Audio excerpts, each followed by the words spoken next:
Chapter 126.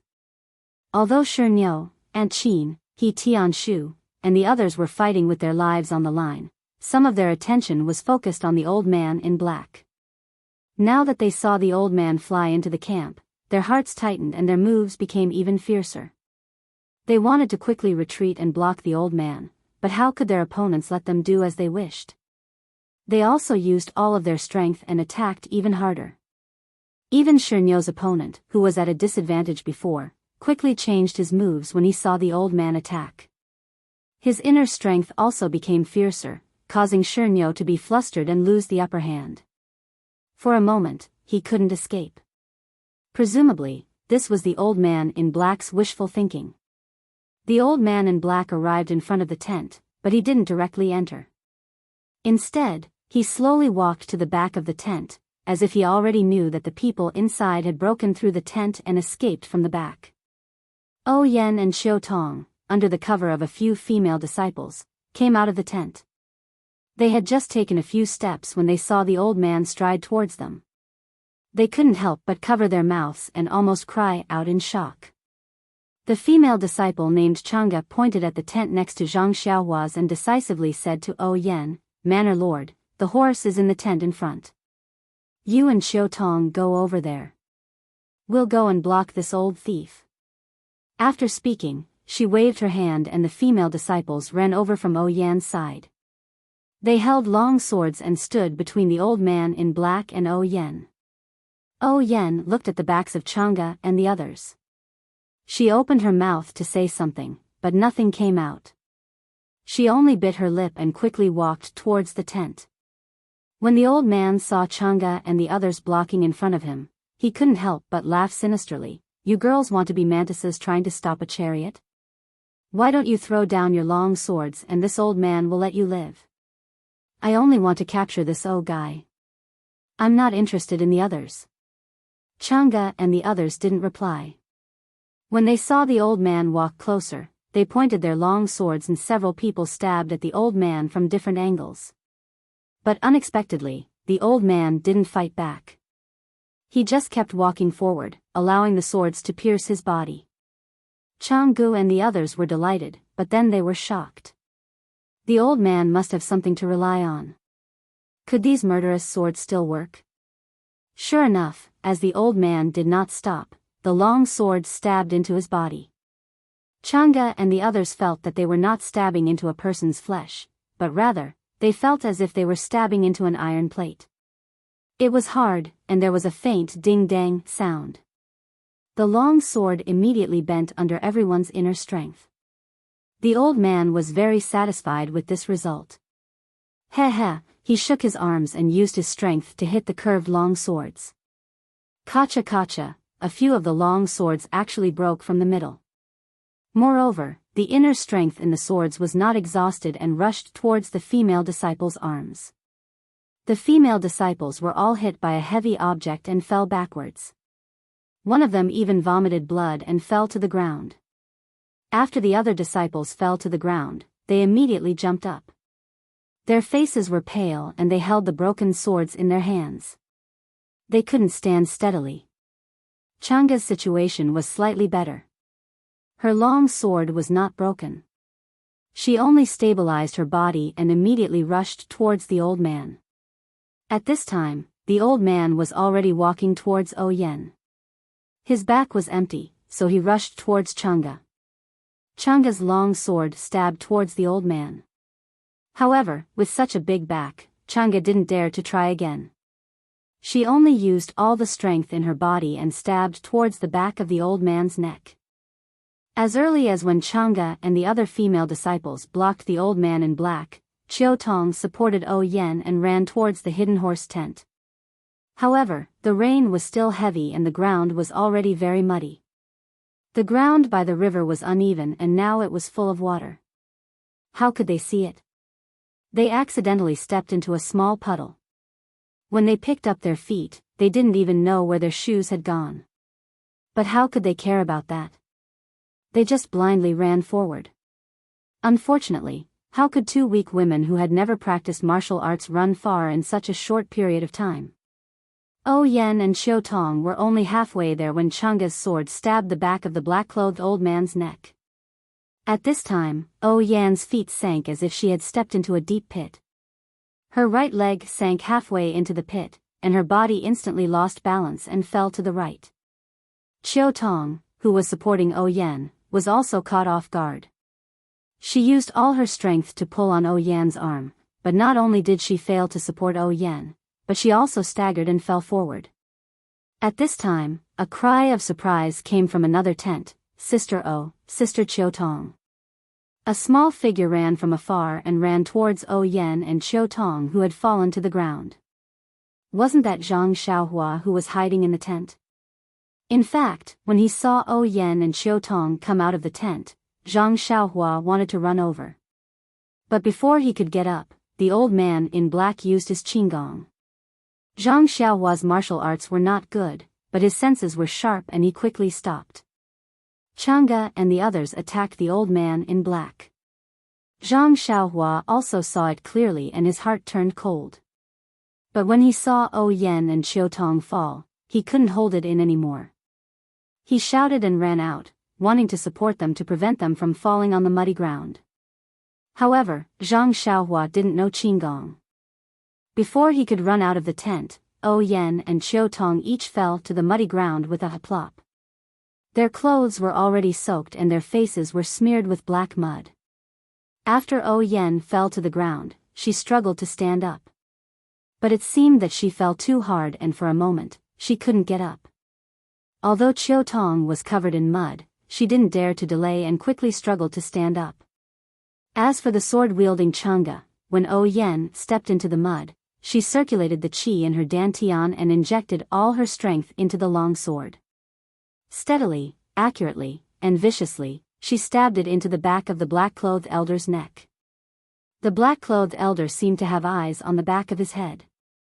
When the long sword filled with inner strength was about to pierce his neck, he suddenly turned around and stared at the tip of the sword that was approaching him.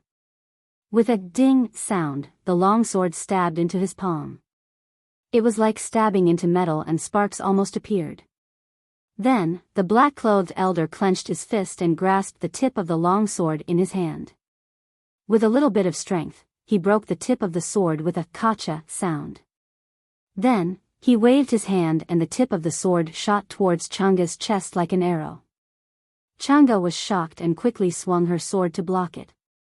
But it was too late. Chang'e barely managed to tilt her body and dodged the tip of the sword. Unfortunately, the tip of the sword was too fast. Just as Chang'e's body moved, the tip of the sword was in front of her eyes. She only had time to dodge the tip of the sword. With a plop sound, the tip of the sword pierced deeply into Chang'e's left shoulder. A sharp pain came and Chang'e couldn't help but let out a low growl. The powerful force in the tip of the sword actually caused the injured Chang'e to lose her balance. She took a few steps back and with a plop sound, she also fell onto the muddy ground. Blood gushed out of her shoulder like a fountain and Chang'e fainted for a moment. The black-clothed elder stood there without moving. When he saw that Chang'e had fainted, he then walked towards O Yan. At this time, Zhang Xiaohua had already rushed to O Yan's side and was reaching out to help O Yan up from the mud. The black-clothed elder walked slowly, looking at everything in front of him with ridicule. He had already noticed when Zhang Xiaohua rushed out of the tent. However, he saw that Zhang Xiaohua's steps were clumsy and heavy, and didn't even know the basics of lightness skills. Looking at his small figure, he was basically a child who had just started to develop. He only treated him as a manservant in Huanxi manner and naturally didn't take him seriously. He could deal with a disciple of the Misty School like Chang'e with a wave of his hand, not to mention a child. Perhaps he could take Zhang Xiaohua's life with just a finger. When Zhang Xiaohua helped O Yan up from the mud, Xiu Tong also got up from the ground. When the two of them pulled O Yan forward, one on the left and one on the right, they found that O Yan's right foot was injured and couldn't touch the ground. It must be because of this that O Yan couldn't stand up just now. Thus, Zhang Xiaohua placed O Yan's right hand on his shoulder. He took a step forward and squatted slightly. His left hand took Yan's left hand from Chiu Tong's and placed it on his shoulder. Chiu Tong was stunned and immediately understood. She quickly helped Zhang Xiaohua place Yan on his back. Zhang Xiaohua's body had just started to develop and he was still half a head shorter than Yan. His thin and weak body looked a little thin on Yan's back. Fortunately, Zhang Xiaohua's arms were strong and it wasn't very difficult. By the time Chiu Tong placed Yan on Zhang Xiaohua's back, the old man in black had already walked up to them. When Zhang Xiaohua saw this, he ran as if he was weightless. However, he didn't run towards the tent, but the small river by the side. Chiu Tong followed behind him. The old man in black watched Zhang Xiaohua and Chiu Tong's movements as if he was watching a play. He didn't disturb them and only frowned when Zhang Xiaohua ran towards the small river. He didn't care if Yan and the others ran towards the tent on horseback. With his qinggong, even if Yan was riding a horse, he was confident that he could catch up to her.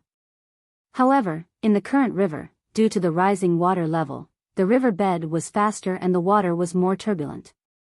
If Zhang Xiaohua jumped into the water, it would be like a cooked duck flying away. This was something the old man in black would never allow. Just as the old man in black was about to use his qinggong to catch up, suddenly, a tall man in black riding a horse arrived at the scene. Then, a loud voice rang out, "Brothers, there are more than 10 fast horses coming from the distance. They are probably reinforcements from the Misty School. Let's cut the Gordian knot quickly." This abnormally loud voice was very familiar to the people in Huanxi Manor. Soon, everyone remembered. Wasn't this the bandit who first appeared in the farce in the forest that day? It wasn't clear whether this guy was reminding his accomplices or encouraging the people in Huanxi Manor. Anyway, after this voice rang out, the people in Huanxi Manor immediately became energetic. On the other hand, the men in black seemed to be a little defeated. The balance that had been maintained for a long time was broken by this guy's voice. However, this instigator didn't have any sense of shame. He clapped his hands, turned his horse around, and rode in the direction he came from. It wasn't clear whether he would continue to explore or escape. The playful look in the old man's eyes immediately disappeared. He thought to himself, in that case, "Oh girl, don't blame me for being ruthless." Thinking of this, he immediately quickened his pace and used his qinggong to chase after Zhang Xiaohua, who was running in front of him. Not long after, he caught up with Chiu Tong. Seeing that he was about to catch up with Yan, the old man in black didn't increase his speed to pass by Zhang Xiaohua to block his path. Instead, he maintained his speed and secretly circulated his qi. His hands immediately turned pale gold. At this time, Chiu Tong, who was beside him, saw the strange behavior of the old man in black and immediately shouted, "Xiaohua, behind you." Zhang Xiaohua, who was running, was still very sensitive. She had already sensed that something was wrong behind her. When Chiu Tong reminded her, she immediately stopped. At this time, the foundation of her martial arts was revealed. She stood steadily and turned around. However, the old man in black didn't stop. He continued to rush toward Zhang Xiaohua and Yan. His pale gold palm seemed to be about to swing out. Seeing this, Zhang Xiaohua didn't have time to put Yan on the ground. She just let go of her hands. She didn't care if Yan was standing on the ground or not. She exerted force with her right leg and rushed toward the old man in black. Yan and Chiu Tong both knew how good Zhang Xiaohua's martial arts were. He hadn't even learned a single set of martial arts. He hadn't even learned a single word about the inner strength cultivation method. If he rushed forward like this, it was no different from feeding the tiger with his own body. He was only trying to buy some time for Yan. Yan and Chiu Tong both shouted, "Zhang Xiaohua." They actually sounded like they were about to cry. Actually, when Zhang Xiaohua was running with Yan on her back, she had already thought about it. Although Yan was the manor lord of Huanxi Manor, she usually treated her very well. She had taken good care of him during his time in the manor, just like how Lu Qian cared about him in the past. Not only did she allow He Tianshu to teach him martial arts, she also allowed him to read her treasured books. She even allowed Openg to teach him the inner strength cultivation method. He couldn't repay her for all of these. In this situation, whether it was Lu Qian, Qiu Tong, or O Yen, he would stand in front of them without hesitation. Even if there was a bottomless abyss in front of him. When Zhang Xiaohua rushed towards the black-clothed old man, he didn't blindly use his body to block the attack. His left hand skillfully took out the toy-like small sword from his chest. His left arm naturally displayed the fifth variation of the sword move that Elder Yu had taught him. A warm current flowed from his left arm and slowly moved forward along his left arm. The small sword also slowly pierced towards the black-clothed old man's throat. The black-clothed old man wasn't surprised to see Zhang Xiaohua turn around. He was somewhat surprised that Zhang Xiaohua had left O Yen behind and rushed towards him. However, there was only a trace of mockery on his face. There were many people in this world who had lost their lives for justice. Today, there would be one more. This young man didn't have any martial arts at all.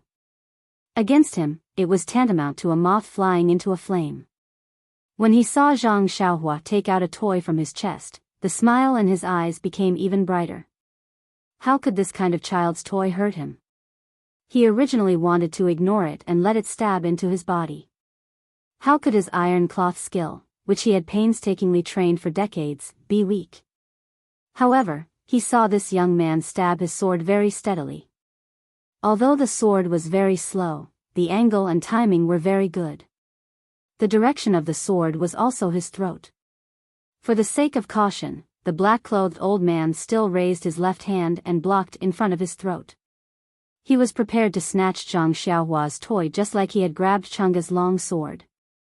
At the same time, the black-clothed old man's figure didn't stop. Instead, he continued to move forward. His right palm turned towards O Yen, who was beside Zhang Xiaohua. His goal at this time was no longer to capture O Yen. Instead, he wanted to kill her under his pale golden palm. O Yen and Qiu Tong had just finished shouting when they saw the black-clothed old man's palm. They immediately understood his intentions and couldn't help but turn pale. Even Chang'e and the other female disciples couldn't stop this Jianghu expert. How could Zhang Xiaohua be his opponent? How could they escape from his evil clutches? Just as they were thinking, Zhang Xiaohua's small edgeless sword had already hit the black-clothed old man's palm. That warm current just happened to flow into the small sword at this time. The sword and palm collided, but there wasn't a dang sound like Chang'e's long sword. It also wasn't as the black-clothed old man imagined that Zhang Xiaohua would be sent flying on the spot. Instead, there was a poochie sound, the sound of flesh being pierced. That small edgeless sword actually pierced through the palm filled with internal energy. Moreover, its momentum didn't decrease. The black-clothed old man's heart was greatly shocked. How could he still care about hitting O Yen with his pale golden palm? When the palm was halfway through, it immediately changed direction and hit Zhang Xiaohua's chest. At the same time, he immediately circulated his internal energy to his throat, only to make his throat as hard as a real piece of iron. He waited for the small sword to be deflected with a dang sound. However, something strange happened. Zhang Xiaohua's sword pierced the black-clothed old man's throat. It only paused for a moment.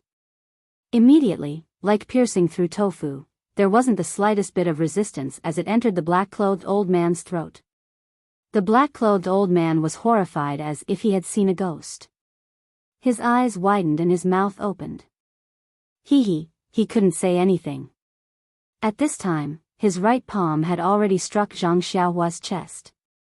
However, following the piercing of Zhang Xiaohua's small sword, the strength in his palm had already lost 40% of its strength. However, how could Zhang Xiaohua withstand just 60% of his strength? Zhang Xiaohua flew out diagonally from the black-clothed old man's palm. She had already fainted in the air. She didn't have time to spit out the blood in her mouth. Even O Yen, who was beside her, was affected. She spat out blood from the impact of the black-clothed old man's palm and fell to the ground dispiritedly. As for the black-clothed old man, it was even worse. When his right palm sent Zhang Xiaohua flying, the small sword in his throat was immediately pulled out. Not much blood flowed out from his throat, only a bit of red. However, this bit of red was already enough to take the black-clothed old man's life. His bleeding left hand clutched his throat as he looked in disbelief at Zhang Xiaohua, who was sent flying in the air. His legs went weak and he fell to the ground. Before he died, his eyes were still open. He really died with a grievance. One sword. Just one sword. Zhang Xiaohua killed this nearly invincible black-clothed old man on the spot. Chapter 127. When the black-clothed old man flew into the camp using his qinggong, Shernyo, and Qin, and he Tianshu wanted to break away from their opponents and go back to help Oyen. However, the black-clothed man had already figured out their situation. These 3 black-clothed men were specially sent to deal with the 3 people from the Misty School. Their martial arts were also extraordinary. In a hurry, they couldn't get rid of them. However, while everyone was fighting for their lives, they were also anxiously watching the situation at Oyen's side. Chang'e and the other female disciples' resistance, as well as Zhang Xiaohua's appearance, were all seen by the 3 people. However, the black-clothed old man's super-strong internal energy and terrifying iron shirt martial arts. Even if Shernyo himself went up, he might not be able to gain an advantage. Therefore, the 3 people, including the disciples of the villa, were all disheartened. They were afraid that today, these people from the villa would be buried here. However, in the end, there was a major change in the situation. The Misty School actually had reinforcements. Especially Bandit Jia's loud voice, it reignited the desire to live in Huanxi Villa. The more they fought, the braver they became. On the contrary, the black-clothed men changed their strategy. They fought while retreating, approaching the horses outside the camp. The 3 black-clothed men who were fighting Shernyo and the others also had the intention to retreat. When the black-clothed old man used his qinggong to chase after Zhang Xiaohua, they all fainted and left the circle, leaping towards the horses. At this time, if Shernyo and the others wanted to keep these 3 people, it wouldn't be difficult. However, the 3 main forces of the Misty School weren't people who were fond of fighting.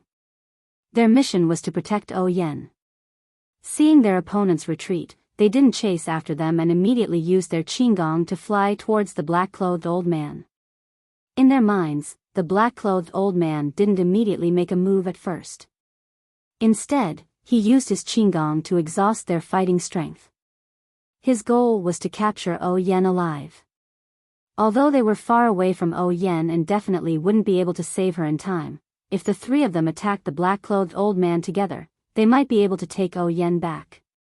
Moreover, the reinforcements would be arriving soon. Perhaps it would be an elder from the school. This was Aunt Qin and the rest's wishful thinking. However, when they were still halfway there, they heard Xiutong shout. Only then did they notice the black-robed elder's pale golden palm. The 3 of them were greatly alarmed. How was this elder going to capture Oyen alive? He was clearly going to take her life. Thus, the 3's footsteps quickened. However, how could they cross such a distance in an instant? They could only helplessly watch as a tragedy unfolded. However, they had guessed the beginning of the story, but not the end. Until the black-clothed with Xiutong, they didn't know what had happened.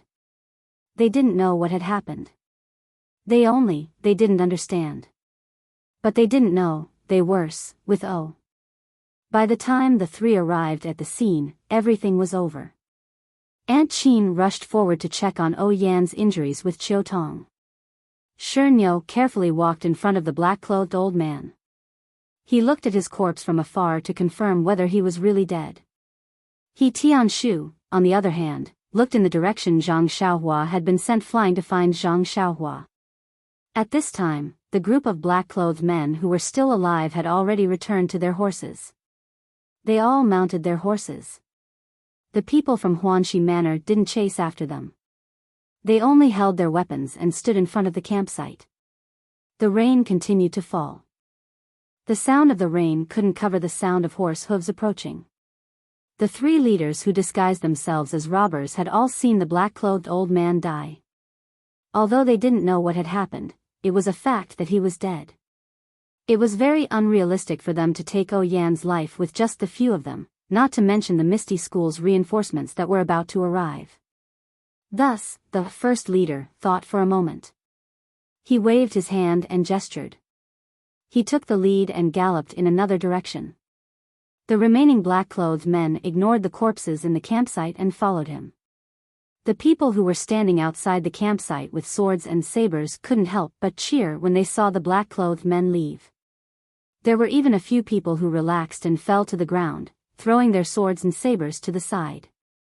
At the same time, the sound of horse hooves in the distance finally came closer. The person on the horse saw the tent in the campsite and quickly shouted, "Are you the brothers from the Misty School?" Wasn't that the voice of Lan Dong, who they saw a few days ago? A disciple who recognized Lan Dong also quickly responded, "Brother Lan, you're finally here. It's us." When Lan Dong heard the response, half of the stone in his heart was lifted. He swung the stirrups and dismounted. Seeing the sorry state of the people, his heart tightened again. He quickly asked, "Where is Manor Lord O?" Everyone pointed to Yan's location. Lan Dong immediately rushed over, ignoring the mud on the ground. When Lan Dong arrived, Aunt Chin had already taken Yan's pulse. Lan Dong saw that Yan's eyes were closed and her face was pale. He anxiously asked, "How is Manor Lord's injury?" Aunt Chin frowned and said, "Her life should be fine. It's just that Manor Lord's body is weak to begin with. Now that she was injured by that old thief, her internal injuries are not light. She will need a long time to recover." Hearing this, Lan Dong's uneasy heart finally settled back into his stomach. At this time, the stone cow also walked over. Aunt Chin asked doubtfully, "Is that old thief dead?" The corner of the stone cow's mouth curled up. He said, "Yes, he's dead." A sword pierced through his throat. He couldn't be more dead. Yes, he died with his eyes wide open. Then he asked, "How is Manor Lord?" Aunt Chin smiled and said, "It's all thanks to Zhang Xiaohua blocking the palm for Manor Lord." The last palm was also aimed at Zhang Xiaohua. Manor Lord was only affected by it. It's no big deal. She'll probably wake up tomorrow. The stone cow was surprised. She'll only wake up tomorrow?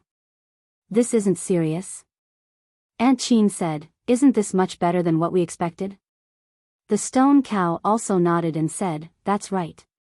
It's all thanks to Zhang Xiaohua." Zhang Xiaohua? Lan Dong was puzzled. How come he had never heard of this name? From the sound of it, her martial arts must be very strong. However, there didn't seem to be this name among the martial uncles. Could it be an elder of the sect? Could it be that the elder had already arrived before him? That was impossible. He had rushed here from the town without stopping to rest. How could that elder fly here? Just as Lan Dong was surprised, Tianshu dragged his heavy steps out of the darkness and rushed over. As he ran, he shouted, "Zhang Xiaohua is missing. She probably fell into the river. Quickly find a brother who knows how to swim and look for her in the river." What? Zhang Xiaohua fell into the river? Aunt Chin, the stone cow, and Qiu Tong all cried out in alarm. Yan was already seriously injured after being hit by the black-clothed elder's palm. That Zhang Xiaohua was hit in the chest by the pale golden palm. What kind of injury was that? With this kind of injury and falling into the rushing river, Zhang Xiaohua, could he still? Thinking of this, no one dared to think any further. Aunt Chin quickly said, "Shernyo, find a brother who knows how to swim and quickly search the surroundings. Lan Dong, send a group of accompanying brothers to ride along the river. See if there's anything along the way or in the river." Shernyo and Lan Dong received the order and stood up. However, Lan Dong only took 2 steps before turning back and asking, "Hall Master Chin, what does this Zhang Xiaohua look like?" Only then did Aunt Chin remember. How did Lan Dong know about Zhang Xiaohua? She quickly said apologetically, she's just a 12 or 13-year-old child. She's seriously injured. You'll know once you see her. 12 or 13-year-old child? Lan Dong felt a wave of dizziness and wondered if Aunt Qin was wrong. Eldest sister Qin saw that Lan Dong was stunned and frowned. She's just a teenager. Why aren't you going to look for her? Oh, okay. We'll send people. Lan Dong seemed to wake up from a dream and quickly got up to assign people. Only then did Aunt Qin and Qiu Tong carefully carry the unconscious Yen back to the tent. The heavy rain poured down and the night was as dark as ink. Between heaven and earth, there was endless darkness. It was already past midnight, but Huanxi Manor's camp was still noisy. They had just been attacked and no one could guarantee that the enemy wouldn't come back again. Lan Dong only brought a dozen or so disciples and they were all ordinary disciples with average martial arts skills. The black-clothed men had hurriedly retreated because Lan Dong's arrival had broken their advantage in strength. They didn't know how many people the Misty School had. More importantly, the black-clothed old man who was in charge of the situation was the most likely person to capture Yen. However, he was killed by an inconspicuous youth. This disrupted the plan they had been planning for many days and they had no choice but to retreat. If they had figured out the Misty School's current strength, they might not have returned immediately. Therefore, other than the injured disciples who had returned to their tents to rest, the other disciples' hearts were still beating fast and they were on high alert. Although Huanxi Manor's camp was near the river and it was already very unsafe, in this dark night, the enemy might still be spying on them. Many factors determined that they couldn't move rashly for the time being. They could only wait for the sky to brighten before making any plans. For the same reason, there weren't many disciples who went to look for Zhang Xiaohua. In fact, all the disciples in the camp already knew what had just happened. They also knew that Zhang Xiaohua had not only saved Yen but also everyone in the camp. The black-clothed old man's martial arts skills were obvious to all. Even if Lan Dong and the rest came to the rescue in time, the dozen or so of them were far from being a match for the black-clothed old man. Everyone's fate was inevitably the same as Yan's and they were all killed by the old man's palm. They knew that Zhang Xiaohua was hit in the chest by the black-clothed old man's pale golden palm and they already knew that he was most likely killed on the spot. Even if he still had a breath left, his severely injured body was swept into the river and even if there was only a little bit of life left, it would be extinguished. They were also willing to go to the river and follow the river to look for Zhang Xiaohua. However, the river was turbulent and they didn't know where he had been washed away. Moreover, the sky was dark and it was raining heavily. The torches were extinguished, so where could they find the light to look for him? Although He Tianshu's men and those who rowed down the river were anxious, they also knew that they were doing their best and leaving the rest to fate. At the beginning, He Tianshu still shouted a few times with a loud voice, and several disciples also followed suit. But suddenly, He Tianshu seemed to have realized something, and he shut his mouth and stopped shouting. At the same time, he also stopped the others from shouting. The disciples were very puzzled at first, and wanted to ask the reason, but when they saw He Tianshu's tense face, they didn't dare to ask more. After thinking about it carefully, they couldn't help but secretly admire He Tianshu. He was really worthy of being a captain. When they shouted like this, didn't they let the black-robed men know their whereabouts? Captain, he was really meticulous. He Tianshu didn't know that his position in the hearts of others had suddenly risen by a lot. He only thought about it blindly. Sigh, it's already past midnight. The disciples who went down the river to look for Zhang Xiaohua couldn't see far in the dark. Moreover, the safety of the campsite was more important. Therefore, they soon returned. When He Tianshu saw that they had returned, he stopped searching and called for those who were searching in the river and nearby to return to the campsite together. His heart was filled with sadness. When He Tianshu returned to the tent in the center of the campsite, Aunt Qin and Qiu Tong hurriedly came up to him with eager faces. They asked, "Did you find him?" He Tianshu shook his head silently. Chiao Tong's tears flowed down with a whoosh. She gritted her teeth tightly. Aunt Qin also muttered, "Poor child." Everyone was silent. After a while, He Tianshu asked, "Is the village lord all right?" Aunt Qin nodded and said, "He's all right. There aren't any changes. We can only know the specific situation when the doctor sees him tomorrow morning." He Tianshu said, "It's Zhang Xiaohua's wish that the village lord is fine. I'll go stand guard outside first. If the black-clothed man comes back, it'll be troublesome." He Tianshu was about to leave and the stone cow came in from outside. Seeing He Tianshu, he asked, "You still haven't found him?" He Tianshu said, "No." The stone cow sighed and turned to Aunt Qin, "I've already checked that old thief." Aunt Qin and He Tianshu's eyes lit up. They asked in unison, "Who is it?" The stone cow shook his head and said, "This person has old injuries on his face. His face has long been disfigured. I can't tell who he is. The light golden palm and iron shirt aren't high-level martial arts. There are at least 100 people in Jianghu who have reached his level. It's not easy to find him." Aunt Qin nodded and said, "What about the other corpses? Did you find any clues?" The stone cow shook his head again and said, "These people have all gone through strict training. They all wore ordinary night clothes and didn't carry anything. Their weapons were also common in Jianghu. It's hard to find anything." Aunt Qin thought for a moment and said, "No matter. Keep these corpses and weapons well and bring them back to Misty Mountain Villa. If we can't identify them, the experts in the sect will do it. Leave this matter to them." The stone cow agreed and was about to leave. At this moment, Aunt Qin called out to him and asked, "How did that old thief die?" Hearing this question, He Tianshu looked at the stone cow anxiously, wanting to know the answer. The stone cow's expression was strange and said, "There were 2 wounds on that old thief's body. One was his left palm, which seemed to have been pierced by something. The other was his throat, which seemed to have been pierced by a sword.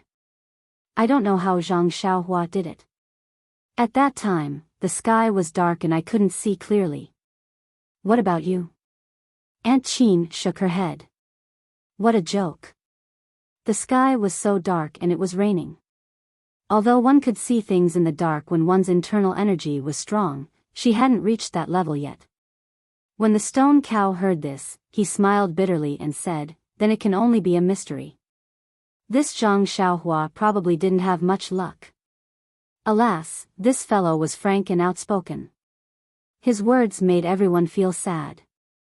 At this moment, He Tianshu suddenly asked, "Brother Shi, were the wounds on that old thief's hands similar to those of a long sword, just narrower than a normal long sword?" The stone cow was stunned and didn't understand why he asked this.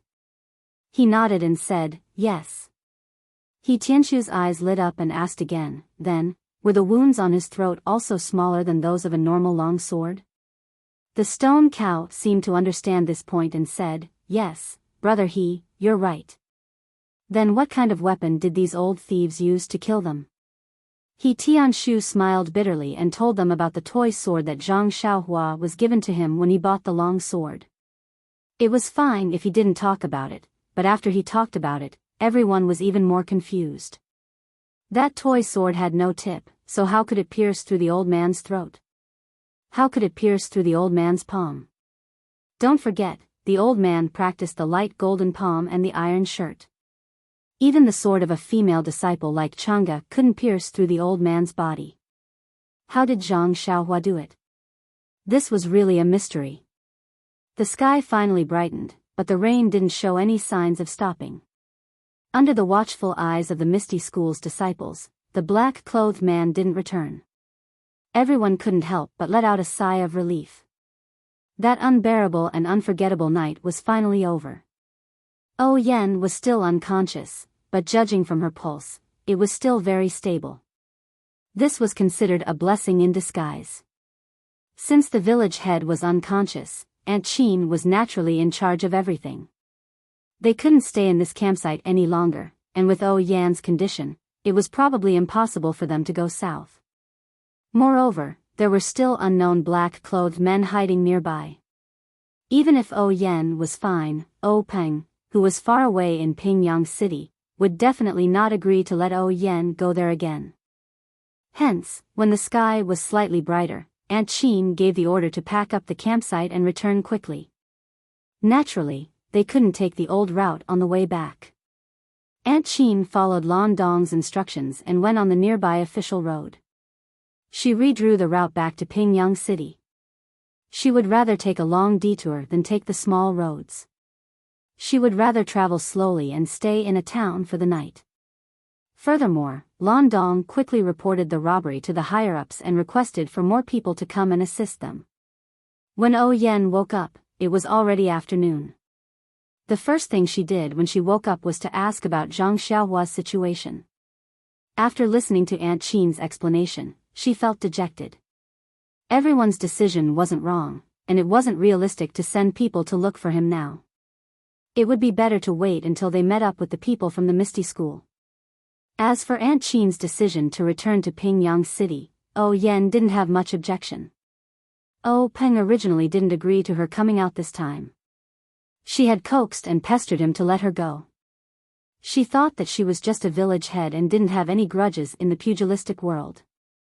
What danger could she possibly be in?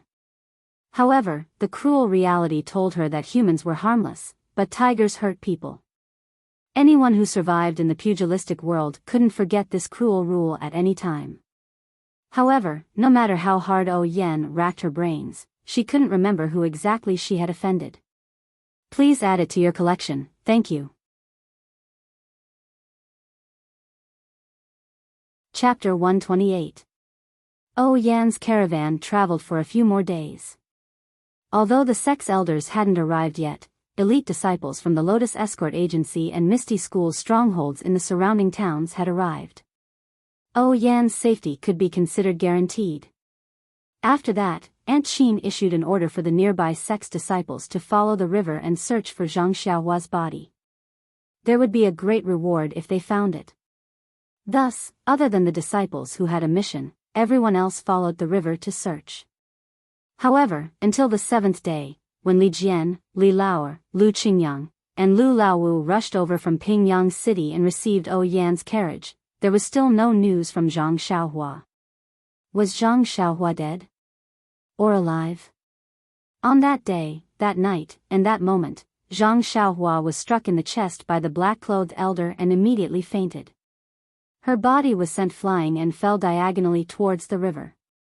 Zhang Xiaohua was originally running towards the river with Yan on her back. The place where they exchanged blows wasn't far from the river. Zhang Xiaohua's body was small and the black-clothed elder's palm strength was vigorous. Although this palm strike couldn't directly send Zhang Xiaohua into the river, only half of her chest was left on the river bank. At that time, the river was so turbulent. In less than a moment, the river water rushed towards Zhang Xiaohua's legs and dragged her into the river. By the time He Tianshu searched for her, Zhang Xiaohua had already been washed far away. Speaking of which, Zhang Xiaohua was lucky. If the black-clothed elder's palm strength had increased by just a bit, Zhang Xiaohua would have directly fallen into the river with a plop. Then, she would have sunk and been washed away. On the other hand, Zhang Xiaohua's legs entered the water first. Her upper body was dragged into the water, but her head was above water. Otherwise, even if she wasn't beaten to death by the black-clothed elder, the river water would have drowned her. The unconscious Zhang Xiaohua's body was extremely relaxed. Thus, it was very easy for her to float on the river. At this time, it was already midnight. The unconscious Zhang Xiaohua was once again in a flickering dream. However, it was unknown if he could see it. In the darkness, Zhang Xiaohua floated in the water and flowed down 3,000 feet with the current. However, this Zhang Xiaohua's drifting was different from others. Generally, when someone fell into the water, they would first float for a period of time. They would either sink into the water or reach the shore and be stranded there. This was what Aunt Chin and the others had imagined. Thus, they had the disciples search along the river. However, this Zhang Xiaohua was different. It was unknown whether it was because she was still small, or because her body was light, or because she was having a flickering dream. Her small body seemed to be weightless as she floated in the river. The small sword she held tightly in her left hand also seemed to have lost its usual weight. Zhang Xiaohua's body was like a floating wooden board. She was as fast as the current. Thus, when Tianshu sent people to search for her the second time, Zhang Xiaohua had already been washed to an unimaginable distance. Later, the people Tianshu sent only found a distance that they thought was far based on their experience. However, this far was something that Zhang Xiaohua had already surpassed. At daybreak, the rain still hadn't stopped. The river became even more turbulent. Zhang Xiaohua floated on the river like this for an unknown distance. When it was almost evening, Zhang Xiaohua finally floated to a roundabout bend in the river. It was unknown how far this place was from the place where Zhang Xiaohua had fallen into the water. Beside the river bend was a simple straw hut surrounded by a few fences. In the open space of the straw hut, there was a wooden frame that extended into the river. At this moment, there was a girl about 10 years old sitting there, holding a fishing rod in one hand and propping up her cheek with the other. Her eyes were listless as she stared ahead. The girl was wearing a light yellow dress and was very neat. Her long black hair was tied up from the top of her head with a handkerchief and casually scattered behind her head. The girl's face was like a duck's egg. Her eyes were big and there were small eye bags. Her skin was fair and there was a dark red beauty mark at the corner of her mouth. This girl wasn't extremely beautiful, but her clear black and white eyes and slightly raised eyebrows showed her imposing temperament without a doubt. At the girl's age, it wasn't the season of spring yet, so why was she frowning? At this moment, the fishing rod in the girl's hand seemed to have caught a big fish and slipped out. The girl didn't seem to have noticed. Suddenly, a loving voice came from the straw hut. "Silly child, if you're distracted again, not only will you not catch the fish, your fishing rod will also be stolen by the fish." Only then did the girl wake up from her dream. She quickly grabbed the fishing rod that was about to slip out of her hand. When she raised her eyes to look into the river, she couldn't help but exclaim, "Abbess, it's a dead person." "Eh?" The person in the house exclaimed and walked out. It was a kind-looking old woman in her 50s. She wore extremely clean moon-white clothes and there was a long sword hanging from her waist. The old woman quickly walked to the front of the frame. When she looked carefully, at the end of the fishing rod, on the hook, wasn't it the unconscious Zhang Xiaohua? The girl looked at Zhang Xiaohua's corpse and sadly said, "Poor child, he probably fell into the water like me. His family must be very sad if they can't find him." As she spoke, she seemed to have touched something in her heart. The worry on her face became more obvious. The abbess looked at the corpse in the water and said, "Then let's fish him out. Although we don't know where he fell into the water, it rained heavily last night and the river has risen a lot. It won't be easy to find where he came from. Why don't we bury him here so that he won't be soaked in the water and become food for the fishes and turtles?" The girl's miserable expression didn't lessen. She only nodded and used her strength to pull the fishing rod back. When Zhang Xiaohua was pulled to the shore, the abbess walked closer and didn't avoid anything. She stretched out her hand to pull Zhang Xiaohua's arm. Fortunately, the frame on the water wasn't very high and the water had risen a lot today. The abbess leaned forward slightly and grabbed onto Zhang Xiaohua's arm. The abbess grabbed onto Zhang Xiaohua's arm and was about to use her internal energy to pull him to the shore. Suddenly, she looked happy and shouted, "He's still alive." When the girl heard this, she was also very happy. She quickly came over to help. However, she was small and weak. What could she do to help? Moreover, Zhang Xiaohua's body wasn't heavy. The abbess only used one hand to pull him out of the river. She was just more careful than before. When the abbess saw that the girl wanted to help, she smiled and said, "Go boil some water and make some ginger soup. This child has been in the water for who knows how long. He must be cold. Drink some ginger soup to dispel the cold." When the little girl heard this, she skipped and ran away. The worry between her eyebrows seemed to have lessened a little. When the abbess carried Zhang Xiaohua to the straw hut, she changed his wet clothes and wrapped him in a thick quilt. Then, she carefully checked his pulse and used her internal energy to check his body. Her expression became even more serious. At this time, she saw that Zhang Xiaohua's left hand was tightly holding onto the small sword. She tried to pull it out with her hand, but it didn't budge. She then put Zhang Xiaohua's left hand and the small sword in his hand into the quilt. When the girl walked into the straw hut with the bowl, the abbess was still frowning. She seemed to be thinking about something. The girl carefully asked, "Abbess, what happened to him? Can he still be saved?" When the abbess saw that the girl was worried, she smiled and said, "He didn't fall into the water for no reason. He suffered a very serious internal injury and was thrown into the river by someone." When the girl heard this, she became even sadder and said, "He's about the same age as me. Who could he have offended? It must be a bad person who caused him to be like this. Abbess, aren't you a martial arts expert? You must save him." Hearing the girl's words, the abbess couldn't help but feel ashamed. She had been in the martial arts world for too long. Her considerations were too complicated. Just now, she was actually thinking whether this youth was a bad person. She couldn't see it clearly as a little girl. How could a teenager be a bad person? Since this was the case, how could she not save him? Thus, the abbess ordered the girl to go out and put a wooden basin in front of the Kong. Then, she helped Zhang Xiaohua up and put him in a meditative position. Then, she sat behind Zhang Xiaohua and put her palms on his back. She then used her sect's unique healing method to help Zhang Xiaohua heal the injury from the light golden palm. Not long after, Zhang Xiaohua's face gradually became rosy and there was a faint steam rising from his head. The abbess' right palm pulled out and immediately Zhang Xiaohua's back. Then, she used more strength and with a pa sound, she slapped his shoulder. Zhang Xiaohua's mouth opened and he spat out a few mouthfuls of blood into the wooden basin. Most of the blood was black and had already solidified. Seeing Zhang Xiaohua spit out the blood clots, the abbess let out a long breath. She withdrew her palms and carefully laid Zhang Xiaohua flat on the Kong.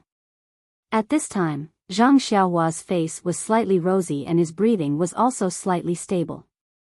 His forehead was covered in sweat and there were signs that he was alive. The girl quickly took the wooden basin out and poured the dirty blood into the river.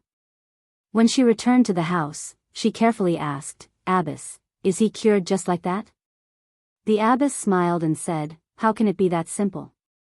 I only forced out the clogged blood. He has never practiced internal energy and his meridians are still blocked. Using internal energy to treat him won't be very effective. Only medicinal stones are the best way to treat him. That's the skill of a doctor and I can't do it. But where can we find a doctor in the wilderness? The nearest town is a day's journey away and he'll have to use his qinggong to get there. How can he withstand the bumpy journey with his injuries? I'm afraid he'll lose his life before he reaches town." The girl frowned and said, "Then what should we do?" The abbess continued, "I don't know which bastard injured this child, but the attack was very vicious. All the organs in his body have been displaced. If the injury to his heart was even a little heavier, he would have died long ago. However, he was probably thrown into the river. During this period of floating in the water, it was like sleeping on a Kong bed. The organs in his body were not damaged and are already recovering slightly. I still have a few good healing pills here, I'll give it to him in a while and see the effects. Now, the only thing we can do is to rest quietly and see how his luck is." The girl seemed to understand and nodded slightly. She looked at the ginger soup that had already turned cold and said, "Should I still feed it to him?" The abbess smiled and said, "That won't do. Just now, he thought he slipped and fell into the water. The ginger soup can dispel the cold, but now he has internal injuries. This ginger soup is something that stimulates the body. If we let him drink it, won't he die? You'd better change it to some plain water and feed him some pills later." The girl obeyed and went to get some plain water. The abbess took out a white porcelain bottle and carefully opened it. She poured out a thumb-sized black pill from the bottle and then pried open Zhang Xiaohua's teeth. She stuffed the pill into his mouth and washed it down with plain water. Seeing that Zhang Xiaohua still had the consciousness to swallow, the abbess became more confident. Zhang Xiaohua's arrival did not affect the abbess and the girls' lives too much. The abbess still went out in the morning and came back in the evening. She would only check on Zhang Xiaohua's condition at night and feed him a pill. The girl would stay in the straw hut and either stare blankly or wander around aimlessly. Most of the time, she would sit by the river with a fishing rod and fish with a lot on her mind. Only the river was turbulent every day. She did not know where it rained. However, nothing else appeared in the river and she did not catch any fish. A few days passed like this and the weather became colder. It was almost winter and the girl could not stand the cold. She already wanted to start a stove in the straw hut. The abbess's originally calm mood started to become irritated. Her brows would frown from time to time. She seemed to have encountered a huge problem. The girl seemed to have noticed the abbess's abnormal mood. She really wanted to ask but did not know how to start. That night, after the abbess fed the last pill to Zhang Xiaohua, the girl asked, "Abbess, your pills are gone. How are you going to feed him tomorrow?" The abbess took Zhang Xiaohua's pulse and sent a wave of internal energy into his body to check. She said, "There are only so many pills. If there is an effect, then it is enough. If there is no effect, then it is useless no matter how many pills there are." The girl was a little worried and said, "Then how is he now? Is there any effect? Don't let our Baba fish him up and bury him. That would not be worth it." The abbess smiled and said, "Saving people is the process. There is no guarantee that there will be an outcome. With a merciful heart, it is enough. However, you don't have to worry. This child recovered very quickly. It is beyond my expectations. His life should not be in danger. I just don't know why he has not woken up. If this goes on, it will not work. I still have to return to the sect before the end of the year. You also have to go with me. I cannot leave you in the deep mountains. But, if he still does not wake up, do we have to take him with us?" The girl smiled and said, "Then let's take him with us. If you take me in, then I will take in another." The abbess patted her little head and said, "You make it sound so easy. My sect has always taken in women and not men. Even if there are male disciples, they are mostly outer sect disciples. Moreover, I have never thought of taking in a male disciple." The girl spread out her hands and said, "Then we can only take him with us. We will send him to the nearest town and let him fend for himself." The abbess said, "Don't try to provoke me. Let's not talk about sending him to the town first. If he fends for himself, with his situation, once he reaches the town, he will self-destruct." The girl blinked and said, "Then, maybe he will be fine before you finish your task." The abbess smiled and said, "There is no maybe. When I looked for that place, it was all ready." At this point, she suddenly realized something and smiled bitterly, saying, "You little girl, if you want to ask, just say it. Why are you beating around the bush? However, this matter involves a lot of things. I cannot let you know for now. Even if others ask, you can't say anything more, understand?" The girl said disapprovingly, "I understand, abbess. I will keep your secret." The abbess knew that she did not take it to heart, but did not point it out. She continued, "It seems that my task will not be completed this time. However, I have long been mentally prepared. I will continue to do it in the future. Let's wait a few more days. Looking at the time, we can still make it back to the mountain." The girl pouted and said, "I will listen to you, abbess. I have nowhere to go anyway." The abbess patted her head and said lovingly, "It's okay. You will have a place to go in the future." 2 days later, in the wee hours of this day, when the morning sun shone brightly, Zhang Xiaohua, who had been unconscious on the bed of the straw hut, suddenly opened his eyes. In his black eyes, a ball of light flashed and disappeared. Zhang Xiaohua, who had just woken up, looked at the unfamiliar cottage in front of him and felt very strange. However, after thinking for a while, he roughly knew how he felt. He tried to turn over and sit up, but when he lifted his chest slightly, he immediately felt an unbearable pain in his chest.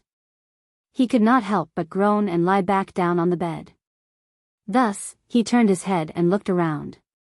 He opened his mouth and wanted to call for someone, but just as he was about to speak, his chest also hurt. He could not shout loudly and could only call out softly, "Is there anyone?" His voice was very weak, like a cat's meow. Who could hear it? Luckily, Zhang Xiaohua could still move his arm. Just as he wanted to move, he realized that his left hand was still tightly holding onto the small sword. Zhang Xiaohua sighed with emotion as he held the small sword in front of his eyes with difficulty. Looking at the familiar toy, he once again had doubts in his heart. What exactly was this? Was it really a toy? Normally, when practicing sword moves, it would be understandable to stab into a tree or a rock. However, the martial arts of the old man in black was something that even the disciples of the ethereal sect could not stab into his body with a long sword. For this small sword to be able to stab into his body so easily, it was really inconceivable. Moreover, this small sword was not sharpened. Zhang Xiaohua was thinking when he suddenly heard a clear voice, "You are awake?" Zhang Xiaohua turned his head to look. There was a little girl standing at the door with a figure similar to his. Her face was like a duck's egg, and it was a little red from the cold. Her big eyes were flashing with a trace of surprise, and she was holding a fishing rod in her hand. Zhang Xiaohua was puzzled. Was this the child of a fisherman? She went fishing early in the morning to make a living? However, she did not look too beautiful, but the temperament between her eyebrows could not lie. What kind of fisherman's child would be so imposing? Sure enough, the girl quickly put down the fishing rod and shouted, "Wait here, I'll tell the master now." After saying that, she turned around and ran out. Her black hair fluttered, leaving behind a beautiful scenery. Not long after, the master quickly walked over and said happily, "God bless, you finally woke up in time. Let me take a look first." After saying that, she walked to Zhang Xiaohua's Kong and took his pulse. Then, she transferred a strand of true qi into Zhang Xiaohua's body and said, "Not bad, child. You have recovered very well. In these 10 days, you were actually able to recover half of your injuries. Your body is really not ordinary. You are full of vitality. Sigh, it's good to be young. You can recover so quickly from your injuries." Chapter 129. Hearing that she had been unconscious for more than 10 days, Zhang Xiaohua cursed in her heart. The attack on the rainy night was still vivid in her mind. She didn't know how O Yen and the others were doing. That old man in black was probably killed by her, but were the people who came later really the Misty School's reinforcements? If O Yen and the others were out of danger, they must be looking for her.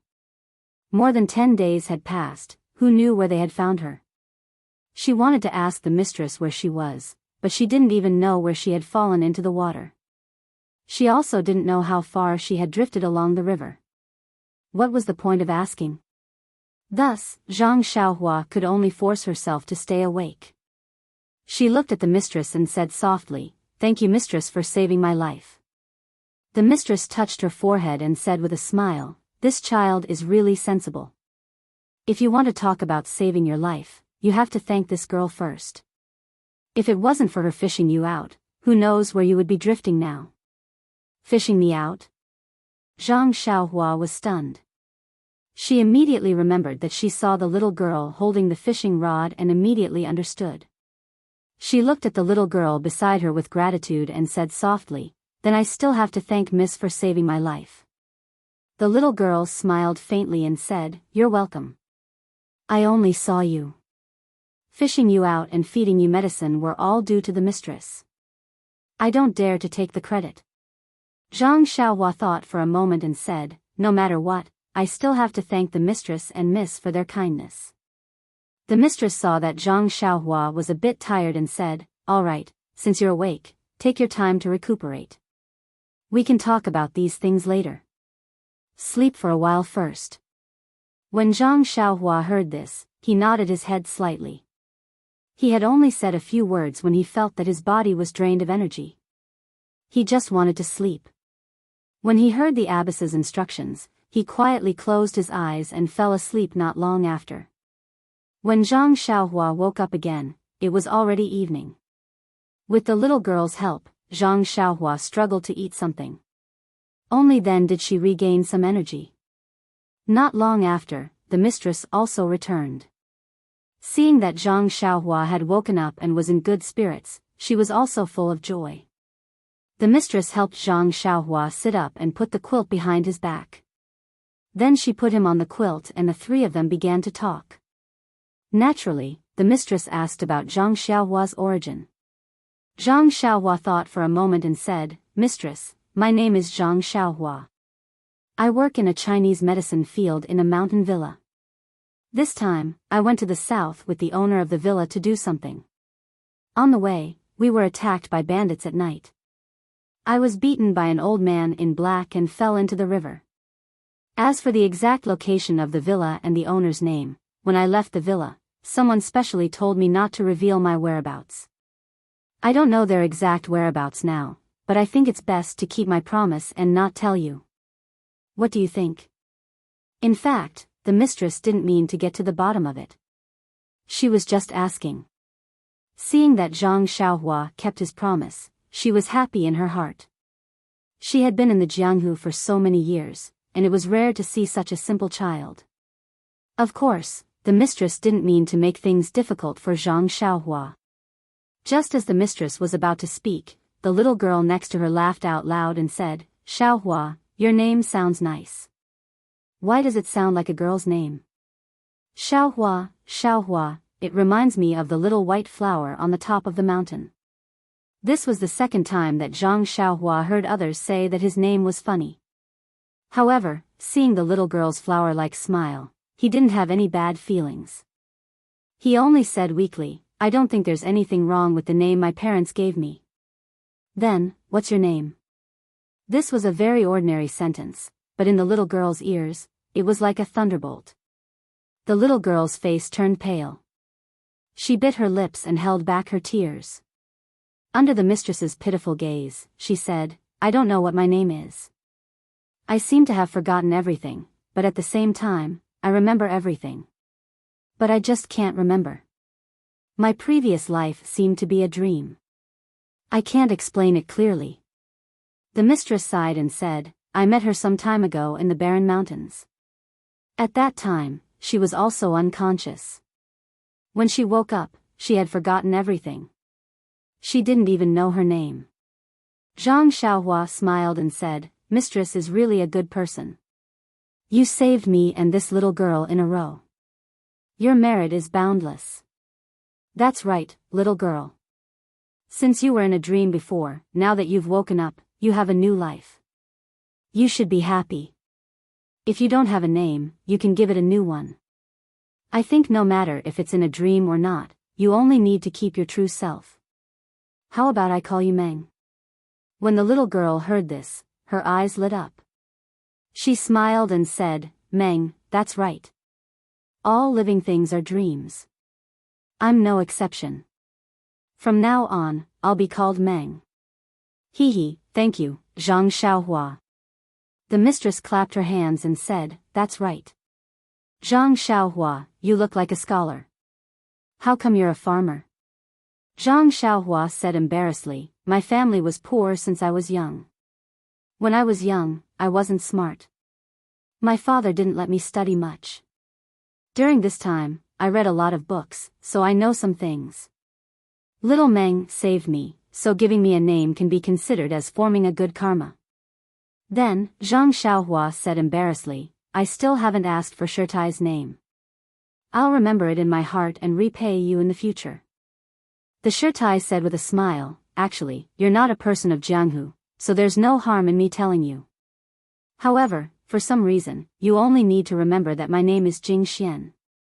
And during this time, it's best to remember it in your heart and not tell others. Zhang Xiaohua said solemnly, I know, Shirtai. Everyone has their own privacy and secrets. We should all give each other some space. I'm already happy that Shirtai doesn't blame me. I'll treat Shirtai's matter as normal. Shirtai said with a smile, Zhang Xiaohua's words are reasonable. Everyone knows that taking a step back makes the world better. But how many people understand? If they really understand, how much less bloody can there be in Jianghu?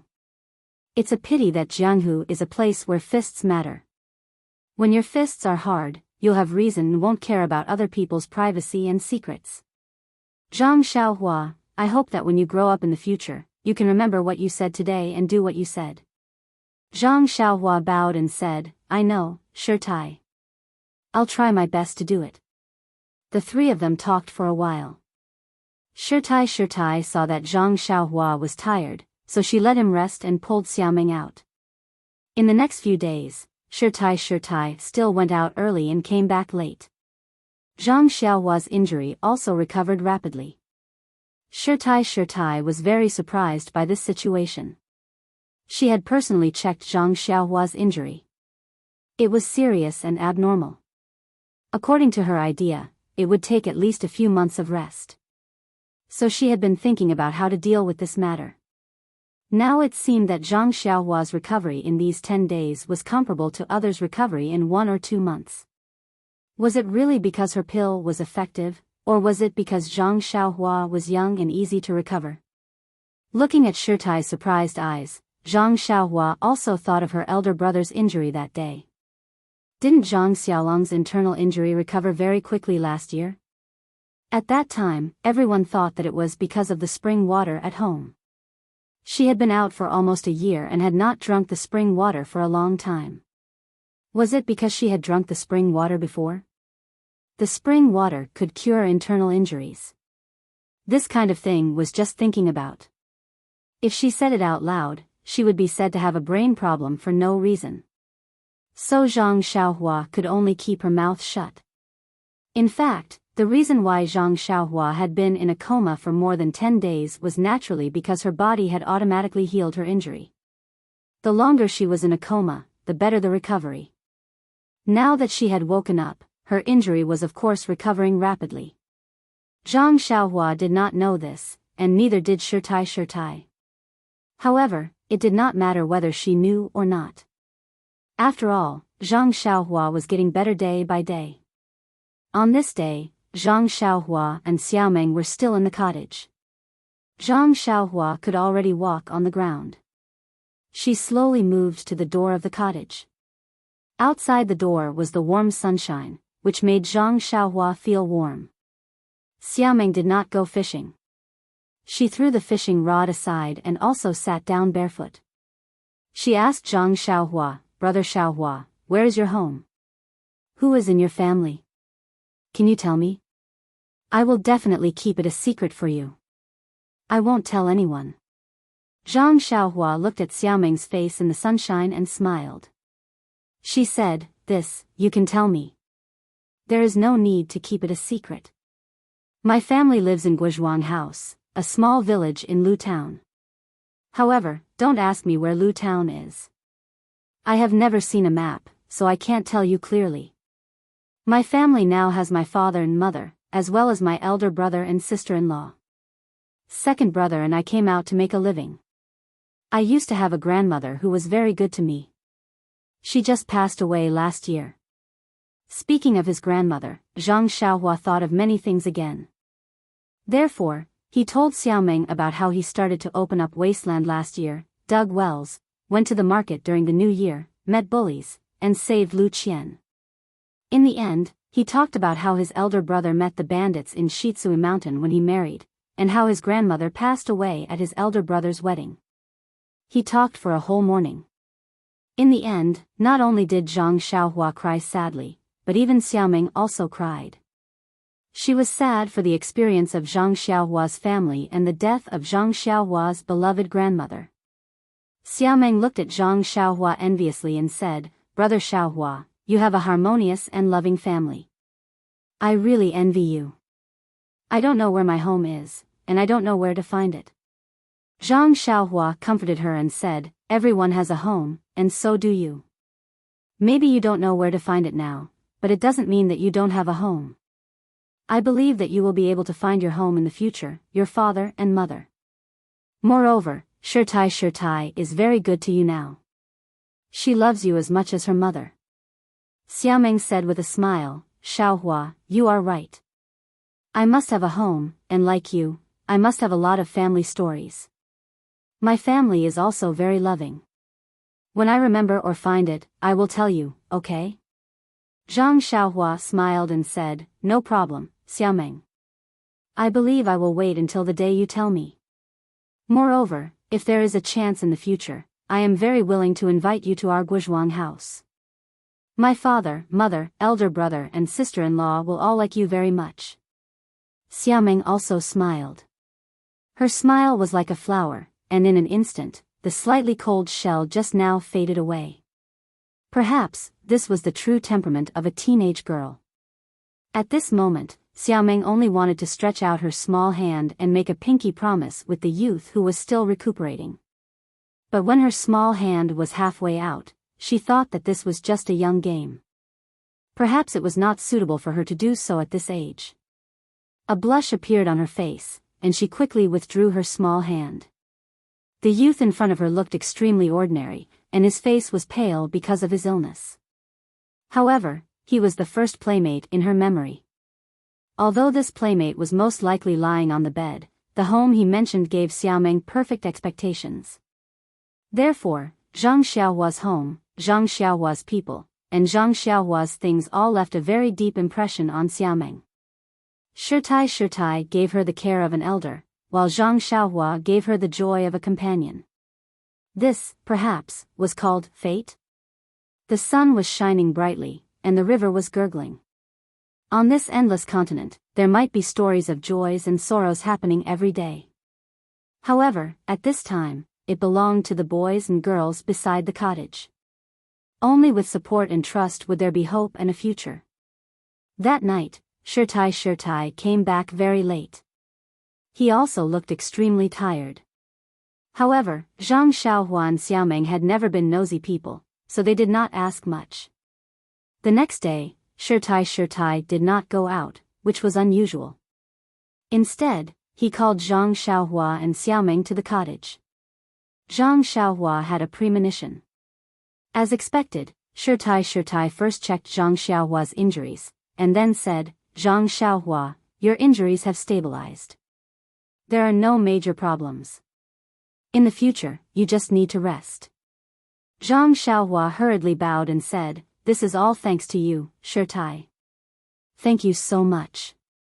Shirtai smiled and said, you are still so polite. We have lived together for more than 10 days, and I even see you as my nephew. Don't mention the words of thanks again. However, the end of the year is approaching, and I can't stay here any longer. Tomorrow, we will set off for the encampment of our sect. Xiaomeng will go with me. What about you? What are your plans? Zhang Xiaohua thought for a moment and asked, Shirtai, what do you think I should do? Shirtai said, your injuries are not serious.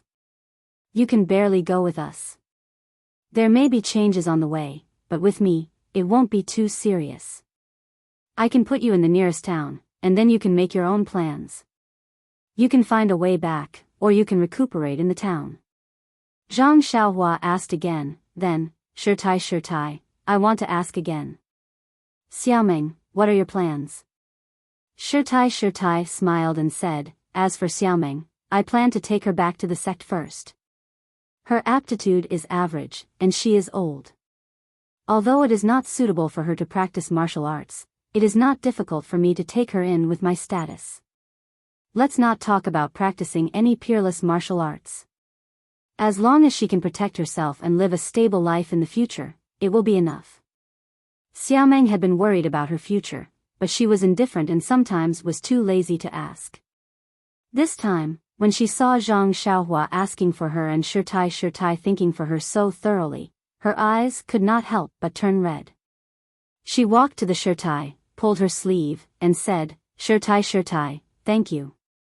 Shirtai lovingly touched Xiaomeng's head and said, Xiaomeng, it is my fate to meet you. Looking at you now, you have the shadow of me in the past. Since I have some ability to take care of you, I am naturally willing to help you. In this Jianghu, it is not necessarily full of schemes and tricks. There is also warmth. Xiaomeng seemed to understand and nodded. When Zhang Xiaohua heard that there was such a good thing, he cried, Shirtai, you accept one disciple, 2 disciples are also accepted. Why don't you accept me as your disciple? Shirtai smiled and said, although there are male disciples in our sect, they have never been pro-disciples. Male disciples also belong to the outer sect. I can't accept male disciples. If you are willing to go to our sect, I can consider finding someone to accept you. However, you are old and have passed the best time to practice martial arts. This martial art may not be able to succeed. Zhang Xiaohua's heart was cold. Why did these masters have this argument? Forget it. Thinking of Yan's promise, he was still a little disheartened and said, I just want Shirtai to teach me. If it is someone else, then forget it. Shirtai said, you child, to be able to enter my sect, even if you are an outer sect disciple, the requirements are extremely high. However, she didn't want to say the name of the sect, nor did she want to force Zhang Xiaohua, so she didn't say anything more. Zhang Xiaohua said again, Abbess, I've thought about it and decided that I won't follow you to the nearest town. As you said just now, there are still some problems. First, I'm afraid that if anything happens, it will affect your plans. Second, if you bring me along, won't it also affect your itinerary? I'll just stay here and recuperate from my injuries. Besides, this place is near the river, so my companions might find their way here in the next few days. If I leave now, won't I miss them again? Shirtai was silent for a moment and said, Zhang Xiaohua, what you said makes sense. It's better to be quiet than to move. You'd better recuperate here. The surroundings are very safe and there is enough food for you to spend the new year. By the way, I'll tell you the route to the town later. Don't get lost in the end. After saying that, Shirtai told Zhang Xiaohua the route from the cottage to the town in detail. Then she took out some silver from her arms and gave it to Zhang Xiaohua. Only then did she take Xiaomeng out to pack their things. Perhaps it was the last time she would spend with Shirtai and Xiaomeng. Zhang Xiaohua felt that time passed abnormally fast. Unknowingly, it was evening. The sun was setting, and a faint red color hung on the west mountain. Zhang Xiaohua held her cheeks and sat alone by the river. At this time, Xiaomeng quietly walked over. Like Zhang Xiaohua, Xiaomeng sat by the river with one hand behind her back. She looked at the sun in the distance and asked, What are you thinking about? Zhang Xiaohua said, I'm thinking that the ancients said that the sunset is infinitely good. It's just that dusk is near. This beautiful time is always short. Xiaomeng was also sad and said, It's precisely because it's short that it's beautiful. If it lasts for a long time, it will be boring. Zhang Xiaohua smiled and said, Xiaomeng is right. We've only met for more than 10 days. Naturally, it feels good. If it's more than 10 years, what will happen? Xiaomeng's face was a little red. She didn't know if Zhang Xiaohua said it unintentionally, or if she listened attentively, or if it was the reflection of the setting sun. Please collect it, thank you.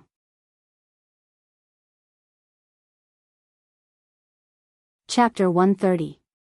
In fact, Xiaomeng was still thinking too much. Zhang Xiaohua was just expressing his feelings. He didn't have any girls to play with since he was young. These 10 days were when his body was at its weakest. Suddenly, there was a girl around his age who took care of him and talked to him. He felt very good. Naturally, he would think about how it would feel after a long time. How could he know anything now? Of course, he didn't know what was the first awakening of love. Then, Zhang Xiaohua said, "It can be considered fate to accompany you in this wilderness. However, after parting today, I don't know when we will meet again." Looking at Shirtai's intention, you have to practice martial arts well. When your martial arts are great, when you go to Jianghu to do chivalrous deeds, you may be able to meet again. Xiao Meng thought and said, "Gid Xiaohua, I don't know which sect Shirtai is in. Can you tell me where you are?" Zhang Xiaohua was silent and said, "I didn't join any sect. I only practice some incomplete fist techniques. As for other things, I told you everything I can. This is related to the safety of some people. It's better if I don't say." Poor Zhang Xiaohua. Why didn't he know anything about a girl's thoughts? Can't you just say a few more words? However, it was his behavior that made Xiao Meng feel that he was different from others. Xiao Meng nodded and said, "I know that Xiaohua Gij is from Lu Town and lives in the Guozhuang house." That's enough. Then, Xiao Meng bit her lower lip. The hand that had been behind her back stretched out in front of her eyes. She said to Zhang Xiaohua with a trembling voice, "Xiaohua Gij, after parting today, I don't know when we will meet again. I found this in my own purse. I carry it with me. I don't remember its origin, but it looks a little familiar. It must be something that belongs to me. Now, I will give it to you as a souvenir."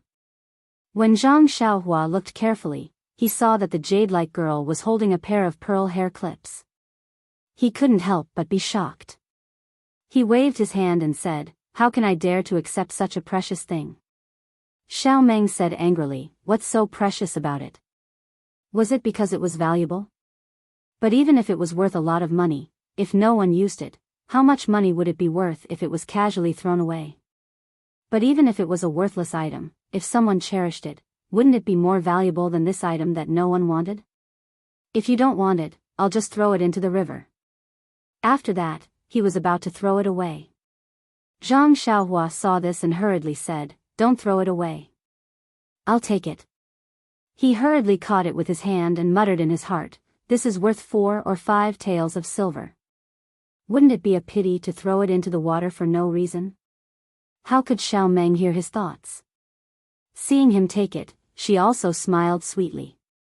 However, after that, Zhang Xiaohua rummaged through his body. Then, he awkwardly took out his toy sword and handed it to Xiao Meng. Xiao Meng didn't know why, but she reached out to take it. Unexpectedly, the toy was very heavy. She wasn't careful and almost slipped to the ground. Xiao Meng used her strength to hold it in her hand.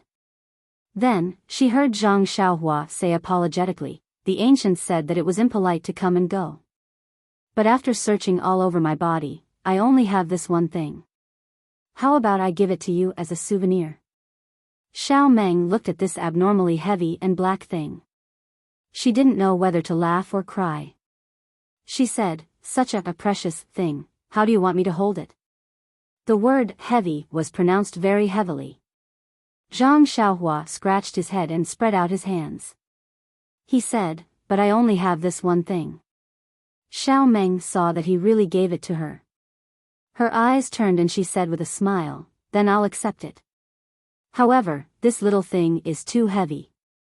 It's not convenient for me to hold it. How about I leave it with you first?" After saying this, she laboriously handed it over. Zhang Xiaohua tilted his head and thought for a moment. Then, he took it and said, "Then it's a deal. From now on, this thing is yours. I'm just temporarily keeping it." Xiao Meng smiled and nodded. But when Zhang Xiaohua put the small sword into his arms, he still felt that it wasn't appropriate. He tilted his head and thought for a moment. Then, he patted his forehead and said, "Got it." Then, from the pair of pearl hair clips in his hand, he took out one and gave it to Xiao Meng. He said, "You give this pearl hair clip to me. It's mine. I'll give you another one. How about we each take half?" When Xiao Meng heard this, her face flushed red. It seemed that blood was about to drip down. She looked at the pearl hair clip in her small hand. She didn't know whether to take it or not. She just wanted to give her first playmate a souvenir. But this Zhang Xiaohua seemed to have misunderstood something. If this pair of pearl hair clips was taken by a man and a woman, what would it become? What did it mean? Was Zhang Xiaohua hinting at something? Should she take it or not? Should she explain it to him? She had a trace of affection for Zhang Xiaohua, but it shouldn't be to this extent. It seemed that whether to take it or not was a problem. However, immediately, Zhang Xiaohua's words fell into her ears. This pair of pearl hair clips is worth 4 taels of silver. I'll keep half of it, which is only 2 taels of silver. My heart can be considered stable. Xiao Meng's face was still red. She fiercely glared at Zhang Xiaohua, stamped her feet, and snatched the pearl hair clip from Zhang Xiaohua's hand. She rebuked, "Stable your dead head." After that, she turned around and ran back to the cottage. Zhang Xiaohua couldn't help but be stunned on the spot. He murmured, "Wasn't it fine just now? I kindly gave you a pearl hair clip. How did it become like this?" Then, Zhang Xiaohua subconsciously looked at the sky and muttered, "It's not raining today. Why are you in such a hurry to go back? You don't need to take the clothes." Until the night's rest, Xiao Meng's face was as cold as ice. She didn't give him any smile. Zhang Xiaohua didn't know what he had done to offend her. When he woke up the next day, Zhang Xiaohua found a small cloth bag beside the Kong. He opened it and saw some scattered silver inside. He couldn't help but feel a little warm in his heart. At the same time, he also had a bad premonition. So, he took the cloth bag and hurried out. Sure enough, the house was empty. Shirtai and Xiao Meng had left long before dawn. Zhang Xiaohua held the warm cloth bag in his hand. He understood that Shirtai was really a good person. He had already given him some silver yesterday. Now that he was leaving, he was afraid that he wouldn't have enough. The next time he saw him, he must pay him back double. However, he didn't notice that the cloth bag with silver was Xiao Meng's handkerchief. This was normal. As long as it was something with silver, he would only look at silver. Zhang Xiaohua stood at the door of the cottage and was stunned for a moment. Then, he came back to his senses and went back to the house in disappointment. When the Shirtai left, she must have come to his house to say goodbye. However, she couldn't wake him up. He must be surprised. This was also good. He left quietly and didn't take away any clouds. He didn't want to hold hands and look at each other with tears. He was speechless. At this time, a person dozens of miles away was also thinking, "Why does Zhang Xiaohua sleep like a pig? He doesn't wake up no matter how I call him." There were usually 3 people in the cottage. Suddenly, there were 2 less people. The loneliness increased greatly. During this time, Xiao Meng didn't leave his side and often talked to him. Although Shirtai didn't appear in the cottage usually, Zhang Xiaohua could always see her sooner or later. So, he felt that there were people in the cottage usually. Today, he was left alone in the cottage. He felt bored every moment. Since Zhang Xiaohua learned how to read, he had been using books to pass the time. Now, where would there be books in this shabby cottage? So, he came to the open space in front of the cottage again. He wanted to get into a posture and practice the Big Dipper magical fist. However, after just a few moves and some twists and turns, he felt a sharp pain in his body. He had to stop with cold sweat on his face. What should he do? However, Zhang Xiaohua saw the small mountain not far from the cottage and had a new idea. He had been in the cottage for a long time, but he had never stepped out of the cottage. Now, it was the same. It was a good thing to go to the back. So, not long after, Zhang Xiaohua took a small stick that he found in the cottage and used it as a crutch. Holding it with his left hand, he walked to the back of the cottage step by step. However, just as he turned around the cottage, he found that there was a very high hill behind the cottage. With his current illness, it would be difficult to climb over. Zhang Xiaohua had no choice but to walk along the side of the hill. He just wanted to find a place where the slope was slightly lower. As expected, after walking for a while, there was a place where the slope was slightly lower. Zhang Xiaohua looked around and carefully climbed up with the help of the small stick. When he reached the top of the hill, he saw a different scene. This was a flat land full of trees. The bleak winter wind blew all the trees in his eyes, leaving only bare branches reaching to the sky. The ground was full of fallen leaves and weeds. The hill that he saw in the cottage was at the end of his vision. It was also the end of the forest. At a glance, he didn't know how far it was. Zhang Xiaohua walked along the high hill for a while and found a place where he could go down. Then, he slid down the high hill. The forest was full of fallen leaves. It was very comfortable to walk up. Zhang Xiaohua looked around and walked forward. There were some birds chirping in the forest. The chirping was very moving. Occasionally, there were the sounds of small animals jumping between the branches. Zhang Xiaohua heard it clearly. They should be squirrels. Even after walking for a while, he heard the hurried sounds of leaves and weeds in the forest. At first, Zhang Xiaohua thought that there were people walking like him, but the sounds were hurried and intermittent. After listening for a while, he suddenly realized that it was probably some rabbits looking for food for winter. Thinking of small animals, Zhang Xiaohua couldn't help but swallow his saliva. Life in the cottage was very peaceful. They didn't even have to eat meat. It had been a long time since he smelled meat. He was craving it. If he could catch a rabbit or something like that to eat, how good would that be? But what about his own injuries? Zhang Xiaohua looked at the small walking stick in his hand and gave up this idea for the time being. Zhang Xiaohua continued forward for a while and looked up at the small mountain again. It was still not far away. Only then did he understand the true meaning of the phrase, "A mountain runs to its death." If he insisted on continuing forward, he would be exhausted to death today. So be it. He just came out for a walk. There was no reason for him to be exhausted. He casually picked up a few dry branches on the ground and turned back. At this moment, Zhang Xiaohua thought of a problem. The Shirtai went out early and came back late every day. In this place where birds shit every day, what was there to be busy with? However, the Shirtai's lightness skill was very good.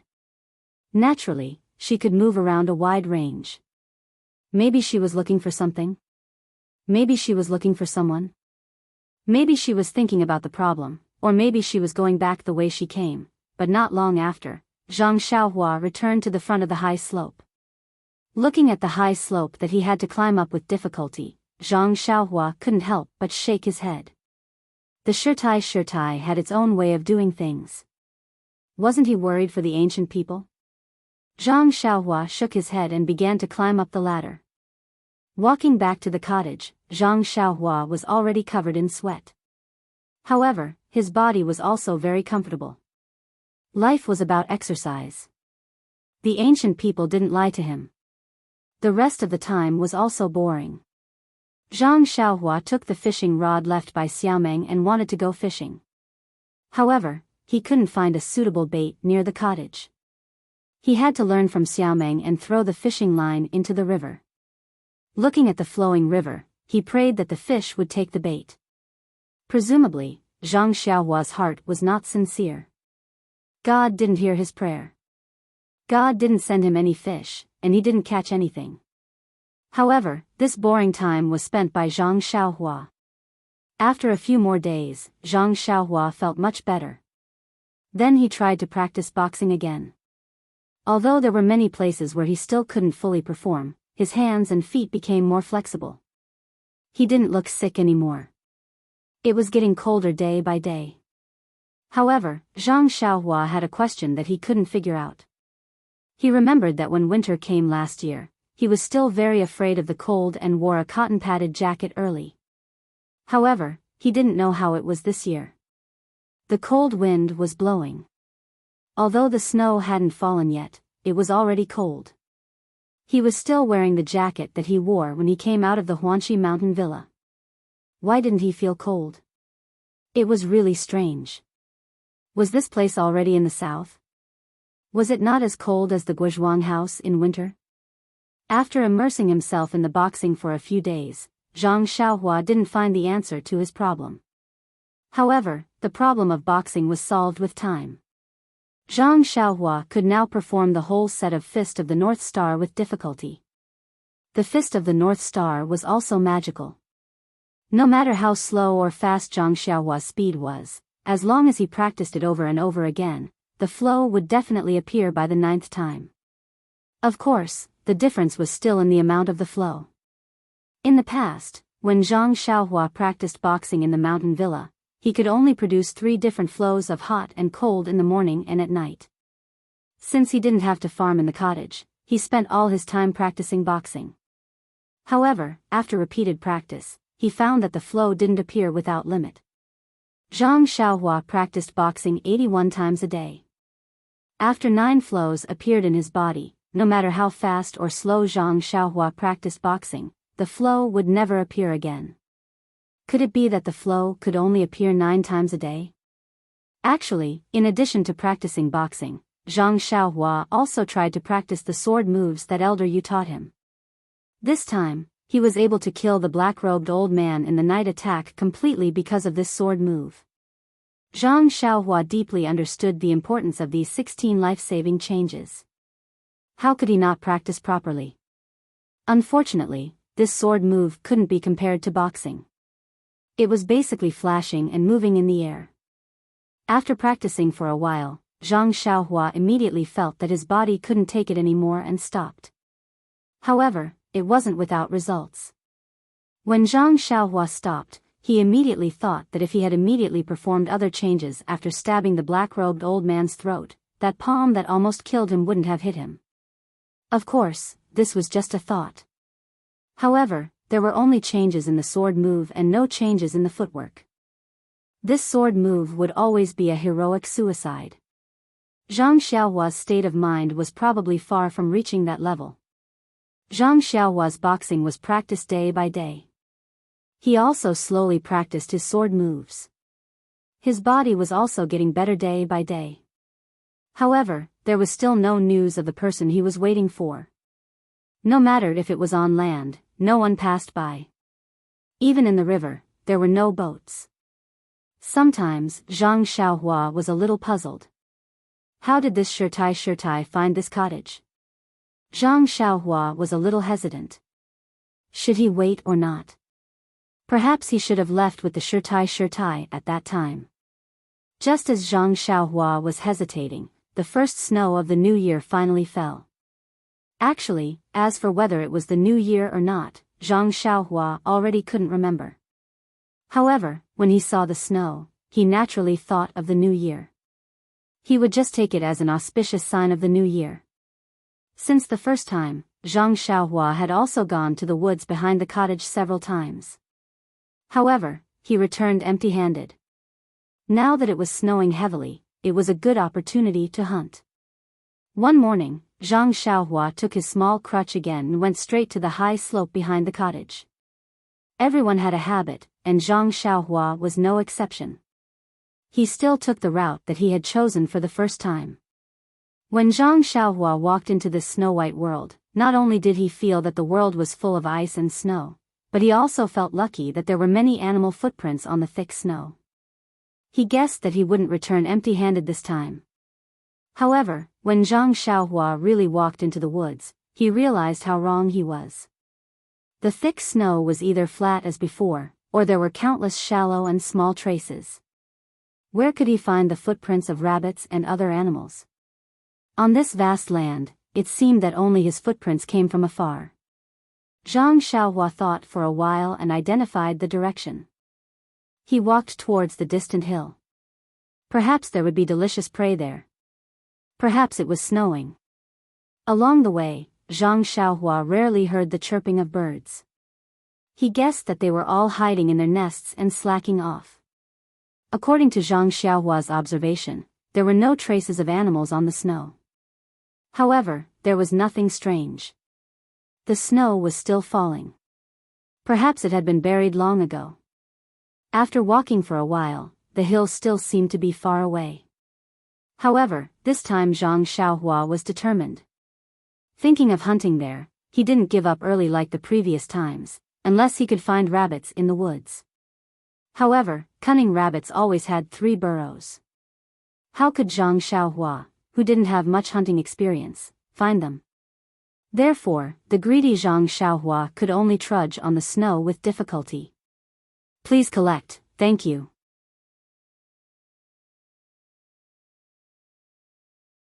Chapter 131. Zhang Xiaohua walked for a whole morning, but the snow seemed to show no signs of stopping. The more he walked, the more inconvenient it became. From time to time, there was a tendency for him to slip. Zhang Xiaohua could only carefully rely on the small walking stick. In the forest, the world was full of snow and branches. In addition to the falling snowflakes, there was only the squeaking sound of Zhang Xiaohua's feet stepping on the snow. In this environment, it was actually impossible to distinguish between north and south. Not to distinguish between north and south, but to Zhang Xiaohua, who had no sense of direction, there was not much difference. He only needed to look up at the small mountain. After not looking for a while, he suddenly looked up and found that he was much closer to the small mountain. However, Zhang Xiaohua's interest was not in the mountain, but the animals that could be eaten. After walking for a long time, he did not find the wild rabbits that were commonly seen on the mountain of Guozhuang House. Even the squirrels jumping on the trees were rare. How could he catch them to eat? Zhang Xiaohua was more and more surprised. However, if the squirrels hibernating in the tree hole knew Zhang Xiaohua's thoughts, perhaps they would collectively wake up from their hibernation and bite him together. We usually dance on the tree. It's fine if you admire us. Now that the snow has sealed the mountain, we are sleeping. You want to eat us? Do you want us to live? If scholarly Jin Feng knew, he would secretly give him a copy of A Man and Nature, and then secretly feel ashamed. It was because of the teacher's laziness that he did not teach strictly. Zhang Xiaohua looked around just like this as he ceaselessly moved forward. As he walked, his eyelids suddenly twitched, and he immediately stopped moving. When he narrowed his eyes and looked ahead, he couldn't help but be overjoyed in his heart. Wasn't there a gray-colored and plump wild rabbit a few tens of steps away from him? Was that not the braised rabbit leg that he had been yearning for day and night? Since she had found her prey, Zhang Xiaohua began to carefully move forward. She moved lightly, afraid that she would disturb the dazed rabbit's state of mind. Unfortunately, even though Zhang Xiaohua had the experience of chasing chickens and rabbits when he was young, it was just a child's play. When it came to real hunting, he was far from being able to catch this silly rabbit in the snow. Look, when he was only a few feet away, the rabbit's long ears shook, and it immediately broke free from the state of being one with the rabbit. It was no longer a silly rabbit. At this moment, it had inherited the glorious tradition of the rabbit spirits. The souls of Bugs Bunny, Roger Rabbit, and Zhang Xiaohua were all possessed at this moment. At this moment, this silly rabbit was no longer a rabbit facing Zhang Xiaohua. It was all the rabbits that were being hunted. At this moment, it ran away, quickly distancing itself from Zhang Xiaohua. Rabbit, run! How could Zhang Xiaohua let the braised rabbit leg that was right in front of his mouth escape? He immediately chased after it, throwing the situation of his body's injuries to the back of his mind. Alas, sometimes, the human body could still control the body. Thus, the man and the rabbit began a chase in the snowy wilderness. That rabbit was clever, running very fast, and changing directions from time to time, making it very difficult for Zhang Xiaohua to chase. On the other hand, although Zhang Xiaohua did not run very fast, he had the advantage of continuously exerting his strength. This horse stance took half a day, and his physical fitness was not for show. After chasing for a while, he did not feel anything. It was just that the injuries in his body had not healed, and there was pain from time to time, which did not allow him to exert his full strength. He could only maintain a certain speed, chase after the rabbit, and wait for the rabbit to be tired, and then capture it in one fell swoop. Zhang Xiaohua's little abacus crackled loudly, and his strategy was also very correct. Indeed, after chasing for a while, the rabbit's footsteps slowed down slightly. Zhang Xiaohua laughed in his heart, and put more strength into his feet. But as he chased, Zhang Xiaohua's eyes suddenly lit up. In front of him was a flat open ground, and not far from the flat ground was the small mountain that he had always wanted to see. It turned out that during the chase between the man and the rabbit, he had already unknowingly run out of the big forest. However, with the prey in front of him, Zhang Xiaohua did not have the time to admire the scene of a dancing silver snake in the field, and only chased after the rabbit that was also slightly dazed. The rabbit was also not careless. Hearing the sound behind it, it put more strength into it, and ran diagonally towards the small mountain. Not long after, it ran to the front of the mountain. The rabbit also changed its speed from just now, and ran slower. It must have been exhausted by Zhang Xiaohua's chase, but the mountain in front of it was not as high as the slope behind the cottage. It was very steep, so how could the rabbit climb up? It originally thought that it was a way to escape, but when it got closer, it found that it was a hopeless situation. The rabbit paused for a while, and ran along the mountain in a direction. Zhang Xiaohua naturally chased all the way. The rabbit ran slower and slower, and Zhang Xiaohua was getting closer and closer. Just a few more steps, Zhang Xiaohua could reach out and catch it. However, at this moment, the rabbit suddenly stopped, and sniffed around with its nose. Its long ears turned, and it looked back at Zhang Xiaohua, and then turned its head and ran towards the mountain. Zhang Xiaohua saw this from behind, and could not help but be amused. Could it be that this silly rabbit had become stupid after being chased by her? Running into a rock by itself? The ancient said that the cloud could protect the tree and wait for the rabbit. They really did not deceive her. However, what happened next made Zhang Xiaohua's jaw drop. The silly rabbit ran into the mountain rock, but it did not die as Zhang Xiaohua had imagined. Instead, she felt a faint light flash, and the gray rabbit, the rabbit that Zhang Xiaohua had been chasing for the whole morning, actually disappeared. Zhang Xiaohua ran closer, and rubbed her eyes in disbelief, wondering if her eyes were playing tricks on her. If it was not for the traces of the rabbit running through the snow, Zhang Xiaohua really thought that she was dreaming this whole morning. Zhang Xiaohua foolishly walked in front of the mountain rock where the rabbit disappeared. He did not dare to touch it with his hands, and only used the small walking stick to poke at the mountain rock.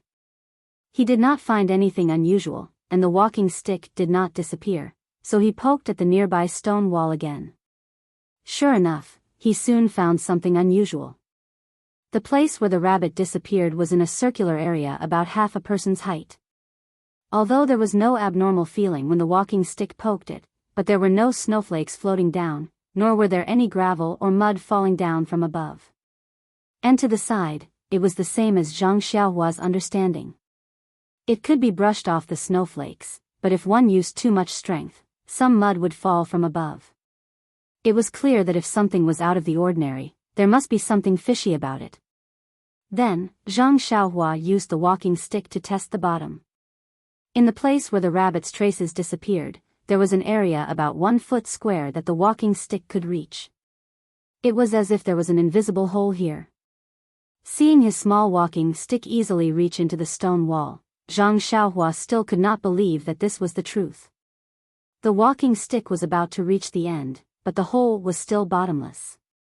When the stone wall was close to the hand of the walking stick, Zhang Xiaohua stopped, hesitated for a moment, and then reached in. He knew that his hand had disappeared, leaving only his wrist stuck in the stone wall. Only then did he truly believe that there was a hole here. When Zhang Xiaohua withdrew his walking stick in hand, he stood in the snow and carefully thought. What exactly was inside this thing? Should he take the risk and go in to take a look? Zhang Xiaohua was no less curious about the young man. However, if he had to go into an unknown hole just for a wild rabbit or a trace of curiosity, Zhang Xiaohua would never do it. He knew that curiosity killed the cat. However, if he went back to the cottage empty-handed, Zhang Xiaohua was also not willing to do it. After thinking for a moment, Zhang Xiaohua returned to the forest arrogantly. However, when he was about halfway, Zhang Xiaohua bent down, crawled on the snow, and quietly poked his head out. Just right, he could see the stone wall. Zhang Xiaohua started to make a living by waiting for rabbits. However, after waiting for a while, the wild rabbits still did not come out. Zhang Xiaohua was a little annoyed. Maybe the rabbit was too smart. It hid in there and then it was free. Maybe it was dangerous inside and the rabbit had already died. Maybe there was another way out and the rabbit had already run away. Thinking that the rabbit had already run away and he was still foolishly crawling on the snow, Zhang Xiaohua thought of something. But at that moment, a wild rabbit's head suddenly popped out of the hard stone wall. From afar, it looked very strange. The wild rabbit's head had long ears. It looked left and right before shrinking back. Then, it jumped out of the stone wall and ran off into the distance along the small mountain peak. Seeing the wild rabbit run out, Zhang Xiaohua did not immediately chase after it. Instead, he crouched there and waited for a while. After making sure that nothing else would jump out of the stone wall, he slowly walked over. In fact, when Zhang Xiaohua was crouching on the snow just now, he had already made up his mind. If the rabbit could come out, it would not be dangerous. Moreover, there was no other way. It was very likely to be a closed place. Moreover, the hole was only 1 foot wide.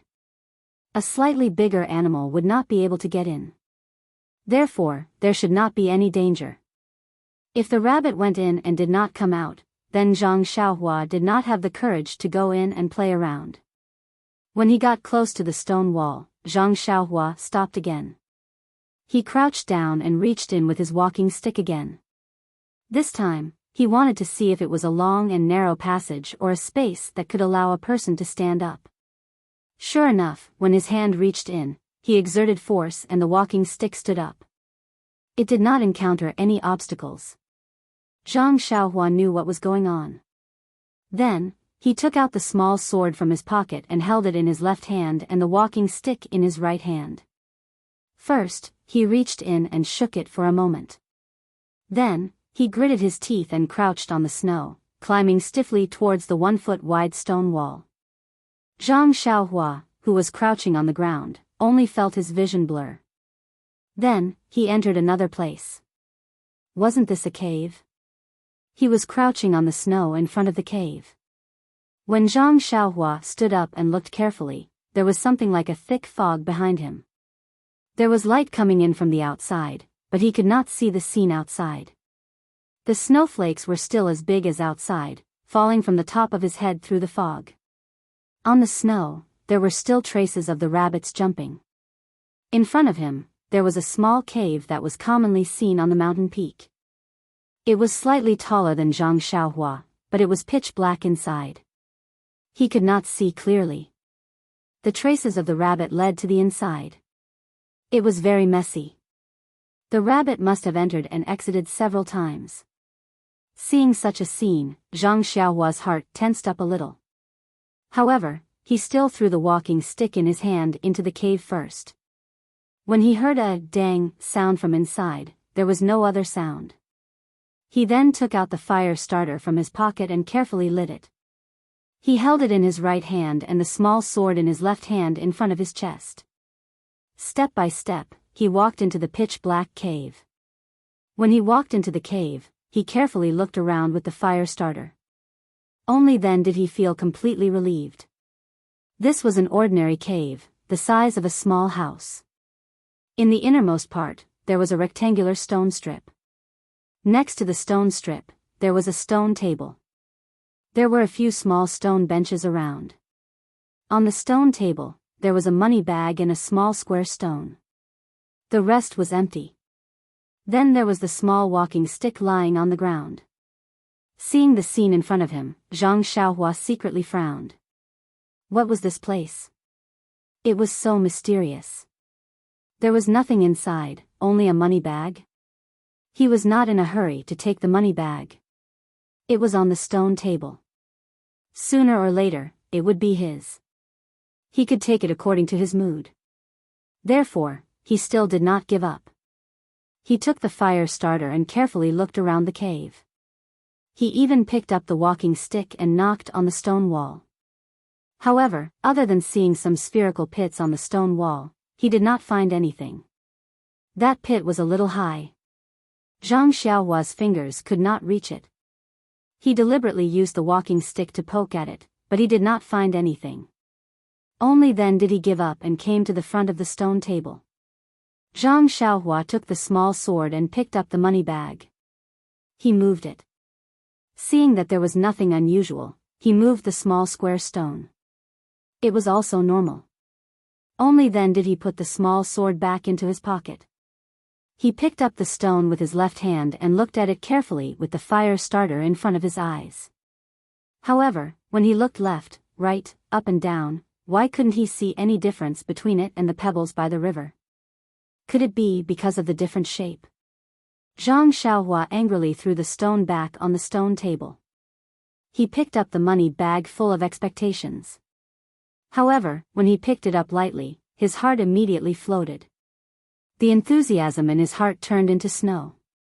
He thought that this money bag would at least be filled with a few pieces of silver. It would be best if it could be filled with a few pieces of gold. That would be good. However, the first feeling in his hand told him that it was empty. Zhang Xiaohua did not give up and squeezed with all his strength. However, he did not pinch anything out of it. He then shook it down, but he did not shake out a single rabbit hair. Zhang Xiaohua could not help but be filled with regret. If he had known earlier, he would have caught that silly rabbit first. At least he could have a good meal at night. This was great. An empty money bag, a broken stone, nothing to do, and also a lot of time to crawl in the snow. Zhang Xiaohua curled his lips. Just as he was about to throw the money bag back to the stone table, he twisted it with 2 fingers. He felt that the cloth of the money bag was not bad. It was quite delicate. Besides, he did not have a money bag.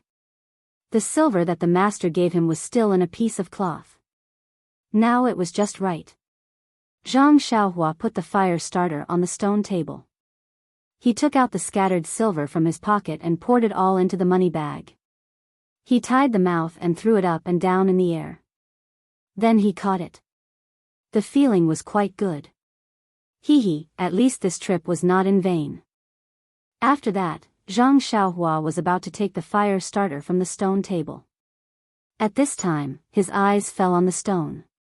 You said that if this was an ordinary stone, would someone be bored enough to put it on the table?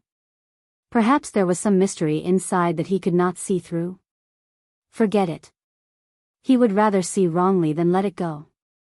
How could he have the time to return to a treasure mountain? Even if it was a small stone, he would still take it away. Thus, Zhang Xiaohua picked up the small square stone again and threw it into the money bag. He put it into his pocket and then picked up the fire starter. He looked around again and then slowly walked out of the cave.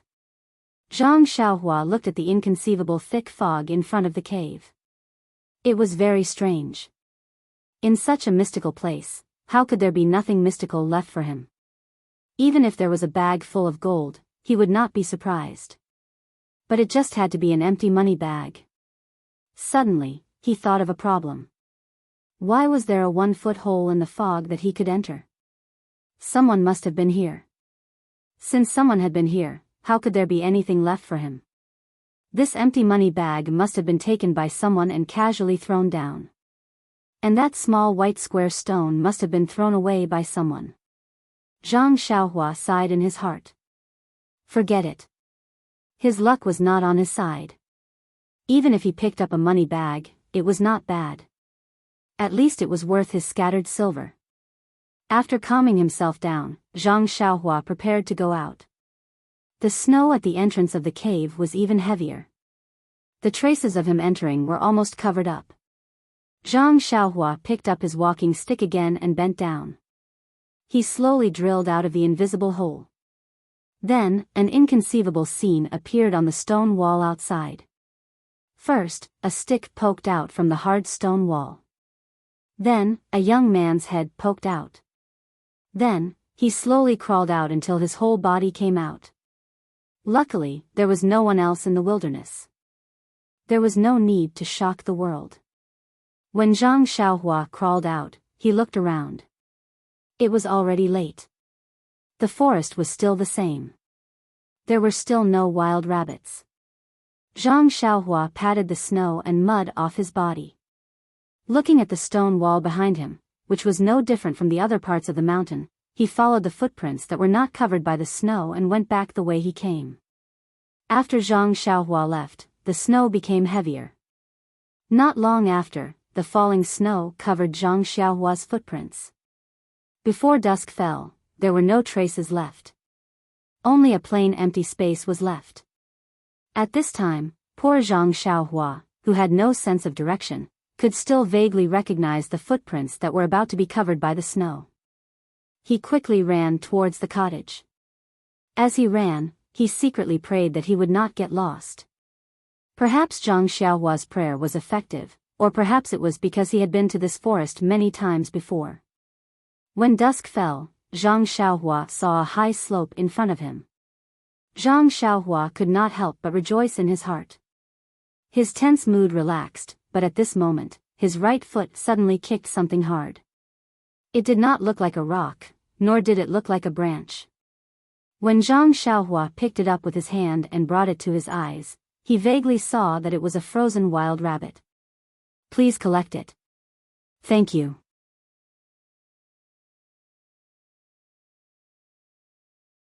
Chapter 132.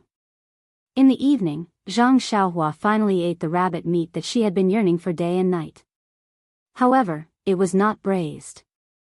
Although Zhang Xiaohua was born in a poor family and had been helping out at home since he was young, he was still a boy after all. The work he had done was in the fields. The work on the stove was still relatively unfamiliar to him. The closest thing he had done was to fetch spring water from the stove at home. Therefore, although she wanted to braise it, she simply peeled the rabbit's skin and learned from her father's way of handling chickens. She simply cleaned the rabbit and put it in the pot to cook. When the water boiled and the meat was cooked, although there was no seasoning, it still smelled fragrant. Zhang Xiaohua could not help but feel hungry. Then, Zhang Xiaohua closed her eyes and silently muttered in her heart, "I'm eating braised rabbit meat, I'm eating braised rabbit meat." Then, she was not afraid of the heat. She fished out the whole rabbit from the pot and chewed happily. Her mouth was full of oil. She was very happy. Until Zhang Xiaohua ate up the whole rabbit meat and licked the bare bones reluctantly, she threw the bones into the river in front of her. However, in the winter, the river that used to run in the past had already frozen. With a crack, the bones were thrown on the ice. It was impossible to destroy the evidence of the crime of eating meat. However, she was the fish meat, and she was the knife. Why should she be afraid?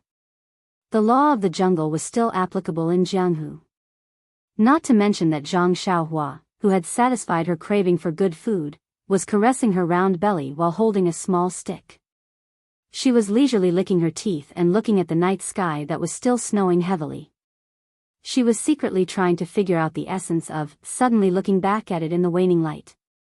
In the conference hall of the Misty School in the far north, Peng was gathering several brothers in the school to find the bones that had been thrown out.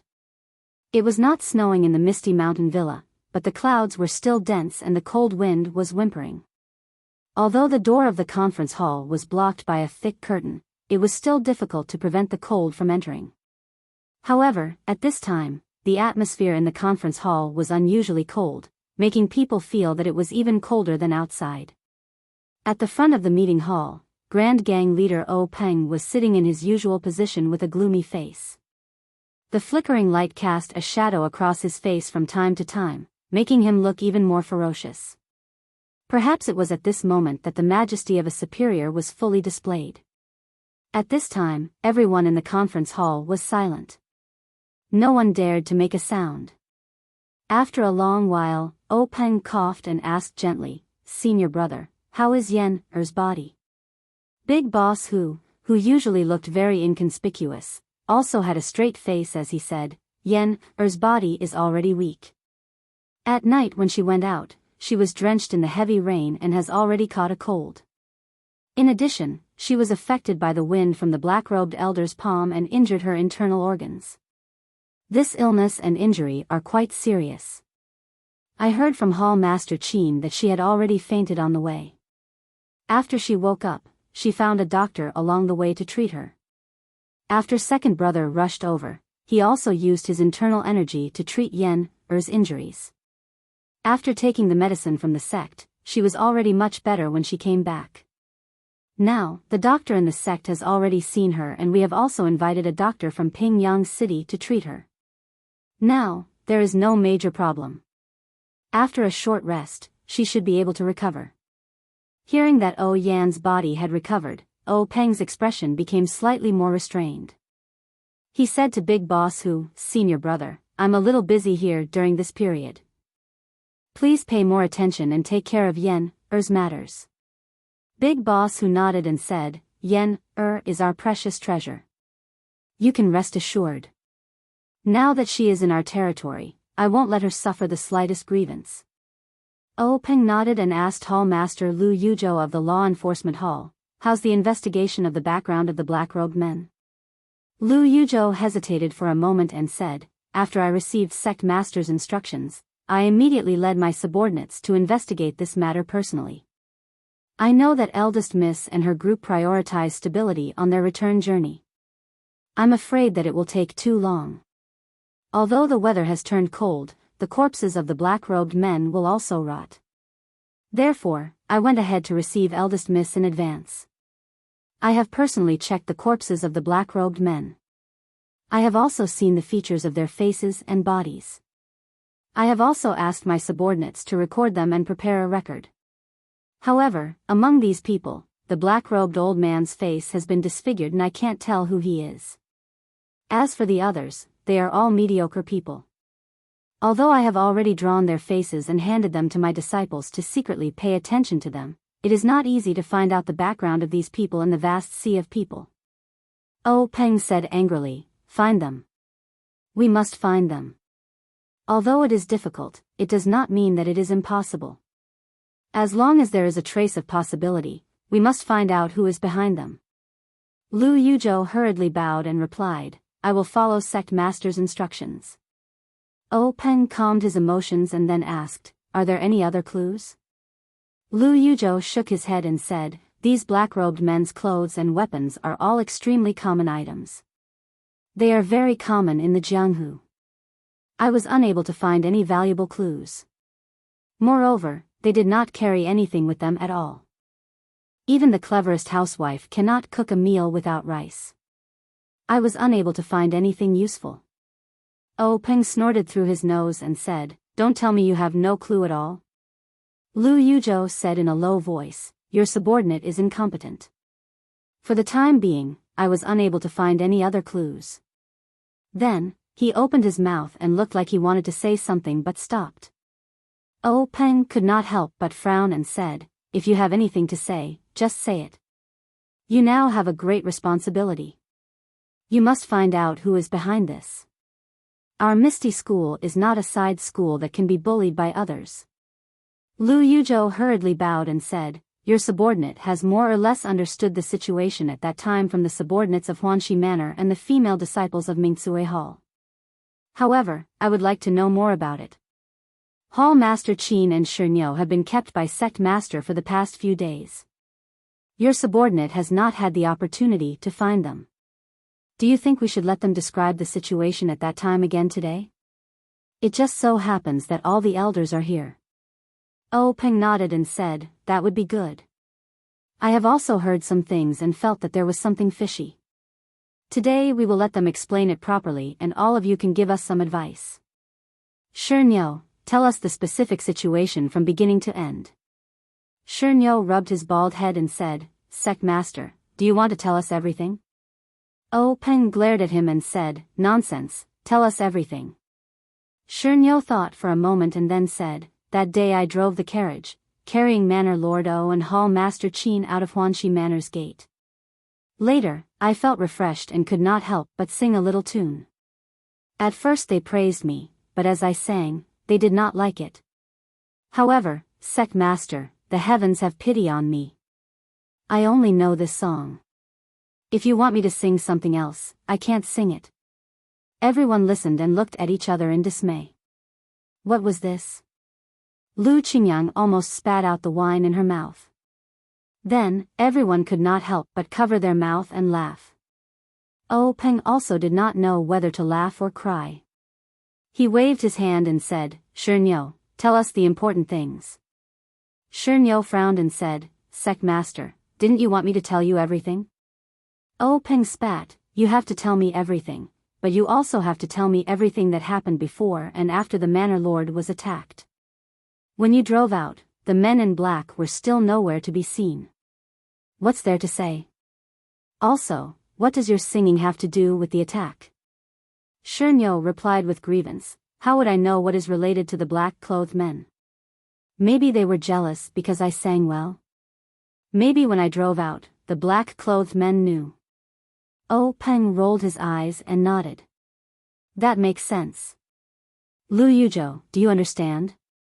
Peng nodded and said, that's right. Lu Yuzhou nodded and said, this subordinate understands. Shernyo asked in surprise, Hall Master Lu, what do you understand? Why don't I understand?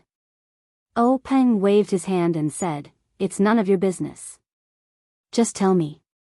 Shernyo asked patiently, then, do you still want to tell me everything? Peng thought for a moment and said, just tell me everything. Shernyo asked again, do you really want to tell me everything? Peng said angrily, just tell me. Don't talk so much nonsense. Even if you go to the toilet, you still have to tell me. Shernyo's face turned red. He hesitated and said, this need not be said. Peng gritted his teeth and was about to go berserk. Shernyo saw this and hurriedly told the truth. Although Shernyo was a careless and impetuous man, he talked about the things that happened along the way in detail. He spoke slowly and seemed to be very serious. When he said that every place along the way, there was a youth called Zhang Xiaohua who went out to find a place to practice martial arts, Peng couldn't help but frown. He looked suspiciously at Aunt Qin and said, this youth called Zhang Xiaohua, why does his name sound so familiar? Before Peng's voice fell, Lu Yuzhou immediately stood up and said anxiously, Hall Master Qin, this youth goes out every day. Didn't you follow him? It's very likely that he's a mole for the black-clothed men. Where is this person now? I have to catch him and interrogate him. Shernyo, who was talking heartily, naturally didn't dare to say anything after being interrupted by Peng. But when he heard Lu Yuzhou shout, he immediately became angry and said angrily, how can you say that about Zhang Xiaohua? I can guarantee that Zhang Xiaohua is definitely not a mole for the black-clothed men. Lu Yuzhou said, as long as he's a mole, he'll naturally hide it very well. How could he let you know? Shernyo, you're more careless, so of course you wouldn't find out. Don't make a promise just because of personal feelings. At this time, a voice like an oriole's chirp sounded, Hall Master Lu, I also have the same thoughts as Shernyo. I'm willing to use my life to guarantee that this Zhang Xiaohua is definitely not a mole. Lu Yuzhou didn't need to turn around to know that it was Aunt Qin who spoke. He frowned and said, Hall Master Qin, now isn't the time to let your emotions affect your decisions. We're looking for clues and we have to be suspicious of any clues. It's better to mistakenly kill one than to let one go. However, Aunt Qin was a bit anxious and said in one breath, all right then. Have you ever heard of a spy who reaches the end of his career will kill his own people? Have you ever heard of a spy who reaches the end of his career will sacrifice his own life to save the person he wants to kill, regardless of whether he knows martial arts or not? Lu Yuzhou was stunned and said in puzzlement, Hall Master Qin, you don't need to be so agitated. Speaking of Zhang Xiaohua, why are you talking so much? Shernyo interrupted him in a low, muffled voice and said, Zhang Xiaohua was the one who blocked in front of Manor Head O and killed the black-clothed old man. Lu Yuzhou suddenly understood and stood up to apologize, Hall Master Qin, please don't blame me. This one isn't clear about these things. Aunt Qin took a deep breath and said with a smile, don't blame me, don't blame me. Hall Master Lu, this one is also a bit anxious. Actually, when Zhang Xiaohua went out to practice his fist techniques, I also sent people to check on him. He was indeed practicing some messy fist techniques. I think he was afraid of being laughed at. I also asked He Tianshu of the medicine hall about this. Oh Peng heard this and also understood. He smiled and said, "Ah, that's right. I also remember this name when Yen came back. She said that he saved her life. It seems that he was injured by the black-clothed man and fell into the water. I don't know if he's been found yet." Boss Hu continued, "He hasn't been found yet. I've already sent people to contact related forces to help find him." Then, he hesitated for a moment and said, "However, we've already searched a few dozen miles downstream. There's no sign of him alive or dead. It's been almost a month. There's probably no hope of finding him anymore. There's an 80 to 90% chance that he was killed on the spot by the black-clothed old man. His corpse has already sunk into the river to feed the fish and turtles." Oh Peng nodded and said, "No matter what, he saved Yen Er's life. We have to compensate him well." Boss Hu agreed and said, "It's the new year now. The sect is busy. It's not easy to inform him of this kind of thing now. Moreover, he has an older brother who is an armed escort at the Lotus Escort Agency. He's currently on a long escort mission. We'll talk about it when he comes back." Oh Peng nodded silently and then motioned for Stone Ox to continue. Stone Ox understood and glared fiercely at Lu Yuzhou. He continued with what he had just said and recounted everything that had happened along the way.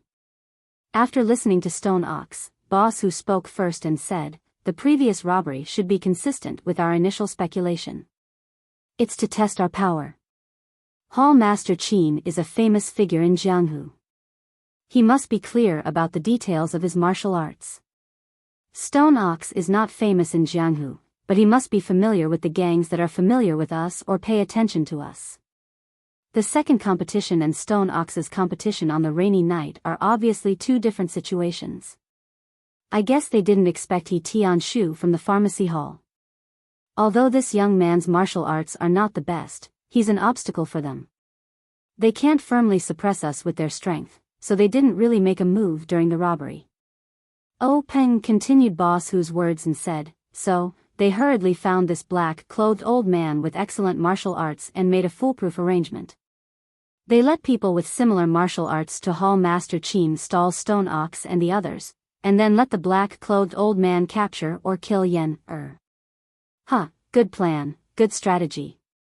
Boss Hu also smiled and said, "However, they didn't expect that our disciples would see through the clues and send reinforcements to rescue them." Oh Peng also smiled and said, "Yes, this disciple called Lan Dong is very good. He's smart and careful.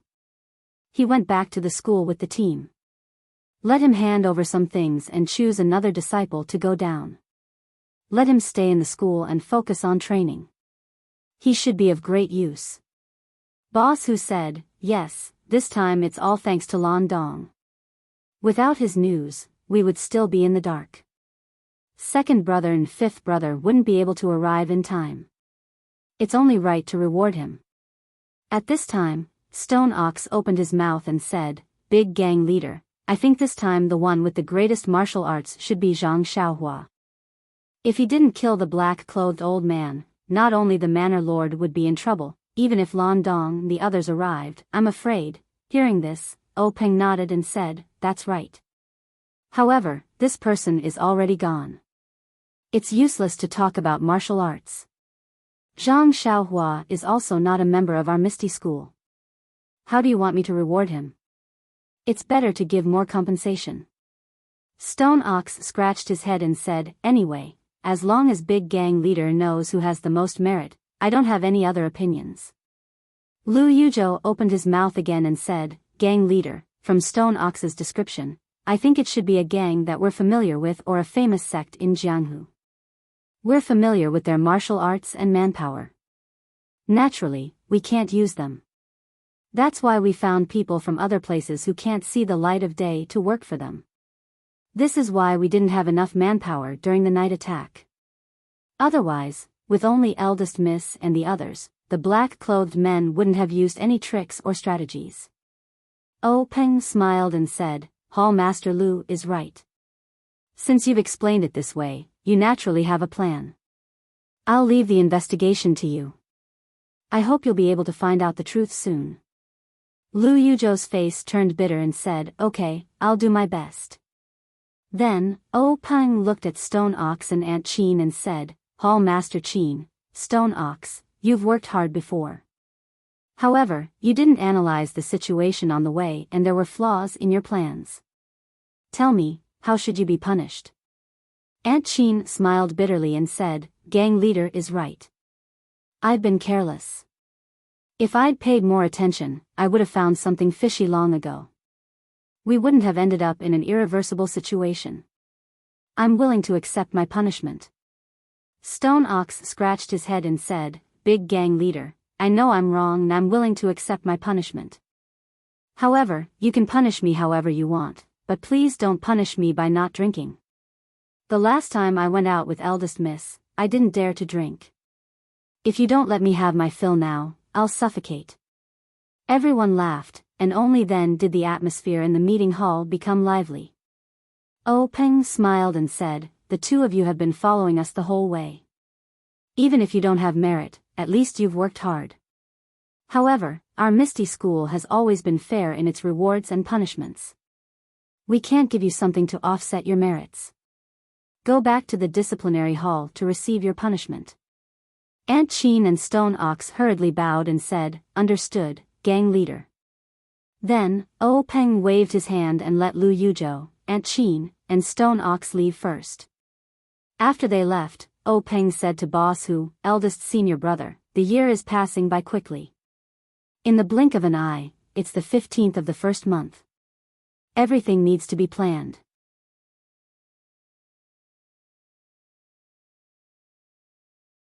Chapter 133. Hu Lao laughed and said, Yes, tomorrow after tomorrow, year after year, as if this day last year was yesterday, vivid in my mind. I'm getting old. Li Jian, who had been silent all this time, interrupted and said, It's because we're old that there are young talents flocking to us. Oh Peng said with a smile, Second brother is right. Didn't we all go through the same thing when we were young? However, I don't believe that eldest senior brother is old. Now that eldest senior brother's inner strength is profound, he is also a famous expert in the Jianghu. Although he is old, his ambition is still 1,000 miles away. He still has a lot of potential. Lu Qingyang, Lu Laowu, shouted, What's there to be afraid of? When you're old, you can just eat the longevity pill. Hearing this, Hu Laoda frowned and said solemnly, Laowu, what did I say last year? Don't tell me you've forgotten. Lu Laowu shrunk his neck and muttered, This, of course I haven't forgotten your teachings. I just said it casually. Hu Laoda looked around the hall and said, I'll repeat it again today. My Misty School doesn't have any longevity pill. You've only heard about it. Remember. Everyone replied, Understood, eldest senior brother. Then, Su Peihua, Su Laowu, asked, Third brother, when will Laowu come back? Oh Peng said with a smile, I just received news that Laowu and Shui Yupeng have already made their move. They should be back tomorrow or 2 days later. Su Laowu said, In the past, we 6 brothers used to spend the new year together. Now that there's the Luo Shui gang, we've left Laowu outside. I miss him a little. Oh Peng said, the Luo Shui gang situation has just stabilized. Naturally, there needs to be someone to oversee it. Shui Yupeng's martial arts are good, but she's not good at scheming. Laowu can go over to help. Moreover, for the new year, the gang leader naturally has to be in the gang. Since I'm not going to Luo Shui, Shui Yupeng will have to be there. Anyway, they'll be back soon. Hu Lao laughed and said, Laowu is right. If you're the gang leader, you naturally have the responsibility of the gang leader. You have less time for yourself. However, third brother, even though it's still the new year, today's new year is very different from last year's. Oh Peng and the others looked at Big Boss Hu with a smile, feeling proud in their hearts. Boss Hu continued, in the short span of a year, our Misty School's strength has increased by quite a bit. Our brothers' martial arts have also become outstanding. Not to mention, we have also joined forces with the Luo Shui gang, allowing our Misty School to develop both on land and on water. This is one good news after another. Old Fifth Lu suddenly interrupted, sesame blossoms and grows higher and higher. Everyone was stunned for a moment before they smiled and said, Old Fifth's words are absolutely correct. Su Lao Lu was puzzled and asked, Fifth brother, when did you learn to drop your bag? Old Fifth Lu rolled his eyes and said, if I don't read, I can't listen. So that was how it was. Everyone was delighted. When everyone finished laughing, O Peng continued Hu Lao Da's words and said, this is all thanks to the secret plane. Therefore, today, I asked you to stay behind to talk about the treasure hunt in the secret plane in a few days. Hearing this, Old Fifth Lu and Su Lao Lu did not speak. For this kind of discussion, they always only brought their ears and their mouths to drink. As for Li Jian, his face was still as calm as water. His eyes occasionally moved, but no one knew what he was thinking. O Peng had already known about this situation. His words were directed at everyone, but his eyes were looking at Big Boss Hu. Big Boss Hu laughed and said, Third brother, what are your thoughts? Let's listen first. Fourth brother is not here now. When he comes back, you can have a good discussion with him. O Peng said, in fact, it's very simple. Eldest senior brother, my opinion is the same as before. It's better for us to deal with the changes by sticking to the status quo. It's better for us to send an inconspicuous disciple. Big Boss Hu frowned and said, during this period of time, the strength of our Misty School has greatly increased. The strength of our elite disciples has also greatly increased. It will definitely fall into the eyes of some discerning people. It's inevitable that they will pay more attention to some of our actions. If we only send a disciple, we have to consider the safety issue. O Peng said with a smile, it's precisely because people will pay attention to it that we should do this. If you and I go, won't we attract more attention? It's better to send more disciples out and set up some smokescreens so that they can't figure out what we're going to do. In fact, I think that the secret plane may be known by others sooner or later. We can only hide it for as long as we can. We can take advantage of this time to get as much benefits as possible. Big Boss Hu asked again, so this time, we still let Yanming Jusher lead the operation? O Peng said with a wry smile, there's no other way. He has been there twice and is familiar with it. Moreover, he is the only one among the four forces that doesn't attract the attention of Jianghu people. If we don't let him go, who else can we send? Big Boss Hu laughed and said, Yanming Jusher is an honest and wonderful person with a good reputation. However, in front of the treasure, who won't be greedy? I hope he won't do anything stupid. O Peng said, we choose him because he is the weakest among the four forces. Before he does anything, he will think it over. Big Boss Hu said, in that case, I have no objection. What about you? Big Boss Hu turned to look at the others. Lu Laowu and Su Lao Lu were sipping wine. When they heard the eldest senior brother's question, they had no time to swallow the wine and just nodded hurriedly. Li Laoer said, in a low voice to show his agreement. Seeing this, Big Boss Hu said with a smile, we have no objection. You go ahead and do it first. When Laosi comes back, we can discuss the specific details. By the way, it's better not to disclose this matter to Shui Yupeng. After all, we may know a person's face but not his heart. It can make us completely relieved. O Peng said with a smile, don't worry, eldest senior brother. The fewer people who know a secret, the more confidential it is. Big Boss Hu said, well, this matter is settled. I'm relieved that you can do it. You can do it. The rest of the people also had the same look in their eyes and felt the same. O Peng was speechless. He rubbed his nose with his fingers and smiled bitterly. Let's not talk about how O Peng arranged the troops and arranged the disciples to release the smoke screen the next day. Let's talk about Zhang Xiaohua, who had been labeled as a glorious death. He had no idea that he had enjoyed the treatment of dying in the line of duty. He was just bored by the boring wait. It was snowing outside the cottage. It didn't stop until dawn. The sky also cleared up. The bright sunlight shone on the dozens of miles of frozen ground. Standing by the river, looking at the frozen jade belt and the snow-covered mountains, the golden sunlight hit one's face. The scene was extremely magnificent. If one appreciated such an artistic conception calmly, one might be able to comprehend something. Unfortunately, what the impatient Zhang Xiaohua wanted to see was not a static picture. What he wanted was a moving portrait of the people who came to find him. Unfortunately, in this desolate wilderness, whether there was snow or not, there were no signs of people. Now that the river was frozen, there were no boats. Zhang Xiaohua was annoyed.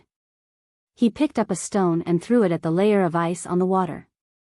With a light "kacha" sound, the stone broke through the layer of ice and fell into the river. Then, with a plop sound, it disappeared without a trace. Zhang Xiaohua suddenly realized that the layer of ice was not thick. He had wanted to jump on it to play, but now that he thought about it, his forehead was sweating. After a while of fear, Zhang Xiaohua could no longer keep his empty mind. He hurried back to the cottage. Using his fingers and toes to count, he realized that he had left the team for more than a month. Until now, no one had come to find him. Perhaps he was too optimistic. Zhang Xiaohua laughed at himself. The entire team's mission was to protect Yan's safety. When they were attacked by the men in black, the first thing they thought about was how to protect Yan. How could they spare more people to find him? Thinking about this, Zhang Xiaohua, who felt neglected, could not help but feel angry. They were all humans. They were all born of humans. Why couldn't they treat them equally? If they were born of demons, he would not be so calculative with them. Also, he stood up and saved the village head. Why did they give him some love and care? Why didn't they come to find him and let him feel the warmth of the mountain? This guy had wronged the people in the village. Why didn't he think about how far he had drifted? How could they find him? However, the kind Zhang Xiaohua immediately turned that trace of grief into worry for Yan and Qiu Tong. She did not know if her two sisters would be able to escape safely. Perhaps it was because they were still in danger that they could not send people to find him. Look, he had already learned to find excuses for others. What a kind country boy. Thinking about this, Zhang Xiaohua did not want to wait here for nothing. Thinking about the days, it should be the new year now. The desire to sit around the stove with his family immediately turned into motivation to move forward. Zhang Xiaohua quickly walked back to the cottage. After tidying up a little, he prepared to get up. When it came to packing, all he had to do was find a handy walking stick. Zhang Xiaohua had drifted along with the crowd and had nothing on him except for the small sword in his hand. Now that he was leaving, all he had was a money pouch he had picked up. Of course, the most important thing in the money pouch was money. If not for the slippery ground after the snow, Zhang Xiaohua probably wouldn't have even bothered to pick up the walking stick. Zhang Xiaohua carefully closed the wooden door of the cottage. Looking around the place where she had lived for more than a month, she was reluctant to leave. Naturally, the kind-looking Shirtai and the cold, arrogant but pitiful Miss Xiaomeng appeared in her mind. She did not know how they were doing now. In the vast sea of people, she did not know where they were. Perhaps she would never see them again in this life. Zhang Xiaohua shook her head. Her left hand touched the little toy that already had an owner. She smiled bitterly and turned to walk out of the small yard. On the left side of the cottage, there was a small path along the river. Before it snowed, Zhang Xiaohua could still see it clearly. Now, there was no trace of it. Zhang Xiaohua could not clear all the snow on the path. Therefore, she could only walk along the river and stagger. When Shirtai left, he had explained the way out very clearly. Zhang Xiaohua also remembered it clearly. Unfortunately, they had only told her the path without snow. After the snow, the world was white. There were no signs, no directions, no directions. Zhang Xiaohua regretted it. What should she do? Did she have to go back to the cottage and wait until the snow melted again? However, it was already winter. If she wanted to wait until the snow melted, wouldn't it be better to wait until spring came? Thinking of sitting alone in the cottage, Zhang Xiaohua felt a headache coming on. She immediately dismissed the idea of going back and continued walking along the river. The path did not always follow the river. When she reached a certain place, Zhang Xiaohua estimated and immediately turned in another direction. After walking for a while, she saw a forest. Zhang Xiaohua was secretly happy. This was exactly what Shirtai had described. She must have gone the right way. Therefore, she identified the direction and plunged in. However, once she entered the forest, Zhang Xiaohua could not help but complain. The snow in the forest was not less than outside at all. There was also a lot of withered grass and dry branches. It was very inconvenient to walk. Even if there was no snow, it was still very difficult to walk.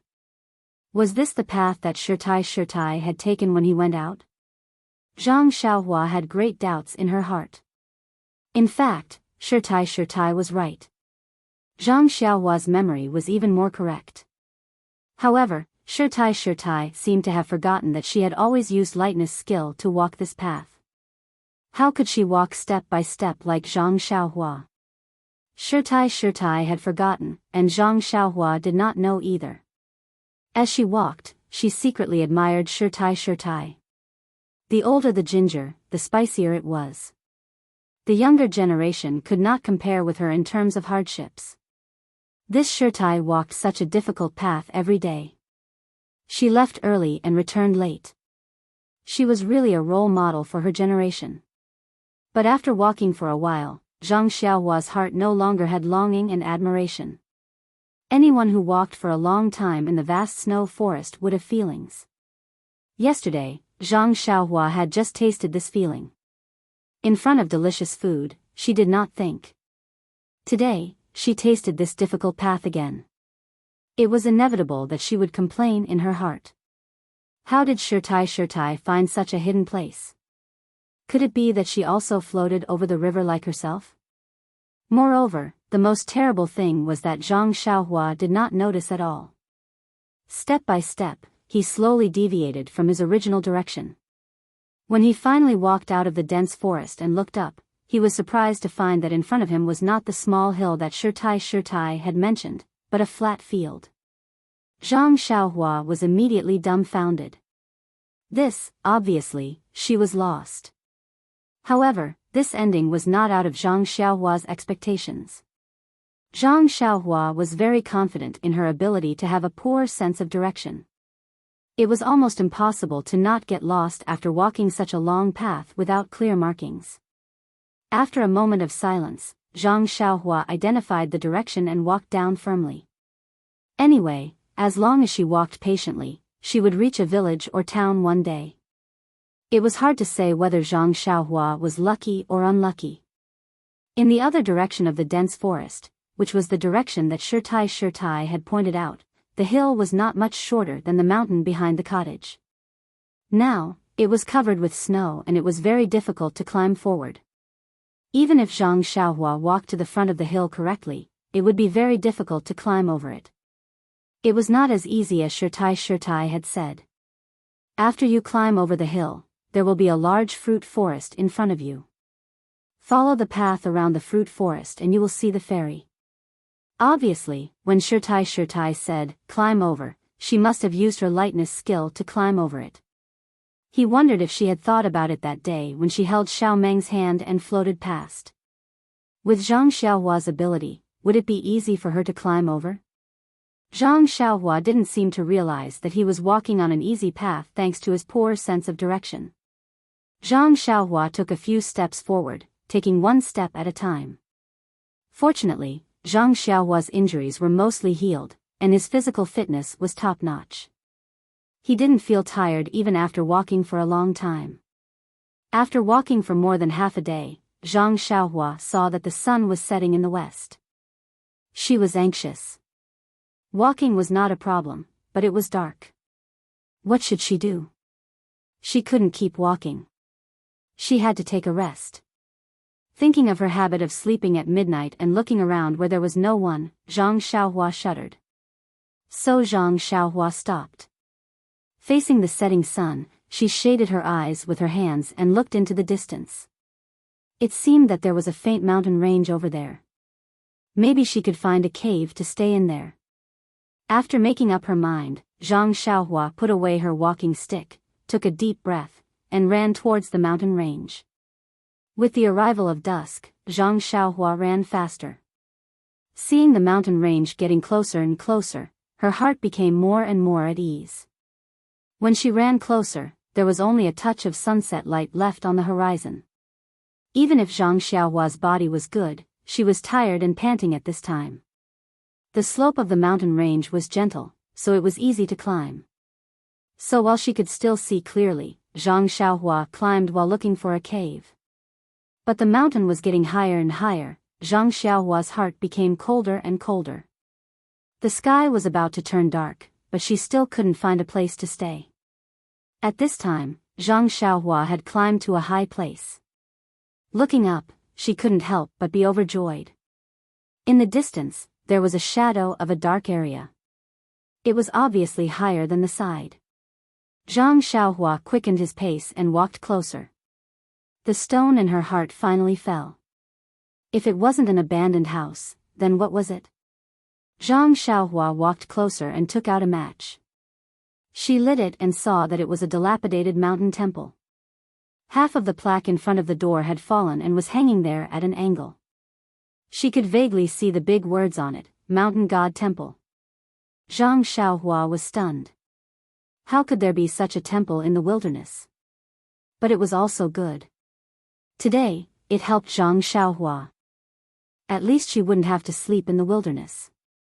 Therefore, Zhang Xiaohua lit a match and looked around the Mountain God Temple briefly. Then, he picked up some dried branches around the temple and started a raging bonfire in the temple's hall. After a tiring day, Zhang Xiaohua leaned against the warm fire and ate some dry rations that she brought with her. She immediately felt refreshed. Then, Zhang Xiaohua gathered her thoughts and got into a fighting stance. In this spacious mountain god temple, she practiced the Fist of the North Star 9 times. When the cool energy flowed through her body, Zhang Xiaohua stretched her arms and legs comfortably. These days were really comfortable. Of course, after recuperating from his injuries, Zhang Xiaohua practiced Elder Yu's swordsmanship to the best of his ability. After which, he found some straw at the back of the temple and laid it down beside the bonfire before falling asleep comfortably. Please add it to your collection, thank you.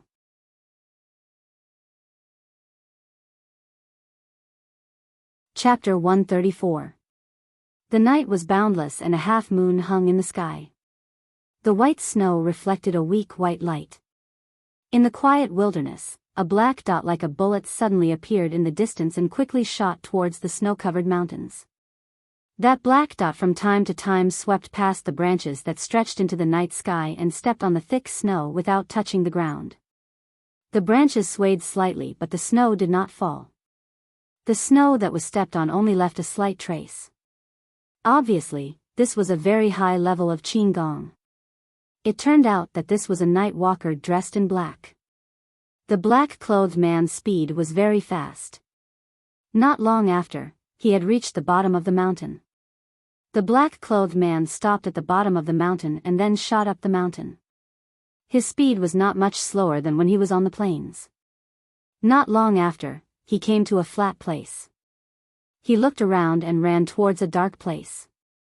When he got close, the dark thing showed its outline. Wasn't it the mountain temple where Zhang Xiaohua stayed at night? At this time, the black-clothed man suddenly stopped. He took out something from his arms and slowly walked to the door. He stuck his head out and stared at Zhang Xiaohua, who was sleeping next to a bonfire that was about to extinguish. After listening for a while, he walked in with heavy footsteps. When he entered the temple, under the weak light of the fire, the black dagger in the black-clothed man's hand emitted a cold aura. The black-clothed man saw the young boy lying next to the bonfire and was slightly relieved. But his hand was still holding the dagger. He walked a few steps into the temple and picked up a small stone from the ground. He threw it at Zhang Xiaohua.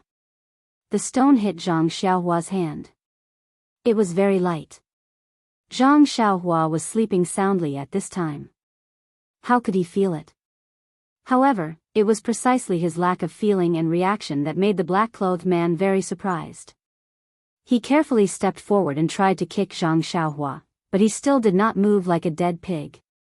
The black-clothed man heaved a sigh of relief. It turned out that this person was already dead. The black-clothed man used his finger to test Zhang Xiaohua's nose.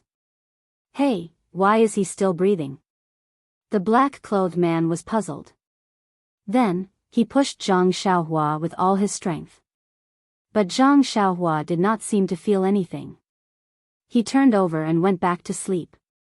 When the person saw this, he ignored Zhang Xiaohua and casually picked up a few withered branches from the side and added them to the almost extinguished bonfire. The flames immediately circled around the branches and burned rapidly. The entire temple immediately lit up and warmed up. Not long after, the black-clothed man's eyes looking at the flames suddenly glanced up. He seemed to have noticed something and then stared at the temple door. Sure enough, a black shadow rushed in from outside, bringing in a gust of cold wind. The bonfire swayed left and right. When that person stood still, it was a short and thin night walker. He also had a black cloth wrapped around his head, so people could not see his face clearly. The person who came later looked around the temple and saw Zhang Xiaohua beside the bonfire. He frowned and said, "Mei Laoyao, who is this boy?" The black-clothed man called Mei Laoyao smiled and said, "I don't know. When I got here, this boy was already sleeping here." The black-clothed man who came later said, "Then why don't you go to another place?" Mei Laoyao said unhappily, "Do you think it's easy to find a hidden place? I tried just now. This boy is asleep. I can't do anything.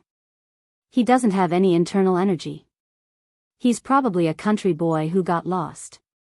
"Shopkeeper Lu, you're too careful." When Shopkeeper Lu heard this, he walked forward and said, "It's better to be safe than sorry. If I wasn't careful, how could I live until now?" Shopkeeper Lu walked to Zhang Xiaohua and also looked at him.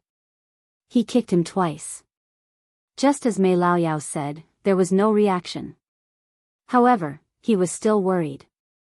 He used his internal energy and pressed a few acupoints on Zhang Xiaohua's body. He said, "Let him sleep. If I don't hit his sleeping acupoint, I won't feel at ease." Mei Laoyao was still warming himself by the fire. He said, "Okay, you're finally relieved. Come and warm yourself." Shopkeeper Lu sat beside the bonfire and asked, "Mei Laoyao, how did you find this place? I've been in Misty Rain Town for so long. How come I've never heard of a mountain god temple here?" Mei Laoyao said unhappily, "Just because you haven't heard of it doesn't mean it doesn't exist. I came to Misty Rain Town for a mission 2 years ago and was discovered by my enemies. When I chased all the way here, I found it on the mountain. When I looked for you this time, I suddenly thought that such a secluded place would be the best place to see you." Shopkeeper Lu said with a smile, "That's right. A place that even I don't know of is naturally very appropriate. However, on such a snowy night, only someone as good as you won't leave too many traces on the snow. I can't do that. It's hard to guarantee that I won't be seen." Mei Laoyao sneered and said, "So what if someone sees us tomorrow? Can he know what we talked about tonight? Can he find your shop?" Shopkeeper Lu said with a smile, "You're right, little brother. I'm being overly cautious." Mei Laoyao said, "There's no right or wrong. Once you enter the Jianghu, you can't help yourself. There's a bloody disaster at any time. It's normal to be careful." "Oh, okay, let's cut the small talk. What's wrong with the Tan family? Shopkeeper Lu immediately stopped smiling and said, the Tan family is managed like a family. I've sent spies to infiltrate them several times, but they all failed. In order not to alert the enemy, I didn't dare to try again. Now, as a jade shopkeeper, I have some connections with their third young master. Mei Laoyao didn't say anything. Seeing this, shopkeeper Lu didn't know whether the other was happy or sad. He said with a smile, I know this is far from the requirements of the organization, but I do have some difficulties. You see, I've made friends with some low-level disciples. They can't get close to the core of the Tan family, and they can't find out anything useful. As for the core disciples, not to mention their eldest young master and second young master, who are all outstanding talents and extremely shrewd, even disciples like Tan Wen and Tan Wu, who are slightly from the side branches, have received strict training since they were young. They are strict with themselves in all aspects. It's very difficult to cater to their preferences. Mei Laoyao frowned and said, this is the truth. The organization also knows this. Didn't they let you come here because they liked your specialty? That's why they gave you this tough nut to crack. You have to display the spirit of not being afraid of hardship and not being tired. Bring out the spirit you used to be good at fighting battles. Strive to put a Kongming lantern in this difficult place. Shopkeeper Lu was stunned and said, this. Brother Mei, what is a Kongming lantern? Mei Laoyao smiled and said, Brother Lu, you're just a country bumpkin. A Kongming lantern is a lantern that can be placed in the sky. It's like you've made achievements that people look up to. Shopkeeper Lu cupped his hands and said, I'm impressed, I'm impressed. Brother Mei, a scholar who has been away for 3 days must be looked at with new eyes. After your training at the headquarters, your level has improved greatly. Mei Laoyao was also happy. He cupped his hands in a certain direction and said, this is all a gift from the master. You and I must be grateful. If you do well this time, you might be able to receive the master's appreciation. When shopkeeper Lu heard this, he hurried forward and took out an item from his bosom. He carefully placed it in front of Mei Laoyao and said with a smile, Brother Mei, this is an ancient jade that I received when I was in the countryside last time. It's warm in the winter and cool in the summer. It's very unique. Please accept it and admire it when you're free. Mei Laoyao looked at the item that shopkeeper Lu handed over and accepted it carelessly. He said with a smile, Brother Lu, you're so kind. I only have this little hobby, yet you've taken it seriously. Just based on this, it's impossible for me not to improve. Shopkeeper Lu said modestly, my insignificant skills are nothing. Compared to Brother Mei, it's like a firefly compared to the bright moon. I hope you'll put in more good words for me in the future.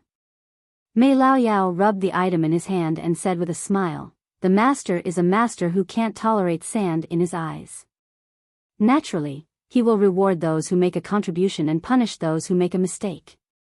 If Brother Lu can have some achievements, I'll also be able to benefit from it. Shopkeeper Lu said, isn't that still dependent on the master's guidance and brother's support? Mei Laoyao smiled and didn't say anything else. He just played with the ancient jade in his hand. Shopkeeper Lu saw that his goal had been achieved and said, however, I heard third young Master Tan talk about some things in the past few days. There are actually some clues. Mei Laoyao made a sound of surprise and said, tell me about it. Perhaps you've made some new discoveries. Shopkeeper Lu said, according to third young Master Tan, the Tan family sent out many disciples before and after the new year. It seemed like there were many missions. Third young Master Tan was a bit puzzled. Although the family usually had some affairs outside, they were all scattered at different times. He hadn't seen any disciples go out at the end of the year. He was very puzzled. Mei Laoyao said, then did you ask him what kind of missions they were? Shopkeeper Lu said with a smile, how would I dare to ask such a sensitive question? However, listening to his vague meaning, he also didn't know. Moreover, when he asked the family head, he was reprimanded. If he hadn't been reprimanded, he wouldn't necessarily have told me. Mei Laoyao asked again, if third young Master Tan didn't know, Then what about eldest young Master Tan and second young Master Tan? Did they make any movements?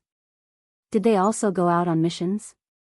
Shopkeeper Lu shook his head and said, no, they're all staying at the Tan family's old residence. Mei Lao Yao frowned and said, that's a bit strange. If something really happened, the eldest and second in the family would definitely go out to take care of the overall situation. They're all staying at home.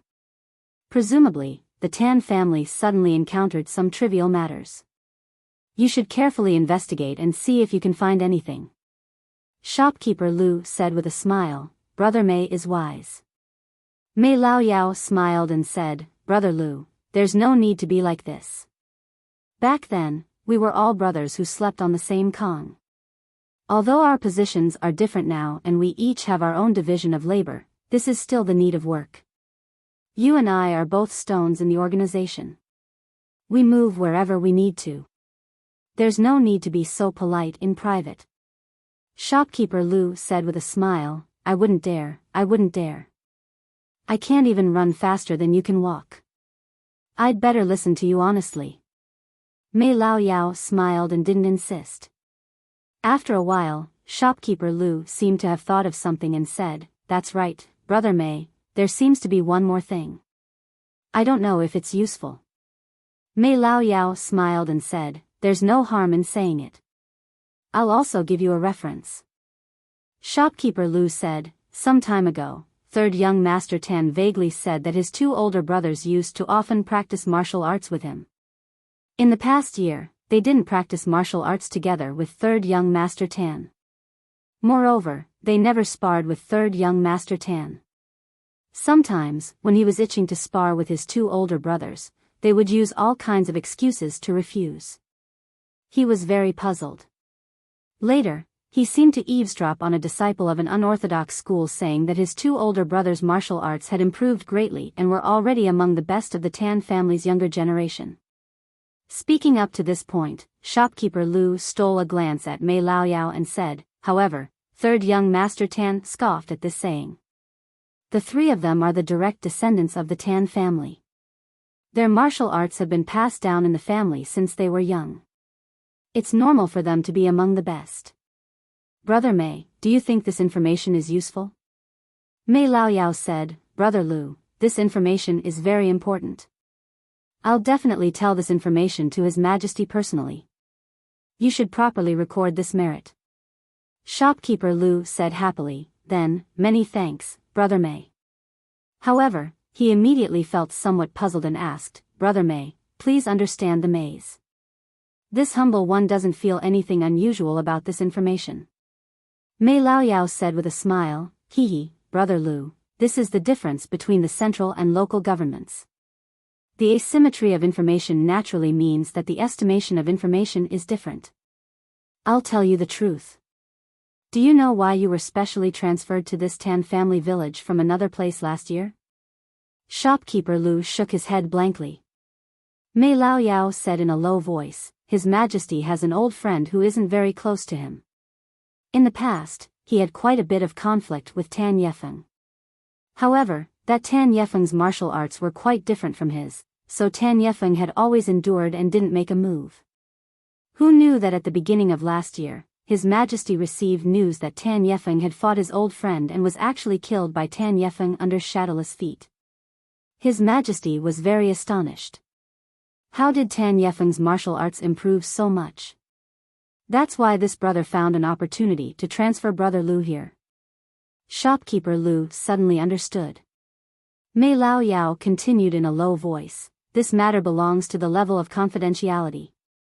This humble one was also afraid that Brother Lu wouldn't understand and lose useful information for no reason. That's why this humble one told you the truth. I hope that Brother Lu can keep this a secret and pay more attention to this in the future. If you get credit, won't this humble one also be able to recommend you for merit? Shopkeeper Lu hurriedly bowed and said, I understand, Brother Mei. Now that I have a general direction, I won't fish in troubled waters. I believe that with third young Master Tan as a breakthrough point, I definitely won't disappoint His Majesty's expectations and Brother Mei's recommendation. Mei Lao Yao also nodded. The two of them talked a little more. When the sky was a little brighter, they went down the mountain separately. The two of them were discussing such confidential matters in a temple in the wilderness, but they only hit Zhang Xiaohua's sleeping acupoint and treated him as a dead object. They didn't avoid him at all. Moreover, when they left, they didn't do the shady business of cutting the weeds and eliminating the roots. They just patted their butts and left. In fact, that wasn't the case. The man in black who came first, Mei Laoyao, didn't intend to let Zhang Xiaohua live until the morning. Therefore, he didn't look at Zhang Xiaohua's face at all. He was just a little boy who was lost. When he left, he casually hit his dead acupoint. How could he have a chance to live? However, the man in black who came later, shopkeeper Lu, was cautious. He hit Zhang Xiaohua's sleeping acupoint first. He knew shopkeeper Lu's strength.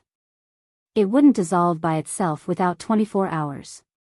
The bonfire in the temple had been extinguished when the two of them were talking. They didn't add any dead branches. Who could survive a day in this winter when a drop of water would turn into ice? In the minds of Mei Laoyao and shopkeeper Lu, no matter why this child came to this mountain temple, it was his bad luck. They were virtuous not to hit his dead acupoint. There was no reason for him to go out alive. He would definitely be frozen to death. Before Mei Laoyao left, he also wanted to give him a kick. Unfortunately, shopkeeper Lu let him go first. How could he have the nerve to doubt shopkeeper Lu's way of handling things in front of him? He could only go out first and act like a leader who trusted shopkeeper Lu. In their eyes, killing people to silence them was as easy as slapping their hands to kill a fly. They didn't take it to heart. However, they didn't think about it. A young man was lost in a barren mountain. It wasn't easy for him to find a place to sleep. He was sleeping soundly. What did that have to do with them? How could they just hit his sleeping acupoint and freeze him to death? If that was the case, it would be better for him to die at that time. He would have to suffer such torture before his death. Unfortunately, heaven helps the worthy. After the two people left for a long time, the sky gradually brightened. A ray of sunlight flashed across the mountain temple. Zhang Xiaohua, whose sleeping acupoint had been hit, suddenly opened her eyes. As usual, a ball of light flashed in her eyes. She stretched her body and sat up. She looked around and saw the ashes of the bonfire that had lost its heat. Only then did she remember what happened last night. She stretched herself and secretly rejoiced. If she didn't have this temple, she didn't know how to get through the long night. After wiping her face with the snow outside, Zhang Xiaohua pulled herself together and started practicing her fist and sword techniques. She only stopped when her body was completely comfortable. She ate some dry rations and prepared to go down the mountain to find a town. But when she left the mountain temple and looked at the snowy mountains, Zhang Xiaohua frowned. The Shirtai was really harmful. What kind of secluded place was this? She had walked for an entire day before arriving at this mountain range. How should she proceed from here? Just as she was hesitating and cursing in frustration, Zhang Xiaohua's eyes suddenly lit up. She could see a few rows of footprints in front of the steps of the mountain temple. Those small footprints were naturally Zhang Xiaohua's own. There were also a few rows of larger footprints beside them. Needless to say, they were definitely left behind by others who came to the mountain temple. Zhang Xiaohua was excited. When she came here yesterday, it was already dark, so she naturally didn't see them. Now that it was daybreak, they pointed her in the right direction. This mountain temple was really efficacious. No wonder there were still people coming here even though it was so remote. However, there didn't seem to be any idols in the mountain temple. But why would Zhang Xiaohua care if there were idols or not? After thanking this inexplicable god in her heart, Zhang Xiaohua packed up and prepared to follow the footprints to find a town. At the very least, she should be able to find a place with signs of human habitation. Please add it to your collection, thank you.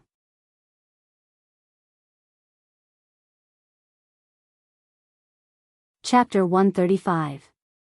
Zhang Xiaohua followed the footprints in front of the mountain god temple and went down the mountain. However, he soon found that the footprints were strange. The footprints seemed to belong to two people. One of them stepped deeper, and the other stepped shallower. However, they had one thing in common, which was that the footprints were very big. One step was enough for Zhang Xiaohua to walk several steps. Zhang Xiaohua was a little surprised. How long were these people's legs? Moreover, when going down the mountain, people walked on steep roads, but Zhang Xiaohua couldn't. He had to find a gentle slope and look for the footprints at the bottom of the mountain. After walking for a while, Zhang Xiaohua understood everything. There was a small forest in front of him. When he walked to the forest, the footprints disappeared and reappeared on the other side of the forest. At this time, Zhang Xiaohua, who was half a step into Jianghu, seemed to know that the footprints he followed were left by a martial arts master. But why did these masters go to the mountain god temple? Zhang Xiaohua didn't want to know. He just wanted to let the footprints take him back to the human world. After walking for a while, Zhang Xiaohua encountered another problem. The footprints were divided into two lines, and they went in different directions. For this kind of problem, Zhang Xiaohua didn't hesitate and easily chose the right answer. Why? Thinking with Zhang Xiaohua's heel, he knew that if he followed the footprints that were deeper, then the footprints that were shallower must be good at lightness skill. The snow was vast. If the master was excited and stepped on the snow without leaving any trace, wouldn't Zhang Xiaohua follow him in vain? Since he chose the direction, Zhang Xiaohua followed the footprints of the martial arts master he had never met. He faced the rising sun and walked forward proudly. These footprints were worthy of Zhang Xiaohua. Although the depth of the footprints differed from time to time, Zhang Xiaohua could still distinguish them. Along the way, the footprints didn't seem to be any different, which made Zhang Xiaohua feel very grateful. Zhang Xiaohua couldn't stop praising this God-given good man. Now, shopkeeper Lu, who had already returned to the shop and wanted to freeze Zhang Xiaohua to death, kept sneezing. He couldn't stop cursing Zhang Xiaohua in his heart. What a lucky bastard. He actually found such a remote place to meet. Now he had caught a cold and had to spend money to see a doctor. It was almost noon. Zhang Xiaohua was a little hungry. When she came out, she only took some dry food. She had planned to eat halfway. Now she didn't know where she was. She had eaten the rest in the morning. If she didn't find anyone today, she would be hungry at night. Just as Zhang Xiaohua was letting his imagination run wild, he suddenly saw smoke on the horizon. Zhang Xiaohua was overjoyed. He immediately turned around and ran towards the smoke. He didn't care about following in the footsteps of that arrogant man. The most direct result was that shopkeeper Lu, who just took the money and went out, suddenly stopped sneezing. He touched his nose, shook his head, and said to himself, "Heaven helps the good.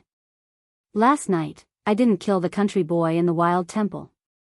I just sealed his sleeping acupoint and let him freeze to death. In comparison, I have accumulated good karma. I immediately received interest and didn't need to spend money to see a doctor. It seems that I have to learn from the senior management of the organization. They are real masters who kill people without spilling blood." Zhang Xiaohua left the footprints and turned to the place where there was smoke again. She opened a road when she met a mountain and built a bridge when she crossed a river. She carried out the fearless Jianghu spirit. Finally, in the afternoon, she came to a small town in the countryside. Looking at the small town in the distance, the houses around the town, and the poultry around the houses, Zhang Xiaohua sighed with emotion. She finally found human habitation. She didn't have to worry about being hungry anymore. Zhang Xiaohua walked along the small path of the small town. It was a typical rural town, a little smaller than Lu Town. Now that it was the new year, there were many people on the street. They were all wearing new clothes and smiling. When they met, they were all friendly and cupped their hands to each other. Many young boys about the same age as Zhang Xiaohua were holding incense and setting off firecrackers happily. It was a scene of celebrating the new year. Zhang Xiaohua's dress was not shabby, but it was not neat either. It didn't look like she was celebrating the new year. The people in the town saw it and felt a little strange. After all, ordinary people, no matter how poor they were, had to change their children's clothes for the new year. People like Zhang Xiaohua who didn't have new clothes to wear were very rare. Moreover, they looked unfamiliar, so they must be an orphan in the countryside. How could Zhang Xiaohua care about other people's faces? He looked for a place where he could buy food. However, after searching for a while, he suddenly realized that it was the new year. Ordinary small shops were closed and not open for business. Where could he buy food? Zhang Xiaohua secretly touched the money bag in his arms. He couldn't help but smile bitterly. Since he was born, he had never taken so much money. He even had to starve. It was really unfair. Looking at the shops in the small town that were basically closed, Zhang Xiaohua couldn't help but smile bitterly. Did he have to wait until the 6th day of the new year to buy food? He doubted whether he could survive until then. Zhang Xiaohua sighed. It was impossible. He could only find someone and knock on the door to buy food. At this time, a young man in his 20s walked in front of him. He was dressed very brightly, had greasy hair and a powdered face. He seemed to be humming a little song. Zhang Xiaohua hurriedly went forward and cupped his hands in greeting. "Excuse me, big brother." That person was squinting his eyes and reminiscing about something. He was very impatient when he was interrupted. Seeing the poor country child in front of him, he frowned and secretly cursed his bad luck. Was this person asking for money on the street? It was the new year. If he gave it, he would be distressed. If he didn't give it, he wouldn't get any good luck. He was in a dilemma. Thus, he asked, "What's the matter?" As he spoke, his hand reached into his bosom and secretly took out a copper coin. If it was money, he would use it to send the matter away. Zhang Xiaohua smiled and said, "Excuse me, big brother, what time is it now?" That person was stunned. So it wasn't money. His heart relaxed and he said with a smile, "It's 3:00 in the afternoon." After he finished speaking, he was about to walk away. Zhang Xiaohua said again, "Sorry, big brother, you misunderstood. I asked what day is it today." That person was even more stunned. He looked up and down at Zhang Xiaohua and asked, "Little brother, do you have a fever? You don't know what day it is?" Zhang Xiaohua smiled and said, "I mistakenly entered the deep mountains. When I came out, it was already late." "What year is it now?" That person saw that Zhang Xiaohua's words were extraordinary and immediately showed respect. He said solemnly, "Today is the 6th day of the 1st month in the 23rd year of Jin Feng. I wonder when little brother entered the mountains?" Zhang Xiaohua cupped her hands and said seriously, "It's about the beginning of the 12th month in the 22nd year of Jin Feng." That person smiled and said, "Admirable, admirable. What a great immortal fate." Immediately, the smile on his face froze. Where did this come from? It's only 1 month. Are you kidding me? Zhang Xiaohua laughed in her heart and asked again, "Big brother, may I ask where I can buy food in this town? Anything is fine as long as it can fill my stomach."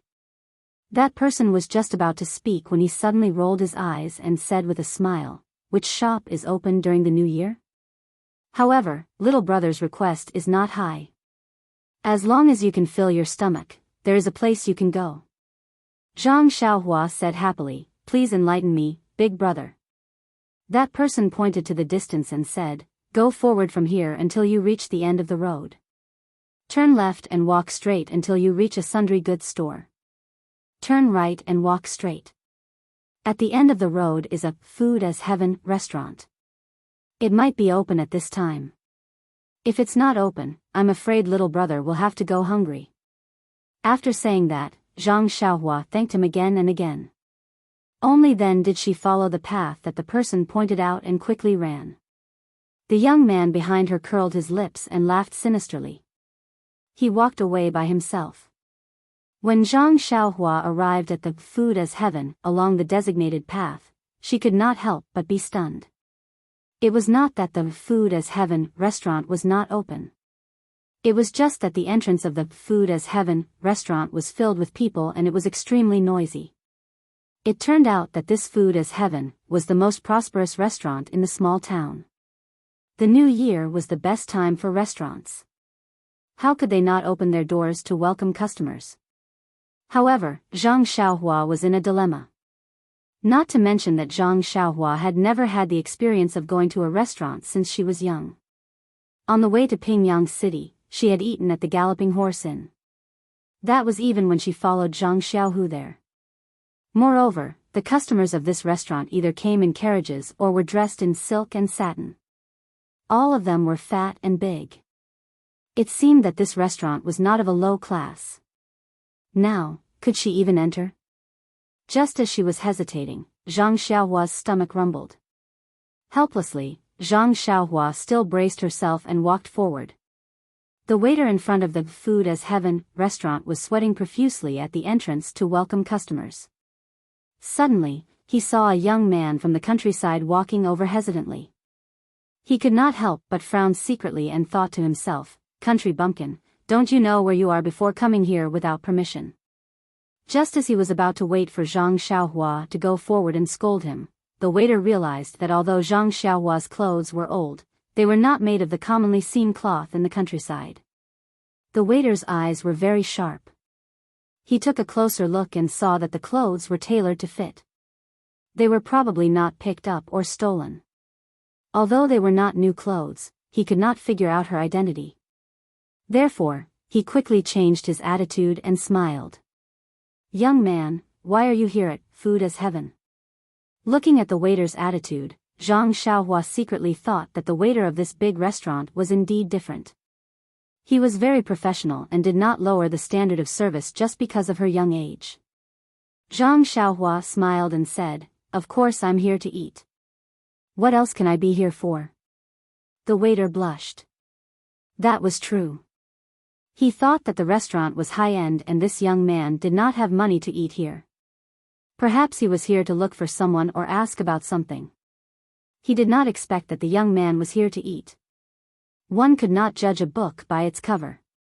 The sea could not be measured with a pint pot. This ordinary-looking young man was actually a rich person. Therefore, the waiter quickly bowed, waved his hand, and gestured for Zhang Xiaohua to come in. When Zhang Xiaohua entered the restaurant, it was an eye-opener. It was already past lunchtime, but the restaurant was still noisy and there were almost no empty seats. Zhang Xiaohua did not know what to do when the waiter smiled and said, "Dear customer, do you want to have a quiet private room on the second floor?" When Zhang Xiaohua heard this, she thought to herself, "Forget it. Who knows if there is a private room fee or a minimum price here? Although I have never eaten in a restaurant, the ancients said that even if I have not eaten pork, I have seen pigs run. There are many books about sharpening one's knife. I will not be taken advantage of for no reason." Therefore, Zhang Xiaohua quickly waved her hand and said, "This place is good. It's so lively." The waiter did not force her. He found a small table on the first floor and let Zhang Xiaohua sit. Then, he poured tea for Zhang Xiaohua and brought the menu for Zhang Xiaohua to order. The menu was filled with the names of the dishes. Zhang Xiaohua did not understand them, but he could understand the prices. He flipped through them one by one. In the end, he secretly curled his lips. Why are they so expensive? He did not know what they were, but he could not bear to part with the money. When the waiter saw that he did not order after flipping through the menu, he thought that there was nothing he liked. So, he smiled and said, "If dear customer is not satisfied, this small restaurant has a secret recipe. I will give you a few dishes to see if you are satisfied." The waiter swallowed his saliva and recited the names of several dishes in one breath. His voice was high and low, and it was very pleasant to hear. Zhang Xiaohua was very surprised when he heard it. This restaurant was different from others. Just reciting the names of the dishes was like singing. However, when he casually asked about the price of a dish, he immediately withered. It was actually much more expensive than the menu. Zhang Xiaohua rolled her eyes and asked, "Waiter, how much is the white rice in your restaurant?" The waiter was stunned and said casually, "White rice is free." Hearing this, Zhang Xiaohua was very happy. She clapped her hands and said, "Good, that's it. Give me 5 big bowls of white rice." The waiter trembled and almost dropped the menu in his hand. He glared fiercely at Zhang Xiaohua. If it wasn't for the fact that they were in public and he was afraid that it would affect the restaurant's business, the waiter only wanted to step over and grab Zhang Xiaohua's neck and throw him out. Wasn't this just making fun of him? Looking at the waiter's angry eyes, Zhang Xiaohua was stunned. She smiled innocently and asked, "Waiter, what are you doing here? Hurry up and get to work. Give me the white rice." The waiter gritted his teeth and said with a smile, "Dear customer, this white rice is free, but you should at least order a dish." Zhang Xiaohua was stunned and said, "You didn't say that just now." The waiter lowered his head and said, "That was this little one's negligence. Please forgive me." Zhang Xiaohua asked, "Must I order a dish?" The waiter said, "Yes." Zhang Xiaohua asked again, "Are you sure? Must I order a dish?" The waiter said with certainty, "Yes, I'm sure, definitely and definitely." Zhang Xiaohua laughed and said, "Hee, I only knew that I had to order a dish after you said it. If you didn't say it, how would I know that I had to order a dish? Since you said it, then I can only order a dish. All right, I'll order this." Zhang Xiaohua pointed at the cheapest dish on the menu, mala chicken offal. The waiter looked and asked, "Dear customer, are you sure?" Zhang Xiaohua nodded and said, "I'm sure, definitely and definitely." The waiter said, "Then dear customer, you won't go back on your word?" Zhang Xiaohua laughed and said, "I won't. This one has always been a man of his word. As the saying goes, a gentleman's word is as fast as a horse's whip. If I say this, then I will." The waiter nodded and said, "Then dear customer, you won't add any other dishes?" Zhang Xiaohua shook her head and said, "There's no need. However, I still want those 5 big bowls of white rice." Thus, the waiter put away the menu and said, "Please wait a moment." Only then did he stagger away with a heart full of resentment. After the waiter left, Zhang Xiaohua poured a cup of water and gulped it down in one gulp. However, she still wasn't satisfied and drank 3 cups in a row. Only then did she slow down a little and thought, the tea in this restaurant is also ordinary. It's a far cry from the mountain spring water at home. However, this tea doesn't seem to cost money. I can drink more. After thinking, she was about to pour a 4th cup, but the teapot was empty. Zhang Xiaohua called out, "Waiter, can you add some more tea?" The waiter had just walked back and handed the menu to the chef when he was called over. He was still puzzled. He remembered that he had just poured a pot of tea for this youth. Could it be that he remembered wrongly? After waiting for the waiter to pour more tea, Zhang Xiaohua poured a full cup and drank it. She raised her head and looked around, sizing up the restaurant. At this time, it was already past meal time. Most of the customers in the restaurant were drinking and chatting. On the left side of Zhang Xiaohua was a table of 5 burly men. They were dressed in martial arts attire and were drinking and chatting. Perhaps because they were sitting close to each other, those men's voices were also loud. Zhang Xiaohua didn't intend to listen to their conversation. However, those words still didn't reach her ears. She only heard one person say, "His granny, it's the new year. How can we be sent to such a poor place? It's really not a day for humans." Another person said, "That's right. In the past, we used to spend the new year with our wives and children. How can we have such a long escort this year?" One person said, "There's no other way. The customers are in a hurry. Time is tight, so we can only run during the new year." Another person said, "However, the remuneration this time is quite good. It's double the usual."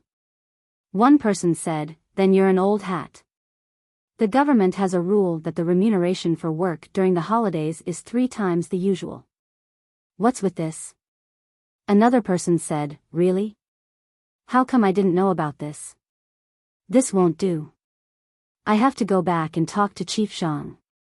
No matter what, we can't lose out. One person said, forget it. Chief Zhang is also a newcomer. Although he has gained some prestige recently, he's still not a proper escort. It's better to ask around in private first. Another person said, then we have to tell him so that he can be prepared. Maybe he doesn't even know about it. One person said, that's fine too. Chief Zhang is usually very straightforward and enthusiastic. Maybe we can talk to the higher-ups and get some compensation. Another voice said, let's talk about these things when we get back. Aren't we just here to drink? We should just wait for the job to be done quickly so that we can go home. In this town, only this restaurant is worthy of our attention. Even if we want to find a place to drink and drink, there's no such place. One person said, there is, but it's a pity that we're not worthy of our attention. Besides, it's the new year and people have to go home too. How many of them are still waiting for you to take care of them in the courtyard? Following that, the few of them talked about some men's topics in a vulgar manner. Zhang Xiaohua was already at the age where she didn't really understand. Her face and ears turned red as she listened, but she couldn't cover her ears. She could only keep drinking water to distract herself. Accidentally, the teapot was empty again. Zhang Xiaohua could only call out again, waiter, add more water. Please add it to your collection, thank you.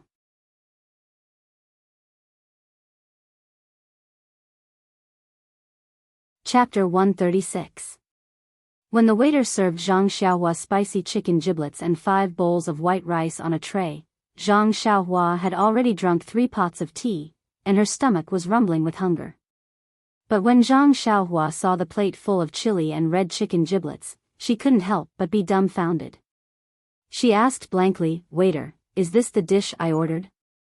The waiter smiled and said, sir, that's right. This is our restaurant's famous special dish, spicy chicken offal.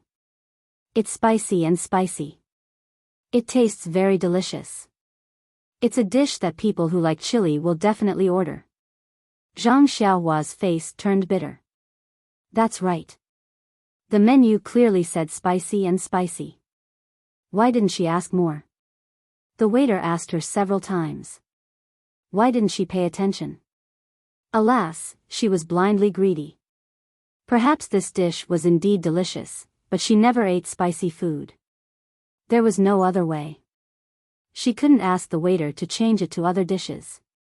Wouldn't that cost more money? Zhang Xiaohua had to bite the bullet. She picked up the bowl and chopsticks and carefully put a piece of chicken giblets into her mouth. Immediately, a spicy taste spread from her mouth to her head and then to her eyes. It was so spicy that she almost cried. Zhang Xiaohua quickly ate a few mouthfuls of white rice to calm down a little. Then, Zhang Xiaohua drank a lot of tea. Only then did she have the courage to eat a mouthful. Although this spicy chicken giblets was extremely spicy, it was also a good dish to eat. Zhang Xiaohua wanted to stop but was afraid of wasting, and wanted to eat but was afraid of spicy food. When the plate of spicy chicken giblets was finished, Zhang Xiaohua had already eaten 6 bowls of white rice and 2 pots of tea. When Zhang Xiaohua picked up the chopsticks, she picked up the red chili on the plate and couldn't find a piece of chicken giblets. Only then did she put down her chopsticks with relief. Although Zhang Xiaohua wanted to eat the chili on the plate, she thought about her mouth and gave up the idea. She touched her round belly. She was really full. Since she had finished eating, she naturally had to pay the bill. Zhang Xiaohua raised her hand to call the waiter. In fact, when Zhang Xiaohua was eating, the waiter's eyes didn't leave her. After she finished eating, the waiter stared at her even more closely. Zhang Xiaohua's behavior was really suspicious. She had the tendency of eating without paying attention. If she slipped away, the waiter would have to pay for the meal. How could he not pay attention? At this time, when he saw that Zhang Xiaohua didn't have any other strange behavior and called him over to pay the bill, he was more careful. He was afraid that Zhang Xiaohua would find a cockroach in the spicy chicken giblets and make it difficult for him. When Zhang Xiaohua asked him how much money to pay, the waiter was slightly relieved. He smiled and said, "Dear customer, are you done eating? It's 50 copper coins." 50 copper coins? Zhang Xiaohua said strangely, "Why is it so much? I remember the price on the menu is 45 copper coins." The waiter smiled and said, "Dear customer, you didn't see wrong. That chicken giblets is indeed 45 copper coins." "Then why are you asking for 50 copper coins?" Zhang Xiaohua asked again, "Isn't plain rice free?" The waiter said, "But, dear customer, that pot of tea is 5 copper coins." "What?" Zhang Xiaohua almost jumped up and said, "This water is expensive? Why didn't you tell me?" The waiter had a face of grievance and said, "You didn't ask me. Dear customer, this drink has to be charged. This is tacitly agreed by the government. Didn't you know? If you didn't ask me, how would I know that you didn't know?" Zhang Xiaohua was speechless. She had been extremely careful, but she had still been tricked by the restaurant. Fortunately, this tea was charged by the person and not the pot. Otherwise, wouldn't she have been wronged for drinking 5 pots of tea? Thus, Zhang Xiaohua didn't say anything else. She felt around in her chest and took out the money pouch. Then, she put her hand inside and felt around for a long time before taking out a small piece of broken silver. She handed it to the waiter. The waiter felt a wave of dizziness. He originally thought that this Zhang Xiaohua was someone who was prepared to eat for free. He had already made some preparations, but he didn't expect that the other party would actually pay the bill. "If you want to pay the bill, then pay the bill. It's only 50 copper coins. You can just give me copper coins, but you gave me a piece of silver. It looks like it's at least 3 to 5 copper coins. Aren't you playing with me?" The waiter resisted his impulse and lowered his head to ask, "Dear customer, it's only 50 copper coins. Don't you have copper coins? Or a smaller piece of broken silver would also be fine." Zhang Xiaohua said in a serious tone, "I don't have copper coins. This piece of silver in the pouch is also the smallest." The waiter completely fainted. What kind of person was this? Looking at the money pouch, there was at least a lot of silver in it. How could such a rich person be so stingy? She only ate a special spicy chicken offal and added 6 bowls of free white rice. That's right, she also refilled the tea 4 times. She even grumbled for the 5 copper coins for a long time. Not to mention the waiter's bitter face as he took the piece of broken silver to the counter to pay the bill. Zhang Xiaohua's actions attracted the attention of a wretched uncle next to her. He originally had a plate of peanuts and a jug of wine. He slowly drank and his bright eyes looked around. Zhang Xiaohua's food and appearance didn't enter his eyes.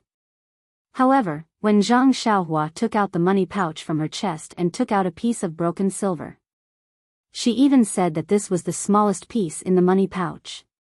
His eyes couldn't help but light up. Not long after, the waiter returned with a tray in his hand. There was a string of copper coins on the tray. The waiter put the copper coins on Zhang Xiaohua's table and handed over an even smaller piece of broken silver. He said with a smile, "Dear customer, this is your 4 copper coins and some broken copper coins. Please accept them." Zhang Xiaohua looked at the copper coins in front of her and said with a smile, "Is the amount of copper coins enough? Is the weight of the silver enough?" The waiter's face was full of righteousness as he said, "Sir, you can doubt my character, but you can't doubt the credibility of our food is heaven. We definitely won't do things that are lacking in weight, and we definitely won't dare to embezzle money." Zhang Xiaohua said, "If that's the case, then I'll believe you." "Oh right, waiter, I want to ask you, do you know where Pingyang City is?" "Pingyang City?" That waiter scratched his head and said, "Dear customer, I've only heard of Pingrong City, Yang City and Yu City. I've never heard of Pingyang City." This time, Zhang Xiaohua was stunned. Pingyang City was the biggest city he had ever seen, yet this knowledgeable waiter had never heard of it before. How far away was this place from Pingyang City? How far had he drifted to? Zhang Xiaohua immediately stood up and asked agitatedly, then, may I ask, is there a horse carriage company called Galloping? Galloping Horse Carriage Company? The waiter still scratched his head and said with a smile, there is a horse carriage company, but it's called Galloping.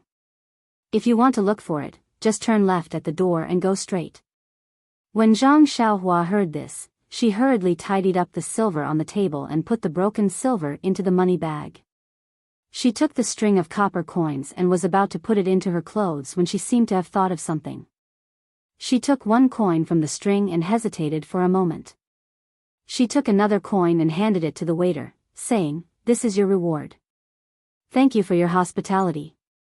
When the waiter saw the two large coins in her hand, he didn't know whether to laugh or cry. He didn't know if he should accept it or not. Most of the customers in this food as heaven a restaurant had some status. Every time they tipped, they would either give 5 or 10 copper coins. Who would have seen these 2 coins before? However, when he thought about it, these 2 coins were the limit of the customer's behavior just now. Therefore, the waiter accepted it with a smile and said happily, thank you for your reward, dear customer. This time, he was sincere. However, Zhang Xiaohua was in a hurry to get up. She turned her head and said, waiter, next time if you want to charge for the tea, remember to remind me in advance. Bang! The waiter fainted at the entrance of the restaurant.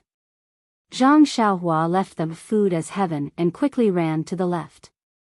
She didn't seem to notice what was happening behind her and didn't see the waiter's injured appearance. Moreover, he didn't know that when he was still talking to the waiter, the wretched uncle in the corner had already paid the bill. When he heard the waiter mention the horse carriage company, he left the restaurant in advance.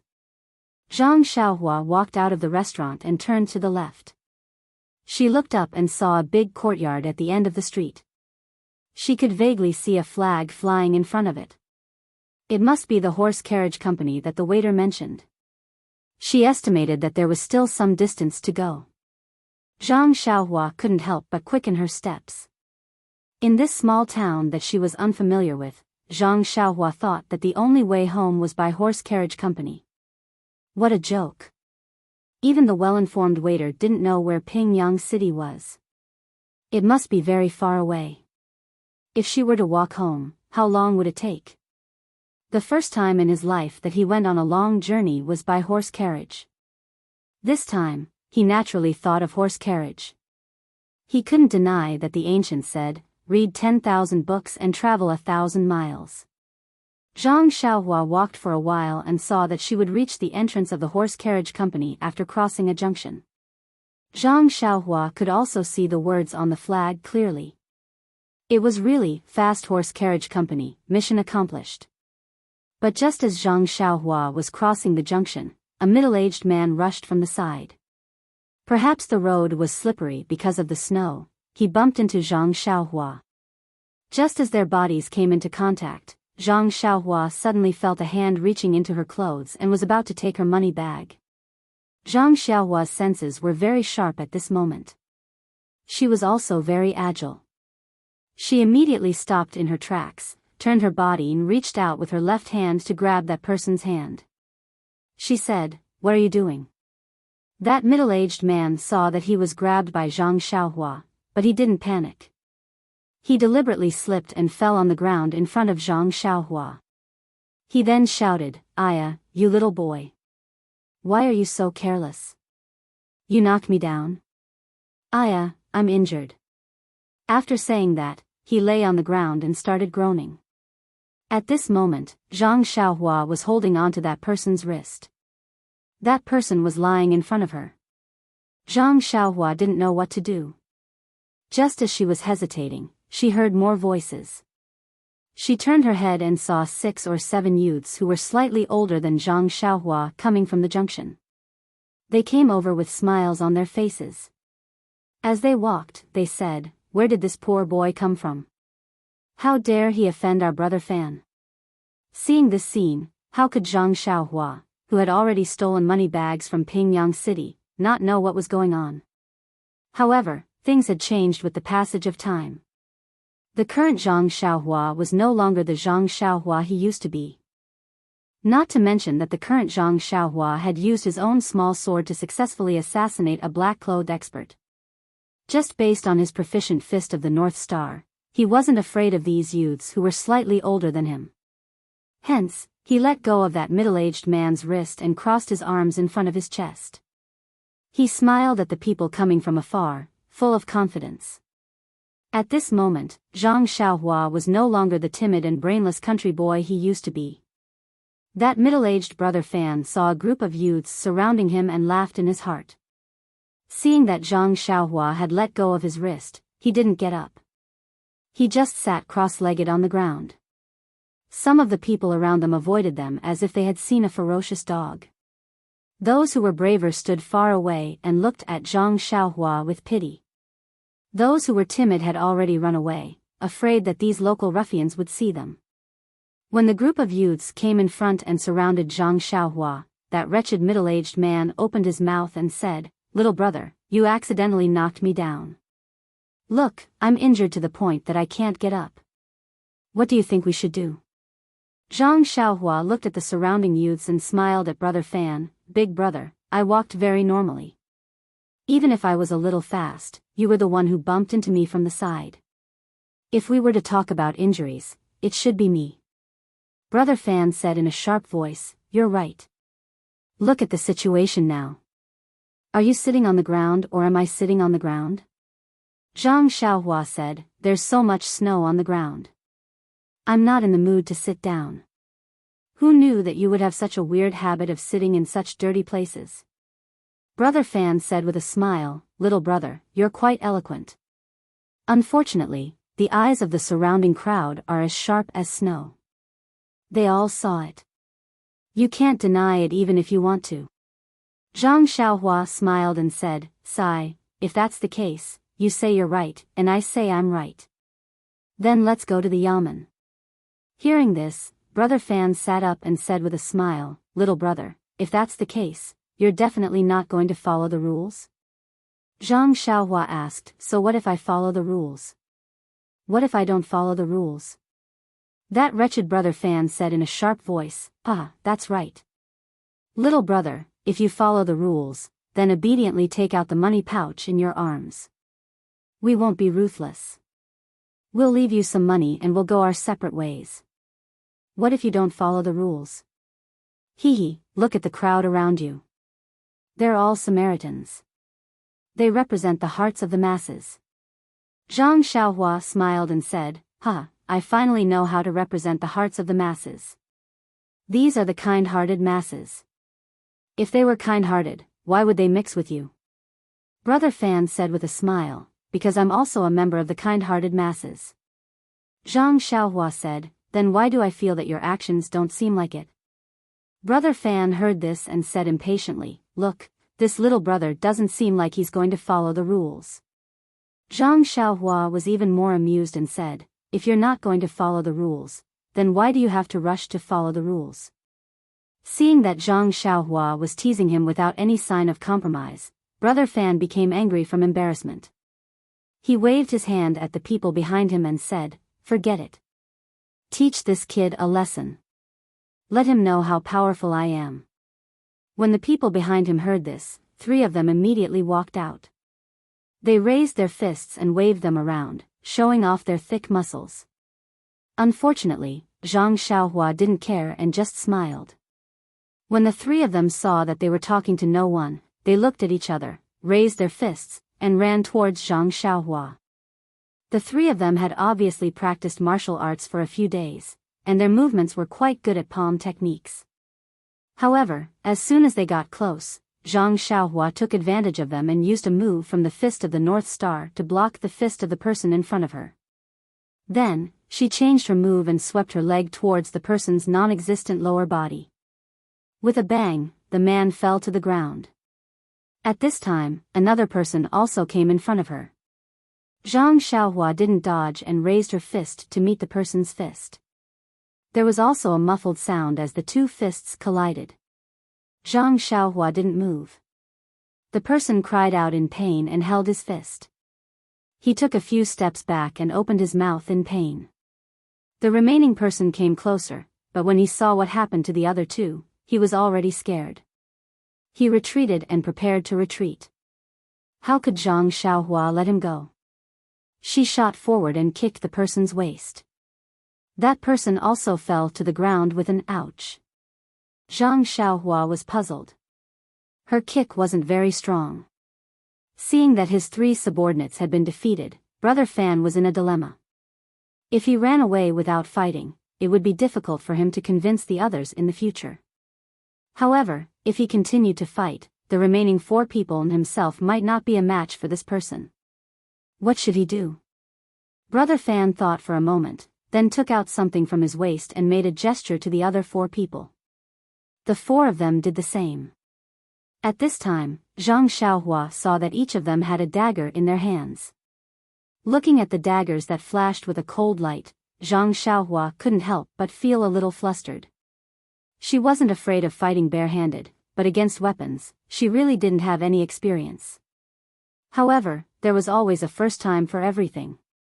Perhaps this was a kind of test for herself. Thinking about this, Zhang Xiaohua unconsciously reached out her left hand to touch the small sword in her bosom. However, she immediately let go. The small sword's power was too great. It was not easy for her to control it. It was fine if she didn't use it, but once she used it, there would definitely be blood. If someone died on the street, it would be quite troublesome. It was better not to use it. When Brother Fan saw that Zhang Xiaohua's eyes were a little flustered, he couldn't help but feel proud. He laughed sinisterly and rushed forward, waving his dagger to stab Zhang Xiaohua's waist. As for the other 4, when they saw their leader coming forward, they also swarmed over, waving their daggers. When Zhang Xiaohua saw the shining daggers stabbing at different parts of her body, she couldn't help but panic. She tried to move her body and used the defensive fist technique of the Fist of the North Star, dodging left and right.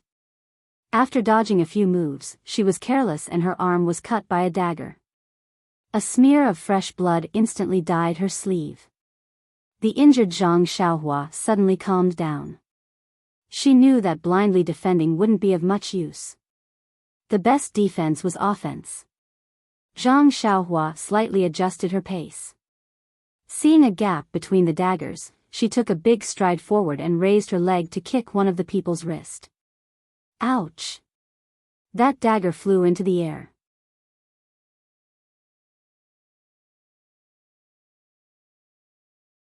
Chapter 137. Seeing that his attack was effective, Zhang Xiaohua could not help but feel more confident. His steps also became more relaxed, as if he was taking a stroll. Speaking of Zhang Xiaohua's combat experience, the fight on that rainy night should have been his battle of attrition. Unfortunately, the situation that night was urgent and there were no real fists and kicks. Moreover, against the black-clothed old man, he also defeated him with a single sword strike. It was a baffling victory. Zhang Xiaohua's battle results were great, but his combat experience was very little, almost zero. Therefore, when he saw these little ruffians holding daggers, his heart would grow hairs. Now that he had knocked away a person's dagger, Zhang Xiaohua had turned the situation around and seized the initiative. Following that, he began to appreciate the art of combat. In the fight with the other 4 people, he carefully practiced his Fist of the North Star. Practice was the only standard to test the truth. The more Zhang Xiaohua fought, the happier he became. The more he fought, the more skillful he became. Those people were practically feeding Zhang Xiaohua moves. His experience was like sitting on a Kongming lantern, slowly rising. How could these ruffians have received proper martial arts training? Their attacks were completely based on instinct, and there was no pattern at all. They just happened to be the stepping stones for Zhang Xiaohua, who was a beginner in martial arts, to advance. However, they did not know this, only blindly chopping and stabbing. They could not even touch the corner of Zhang Xiaohua's clothes. After a long time, the leader, the wretched Brother Fan, realized that something was wrong. He originally thought that this was a young country bumpkin, and that he would gain a lot by intimidating him. Who knew that the other party would ignore him? His pride was hurt, and he could only give up on the tradition of using virtue to win people over. He turned to force, but then the situation went out of control. His side actually brought out their ultimate weapons. This was not the worst thing, but the most frightening thing was that this youth became more and more relaxed under the attacks of the daggers. This was not a situation that Brother Fan wanted to see. No matter what, Brother Fan was still a leader. His vision was naturally different from his subordinates. When those people were still in full swing attacking Zhang Xiaohua, he had already secretly held back, and his figure was showing signs of retreating. Zhang Xiaohua, who was in control of the entire situation, seemed to have sensed Brother Fan's movements. This was the main culprit. How could she let him escape? Moreover, fighting with these people was just to increase her proficiency points and stretch her muscles. Zhang Xiaohua was already impatient. Seeing that the other party had made a move, she did not delay any longer. Zhang Xiaohua leaped into the air, her body suspended in the air. Her legs spun in the air like a spinning top, and a few light pa-pa-pa sounds could be heard. She kicked the chests of the 4 people who were attacking her. It was a move from the divine resembling 6 joint fists, killing in 4 directions. Zhang Xiaohua also used the right amount of strength in her leg. Those people couldn't catch their breath and fell to the ground, unable to move. Only Brother Fan was left standing there. At this moment, he suddenly heard the sound of applause from the side. Someone cheered, "Good move." Zhang Xiaohua turned to look. Weren't they the few men who were chatting at the Food for the Heavens restaurant just now? Zhang Xiaohua frowned. Just as she was about to speak, that wretched Brother Fan beat her to it. With a plop, he knelt on the spot and threw the dagger far away. He kowtowed and said, "Little master, please spare my life. Little master, please spare my life. I have an 80-year-old mother who is sick in bed, and I have children who haven't even reached the age of 3 who are crying piteously for food. If you take my life today, they won't be able to survive. You've taken 3 lives in one go." When Zhang Xiaohua heard this, she was stunned. Yes, if what he said was true, she really didn't know what to do. This person was so despicable. He sent people to rob her and even used a dagger. If she didn't have any martial arts to defend herself, wouldn't she be bullied by him? But if she let them go, Zhang Xiaohua couldn't help but think of her own family's experience in Lu Town. Wasn't that the case? Her heart was unwilling to accept this. Just as she was in a dilemma, the few men who had applauded and cheered just now came closer. The square-faced man at the front cupped his hands and said, "Little brother, this one is Yuan Changqing. Greetings." Zhang Xiaohua saw that the other party was being polite. She didn't know who he was, but she did as she was told. That Yuan Changqing saw Zhang Xiaohua frown and knew what he was thinking. He laughed and said, "Little brother, please don't take offense. This one is a little impetuous. However, I'm not familiar with this person, so please don't worry." Hearing this, Zhang Xiaohua was even more puzzled. If you were acquainted with this wretched Brother Fan, you could have come over to persuade him. He could have just let you go. If you didn't know this person, why did you come over? Thus, Yuan Changqing explained the reason in full detail. It turned out that when Zhang Xiaohua was inquiring about the situation with the shop assistant at Food for the Sky, this Yuan Changqing had heard everything. Even when Brother Fan stood up and looked at him with ill intentions, this trained escort had seen it all. Perhaps he could ignore other people, but this young man was inquiring about Pingyang City. He reckoned that he was most likely from Pingyang City. Since he was from Pingyang City, then Yuan Changqing couldn't just sit by and watch. Just as Zhang Xiaohua left the restaurant, the few people who had eaten and drank to their heart's content also paid the bill and left under Yuan Changqing's suggestion. Then, they followed behind Zhang Xiaohua from a distance. Brother Fan purposely bumped into Zhang Xiaohua and the group of ruffians surrounding Zhang Xiaohua. This was all seen by Yuan Changqing and the rest. A few impatient men wanted to go forward, but Yuan Changqing saw that Zhang Xiaohua looked relaxed and didn't seem to be afraid at all. He pulled the rest aside to watch the show. It was only when Zhang Xiaohua used the fist of the North Star and knocked down the ruffians that the crowd couldn't help but applaud and praise. Hearing this, Zhang Xiaohua understood that there were still some kind-hearted people in the pugilistic world. However, she was even more puzzled. Why couldn't they help her when she was from Pingyang City? Thus, Zhang Xiaohua asked, "Brother Yuan, it should be natural for people in the pugilistic world to help when they see injustice on the road. When you saw me being bullied by the ruffians in your town, you should have helped me without hesitation. Why did you say that you didn't have to help me?" Yuan Changqing and the rest blushed a little and said awkwardly, "Little brother, you don't know. We are like you and came from afar. A powerful dragon can't defeat a local snake. Isn't it better to avoid trouble if we can?" Zhang Xiaohua suddenly understood and asked again, "Then why do you want to help me?" Yuan Changqing said, the reason is very simple. Because we are also from Pingyang City." When Zhang Xiaohua heard this, she said in surprise, "Really? That's great. I was just worrying about how to go home. With you guys around, we can go together. At least you can tell me where this is and how I can return to Pingyang City." Yuan Changqing smiled and said, "Of course. When fellow townsmen meet, their eyes are brimming with tears. How can we not help you?" "Oh right, I haven't asked you. Why did your best move look so familiar to me? But I just can't remember where I saw it before. Can you tell me?"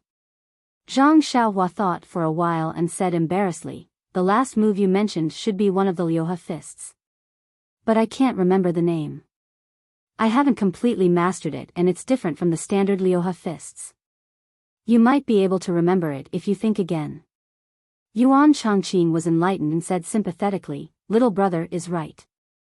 Now that you mention it, I can really distinguish it. It seems to be called killing in all directions. However, this Liuha fists is indeed difficult to learn.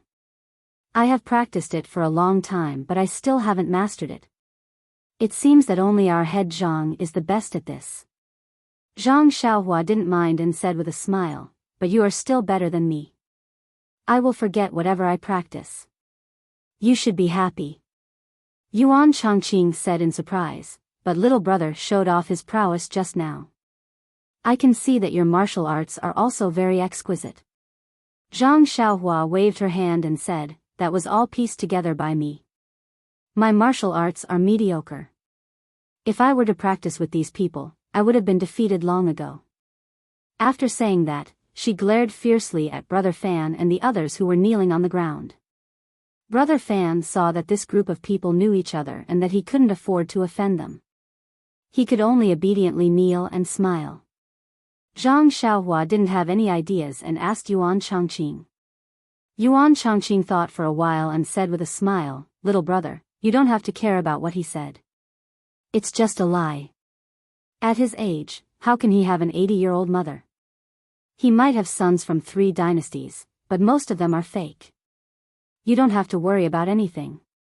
And these people are just local ruffians who only extort idle people. I don't think they would dare to do great evil." When Brother Fan heard that, he echoed, "That's right.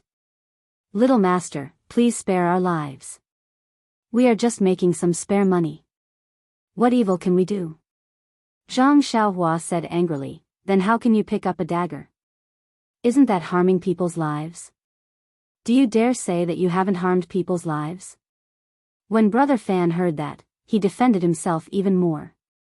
"Little master, I know how to distinguish. Aren't I furious? I didn't expect to lose face in front of a little killing god like you. That's why I made a move. Look at our methods. What kind of outrageous things can we do? Our hands are clean. No lives have been taken." Zhang Xiaohua didn't quite believe him. She turned to look at Yuan Changqing. Yuan Changqing nodded, indicating that his words were trustworthy. He whispered in her ear, "Even if there is something outrageous, we are still foreigners. We don't understand the local situation.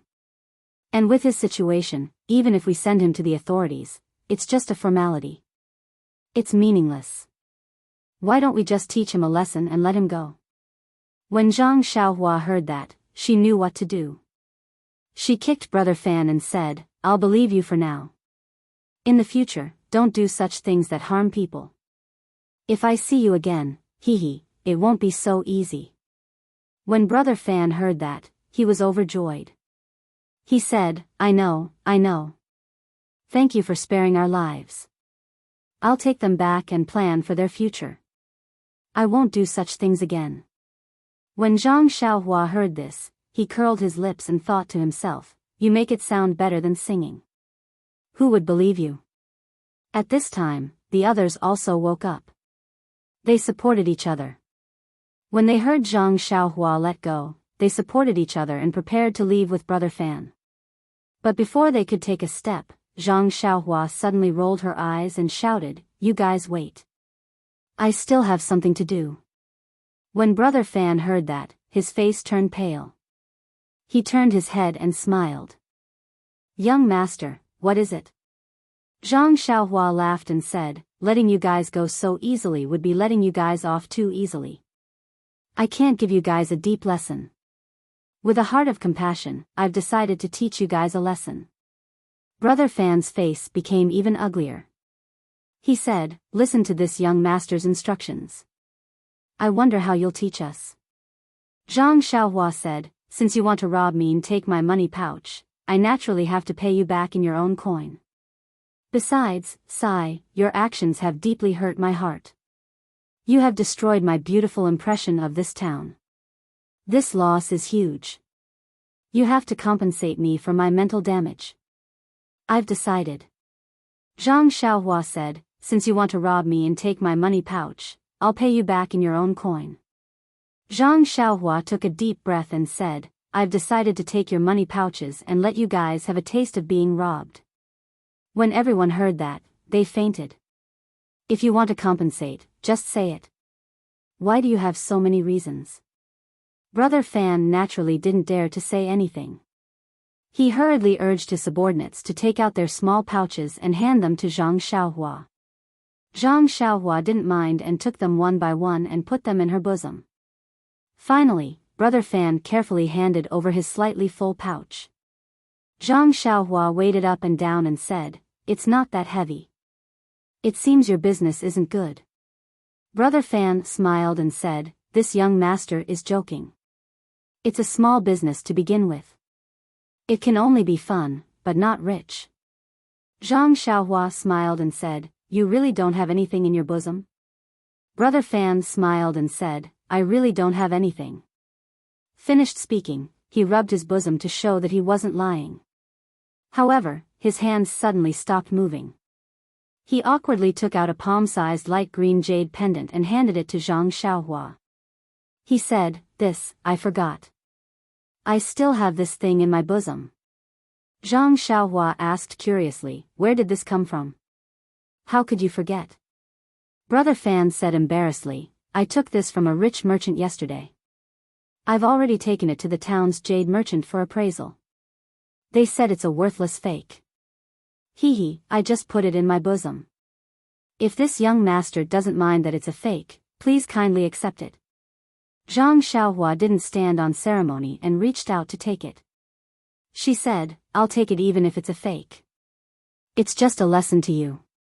Thus, under Zhang Xiaohua's awe-inspiring righteousness, she plundered the 6 or 7 people's money pouches before letting them go.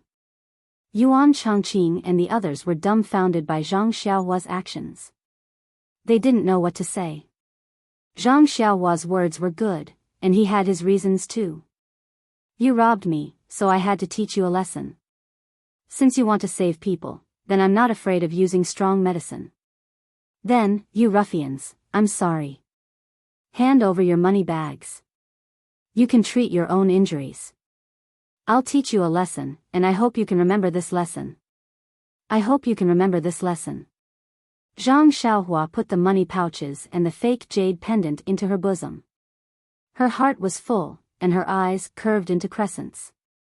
She smiled and said, everyone, why are you standing there in a daze? Where do you live? Do you want to go to the galloping carriage company together? Yuan Chongqing and the others came to their senses and said, no need, no need. We have our own accommodation. Little brother, come with us. Zhang Xiaohua smiled and said, then I won't stand on ceremony. After saying that, she followed Yuan Chongqing and the others and walked away, stepping on the snow. Everyone walked by the roadside, not saying a word, as if they hadn't recovered from the shock just now. Zhang Xiaohua didn't mind and asked as she walked, Big brother Yuan, after talking for so long, I still haven't asked which part of Pingyang City you are from. Yuan Chongqing said, we are the armed escorts of the Lotus Flower Escort Company in Pingyang City. This year, we went on a long trip and came to this remote town. I reckon we'll be going back in a few days. Lotus Flower Escort Company? Armed escorts? When Zhang Xiaohua heard this, she jumped 3 feet high in surprise, almost scaring everyone. After that, Zhang Xiaohua pulled Yuan Chongqing's hand and asked, then, Big brother Yuan, do you know someone called Zhang Xiaohu? Zhang Xiaohu? Yuan Chongqing and the others were surprised and said in unison, of course, we know him. He's our leader Zhang. Zhang Xiaohua suddenly understood. No wonder they said that their leader Zhang was familiar with the 6 complementary fists. Wasn't that Zhang Xiaohu's signature fist technique? Yuan Chongqing asked, little brother, do you know our leader Zhang? Zhang Xiaohua smiled and said, I don't just know him. I've known him for 13 years. Yuan Chongqing was stunned and said, what do you mean? Zhang Xiaohua said, I'm his biological younger brother. I'm 13 years old this year. Do you think I'm right? Yuan Chongqing suddenly understood. Oh, I know. I heard that leader Zhang has a very strong younger brother. What's his name again? Zhang Xiaohua said, he's called Zhang Xiaohua.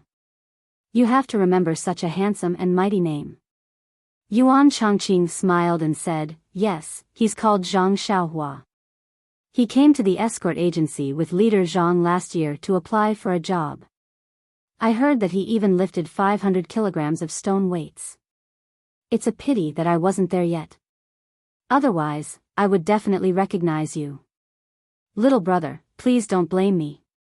Zhang Xiaohua smiled and said, no, no. Look, I look quite similar to second brother. Yuan Chongqing took a closer look and said, yes, there are some similarities.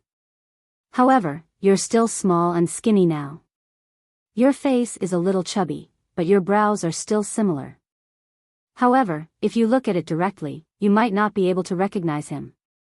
Since he was Zhang Xiaohu's subordinate, he was naturally not an outsider. Moreover, Zhang Xiaohua had been recuperating at the escort agency for a long time before the new year, so he had long regarded the agency as his home. Therefore, he was very close to Yuan Chongqing and the others. The few doubts he had were thrown away. Sure enough, it didn't take long for them to arrive at a slightly remote alley on the east side of the town. After entering the alley, they saw a half-closed courtyard door. Yuan Chongqing and the others pushed the door open and shouted, Leader Zhang, is Leader Zhang here? Before they could hear Zhang Xiaohu's reply, another loud voice rang out, why are you shouting so loudly? If you don't follow the rules, what's the point of your daily training? Your leader Zhang isn't here. He's out on some errands. If you have anything to say, just tell me. Zhang Xiaohua followed Yuan Chongqing and the others into the small courtyard. The owner of the loud voice also came out from the central room. He was a bald, brawny man with a fierce face. When Yuan Chongqing and the others saw him, they quickly saluted and said, Escort leader Luo, you're here. Escort leader Luo approached them. His nose twitched a few times, and he frowned and said, you guys went drinking again? Yuan Chongqing smiled and said, Big escort leader, we've been in this godforsaken place for so long with nothing to do. Our brothers were bored, so we went out for a drink. Escort leader Luo said, you can drink, but don't cause trouble for me. Otherwise, I'll teach you a lesson. Then, his gaze fell on Zhang Xiaohua and he said impatiently, who is this person? Why did you bring a stranger here? Please add it to your collection, thank you.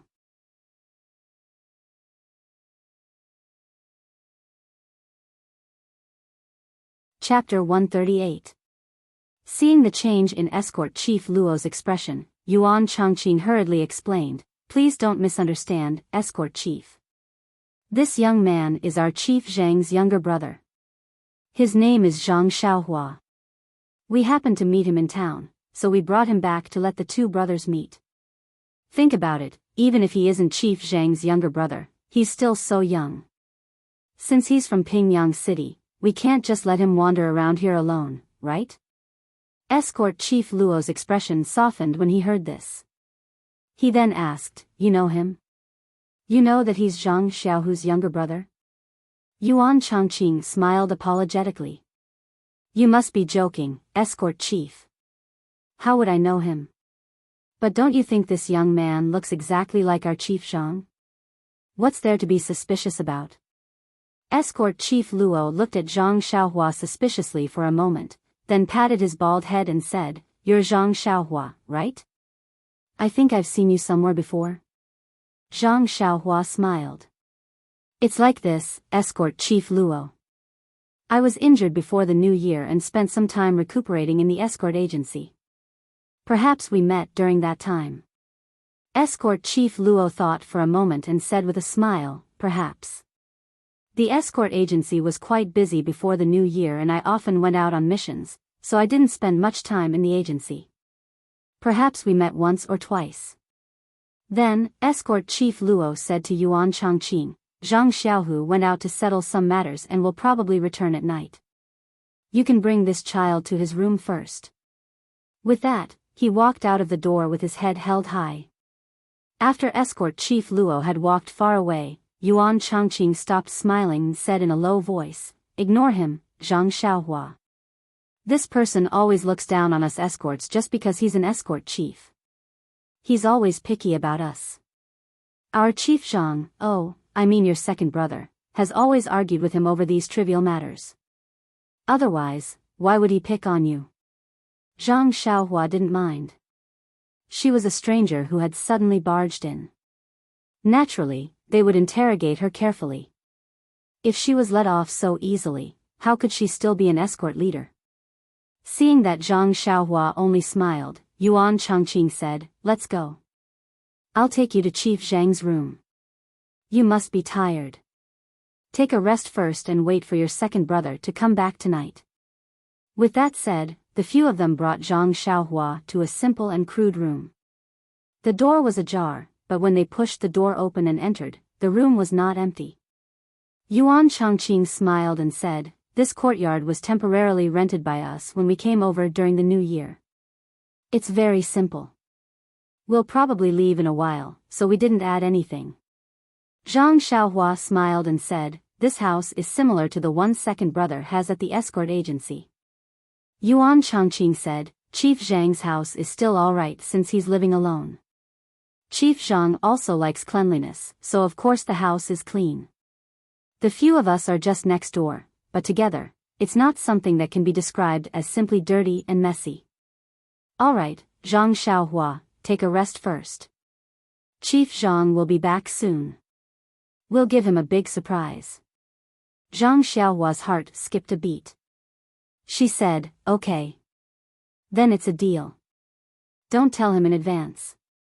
Yuan Changqing and the others smiled and said, "Okay, it's a deal. Chief Zhang is very generous to us. I haven't seen him happy for a long time. This must make him very excited." Zhang Xiaohua asked again, "But that escort Chief Luo knows about it too. He won't tell second brother, right?"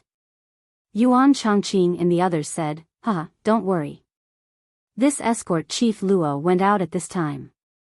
He's probably looking for some fun somewhere. With your second brother around, he can rest assured. He takes care of many things very well. He won't be back until nighttime." Only then did Zhang Xiaohua feel relieved and repeatedly agreed.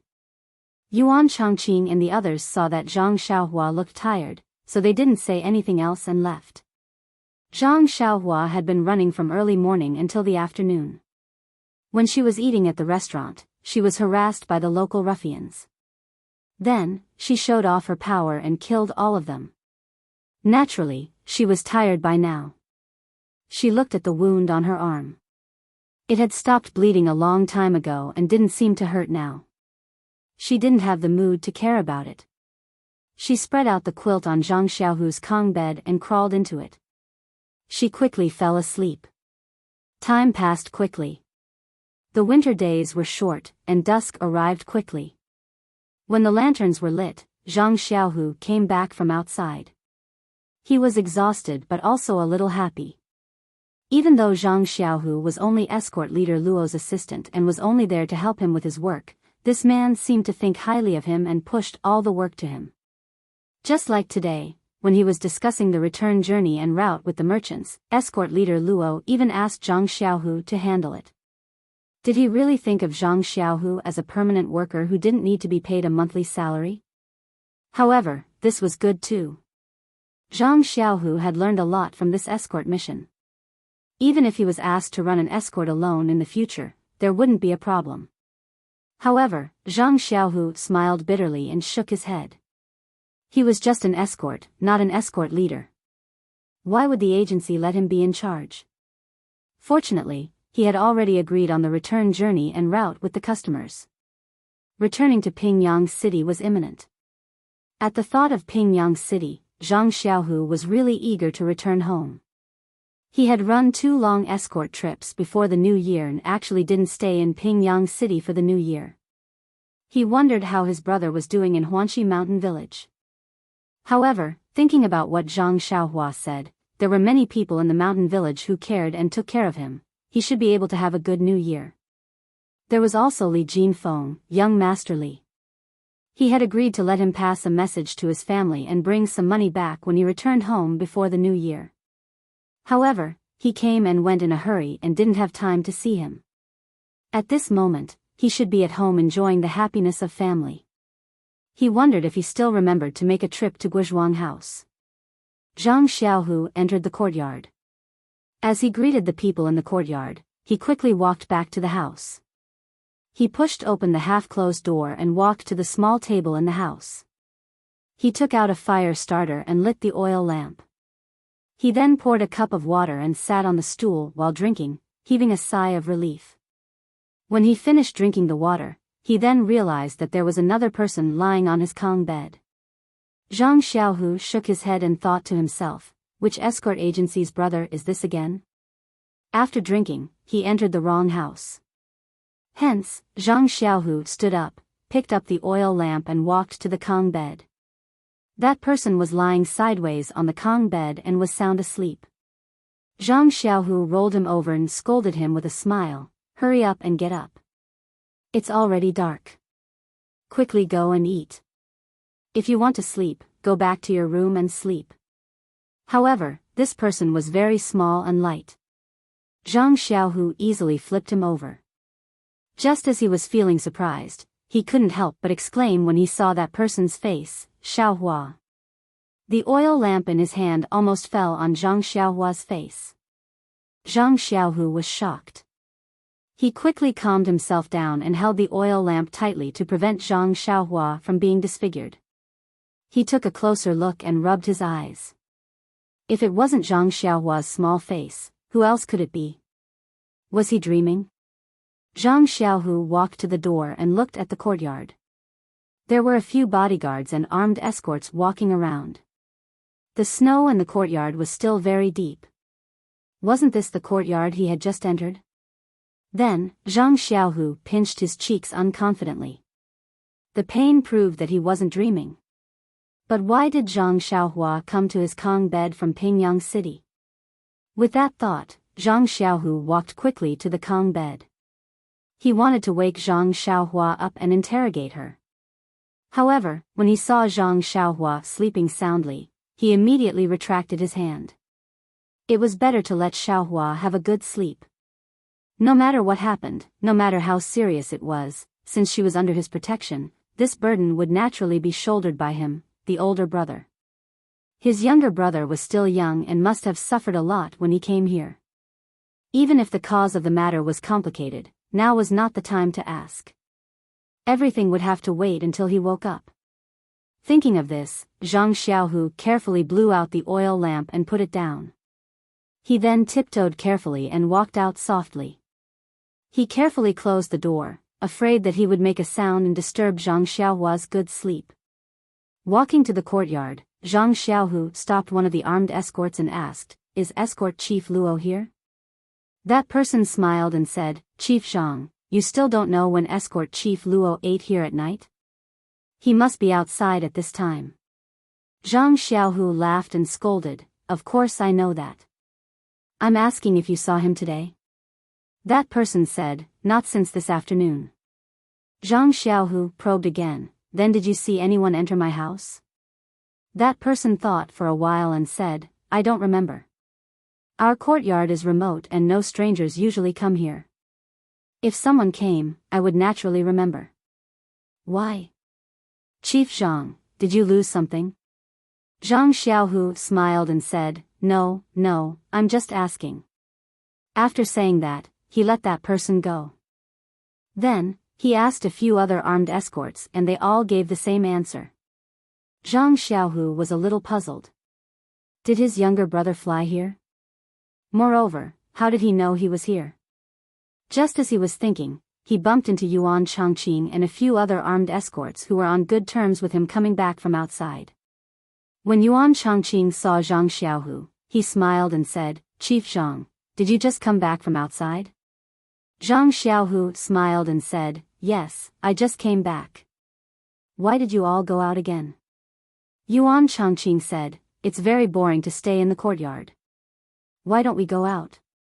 Zhang Xiaohu said, "Instead of going out for a stroll, it's better to practice some punches and kicks. Why don't you practice some punches to train your body?" Yuan Chongqing smiled and said, "Chief Zhang, we can't compare to you. Our punches and kicks are just like that. How can we improve? If I were as lucky as you, I would also practice diligently at the martial arts center to learn the inner strength mantras." Zhang Xiaohu said, "Opportunities are always given to those who are prepared. If you don't put in the effort, you won't be able to seize the opportunity even if you have it." Yuan Chongqing said, "All right, Chief Zhang, I know you're good to us. We'll practice our punches well after dinner. It won't be a waste of your saliva." Zhang Xiaohu smiled and said, "It's your business whether you want to practice or not. You don't have to look at my face." Then, Yuan Chongqing asked mysteriously, "Chief Zhang, did you just come back? You haven't gone back to your room yet, right?" Zhang Xiaohu didn't understand and said, "I've been back for a while. I just went back to my room." Immediately, he came to a realization and asked, "You were the one who brought Zhang Xiaohua back?" Yuan Chongqing blinked and said with a smile, "It seems that I was the one who did it." Zhang Xiaohu laughed and said, "Good brother, I didn't treat you like this in vain. This time, I have to thank you properly." Yuan Chongqing hurriedly declined and said, "Chief Zhang, you're too polite. You're usually very generous to your brothers. Although you're still young, everyone listens to you. We're all happy to do something for you, so you don't have to be so polite. Besides, we just happened to meet at the right time. We really didn't do anything." Zhang Xiaohu smiled and said, "No matter what, Xiaohua is only a teenager. If you didn't bring him, he wouldn't be able to find this place." "Oh right, how did you meet him? Do you know Xiaohua?" Asking this, Yuan Chongqing and the others' expressions were very interesting. He said, "Chief Zhang, like father like son, it should be brother dragon and brother tiger to you." Zhang Xiaohu stared blankly and scolded with a smile, "Nonsense, my big brother is called Little Dragon, and I'm called Little Tiger. Of course I'm brother dragon and brother tiger." Yuan Chongqing saw that he didn't understand and explained with a smile, "I'm your little brother. That's what you call amazing." Zhang Xiaohu didn't understand, so Yuan Chongqing told him everything he saw and heard in the afternoon.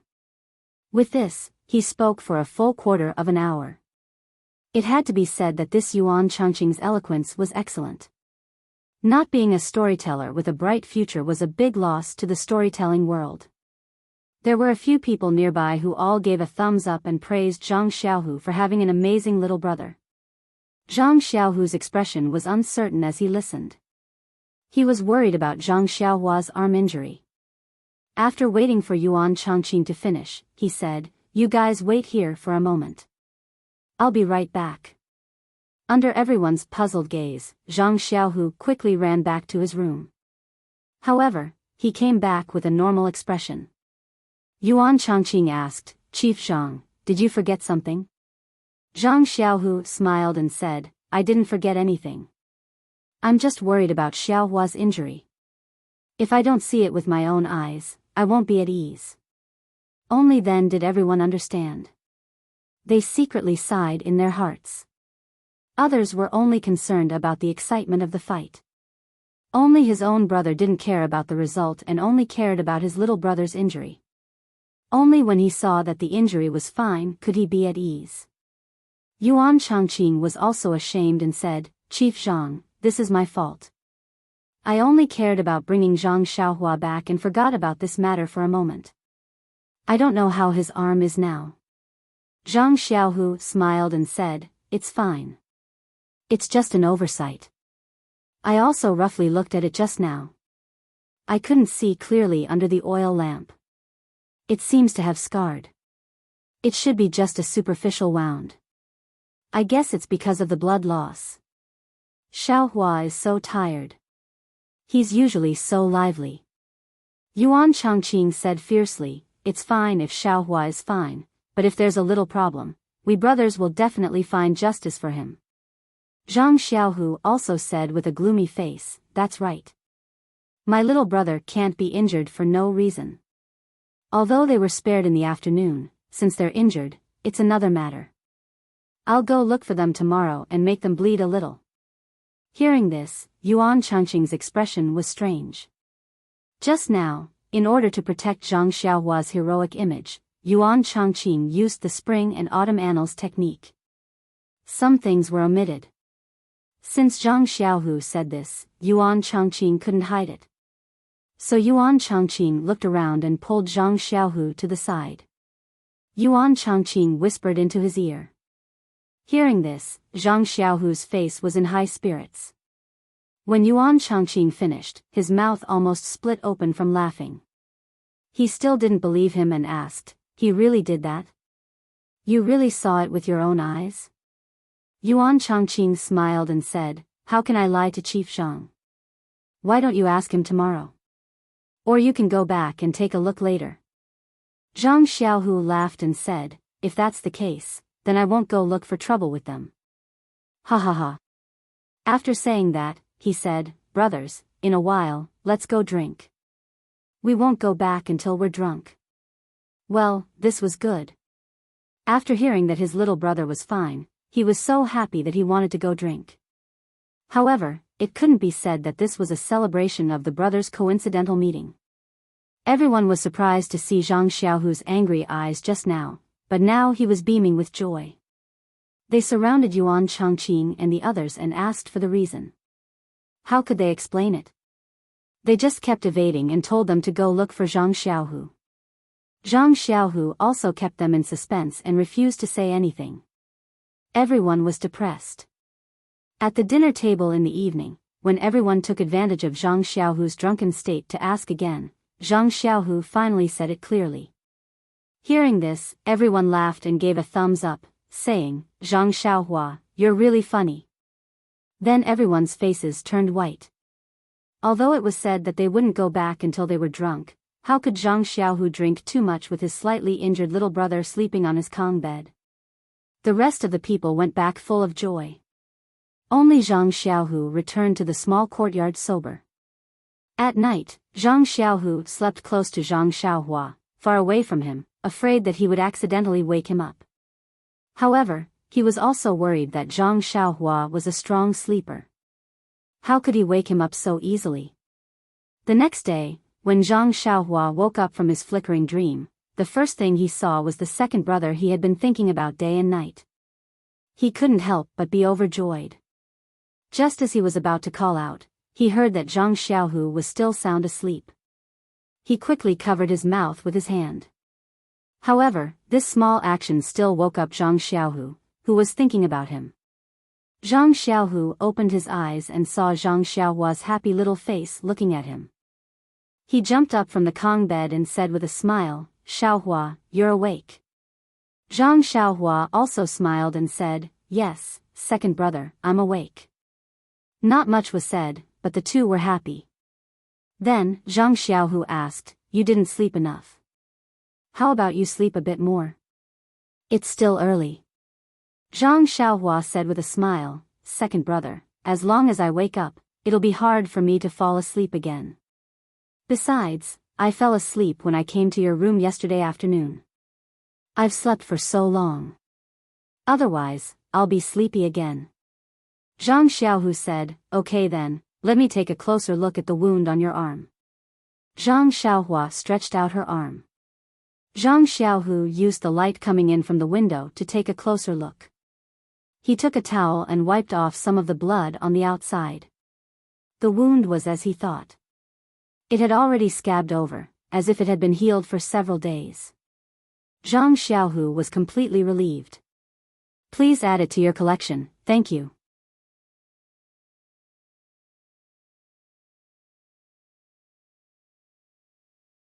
Chapter 139. At this time, Zhang Xiaohu frowned and stared at Zhang Xiaohua, asking, "Xiaohua, why didn't you stay in Huanxi Mountain Villa?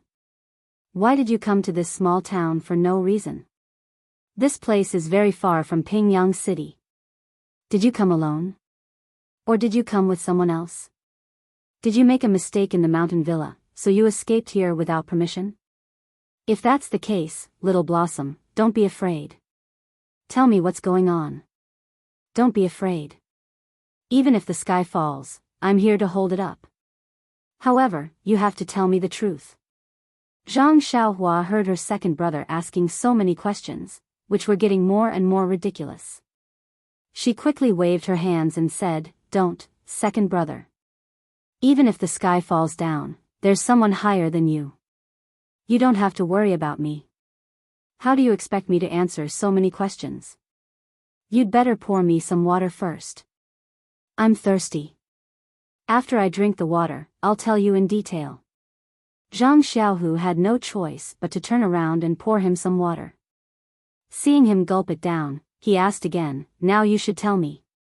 In fact, it was not that Zhang Xiaohua was unwilling to tell Zhang Xiaohua that she, Yan, and others went south. However, He Tianshu's instructions before she went out and the attack on the rainy night made her hesitate. She did not know if she should tell Zhang Xiaohu. Moreover, she was injured by the men in black and almost lost her life. Although she was fine now, if she told her second brother, he would be worried. What should she do? Moreover, Shirtai did not seem to want others to know her whereabouts. She did not even tell Zhang Xiaohua about her background. Of course, Zhang Xiaohua had to consider for her. However, Zhang Xiaohua thought again. This Zhang Xiaohu was her biological second brother. If he could not be trusted, who else in the world could be trusted? After thinking for a long time, Zhang Xiaohua said, "Second brother, there are some things that I must keep a secret, so you must keep it a secret. What I told you today, you mustn't tell anyone. Even if Escort Luo asks, you mustn't say a word." Zhang Xiaohu saw Zhang Xiaohua's hesitation and thought that he had done something bad. When he heard this, he could not help but become serious. He nodded and answered, "Okay, Xiaohua, I promise you, I'll only tell one person about this. I will never tell anyone else." Thus, Zhang Xiaohua recounted how she had set off from Pingyang City with the convoy of Huanxi Manor and how she had been attacked in the rainy night. However, she did not mention the fight with the old man in black. She only said that she had accidentally fallen into the water to escape in the dark and had picked up a wooden board in the water. That was how she had drifted down the rapids. Zhang Xiaohu and Zhang Xiaohua had grown up together.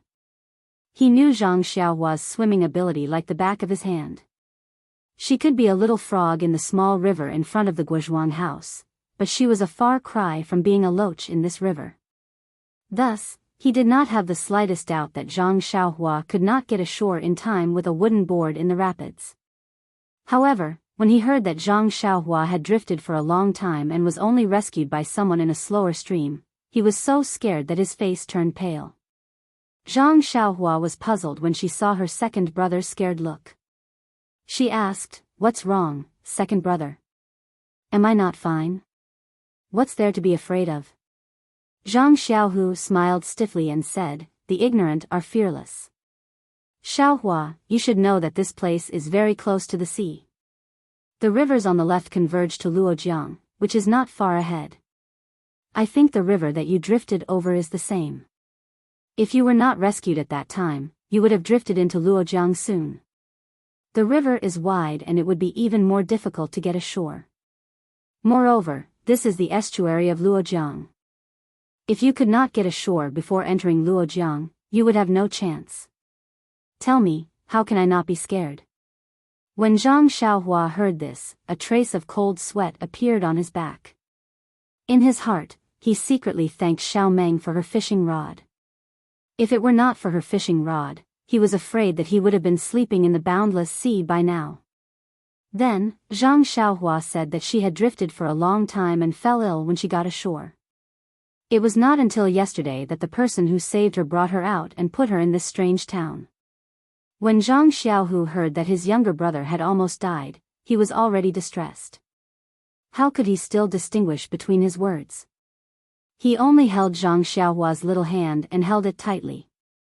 He only wanted to replace the pain that his poor younger brother had suffered some time ago with himself. When Zhang Xiaohua saw this, she felt that her decision was correct. If Zhang Xiaohu knew that she was almost beaten to death, wouldn't he immediately burst into tears? After a long while, Zhang Xiaohu said, "Since you drifted here by yourself and don't know whether Manor Master O is alive or dead, you naturally can't tell anyone about this matter. You can just say that you were sent here by the steward of Huanxi Mountain Villa."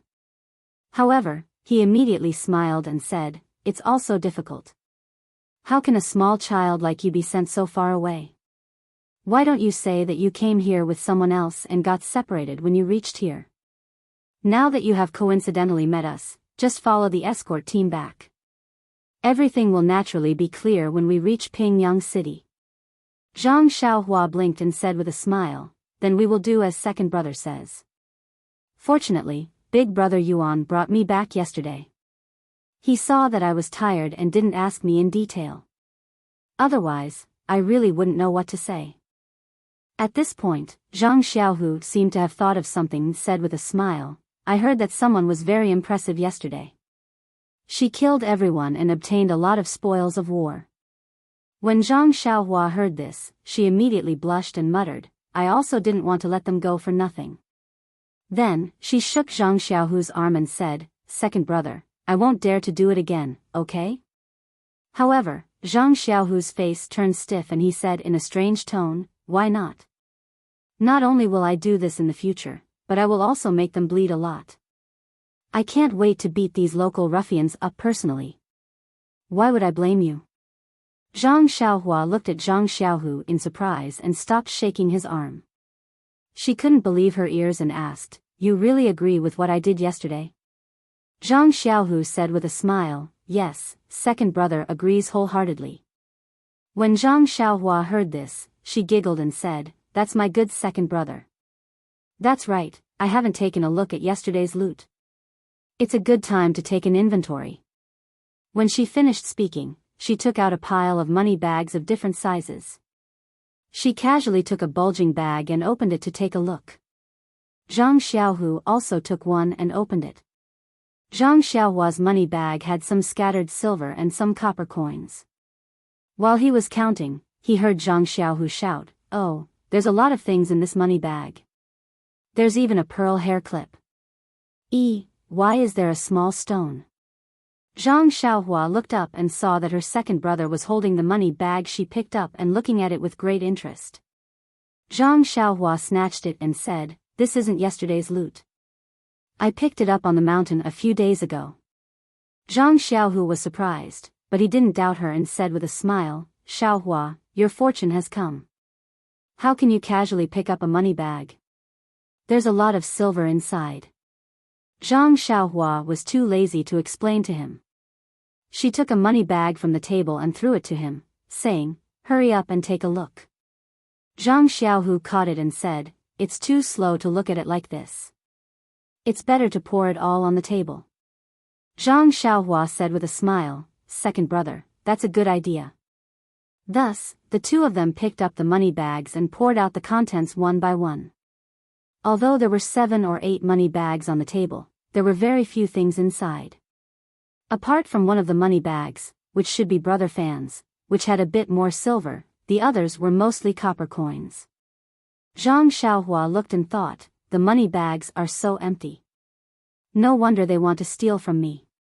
However, many grains of sand make a tower, and many armpits make a fur coat. Although each pouch did not have much silver, there were 7 or 8 of them. Upon closer inspection, other than the dozens of copper coins, there were also about 5 taels of silver scattered around. Zhang Xiaohu was extremely happy to see this. After tidying up, Zhang Xiaohu pushed the silver and copper coins to Zhang Xiaohua and said, "This is your harvest. Keep it for yourself." Zhang Xiaohua smiled and kept the copper coins.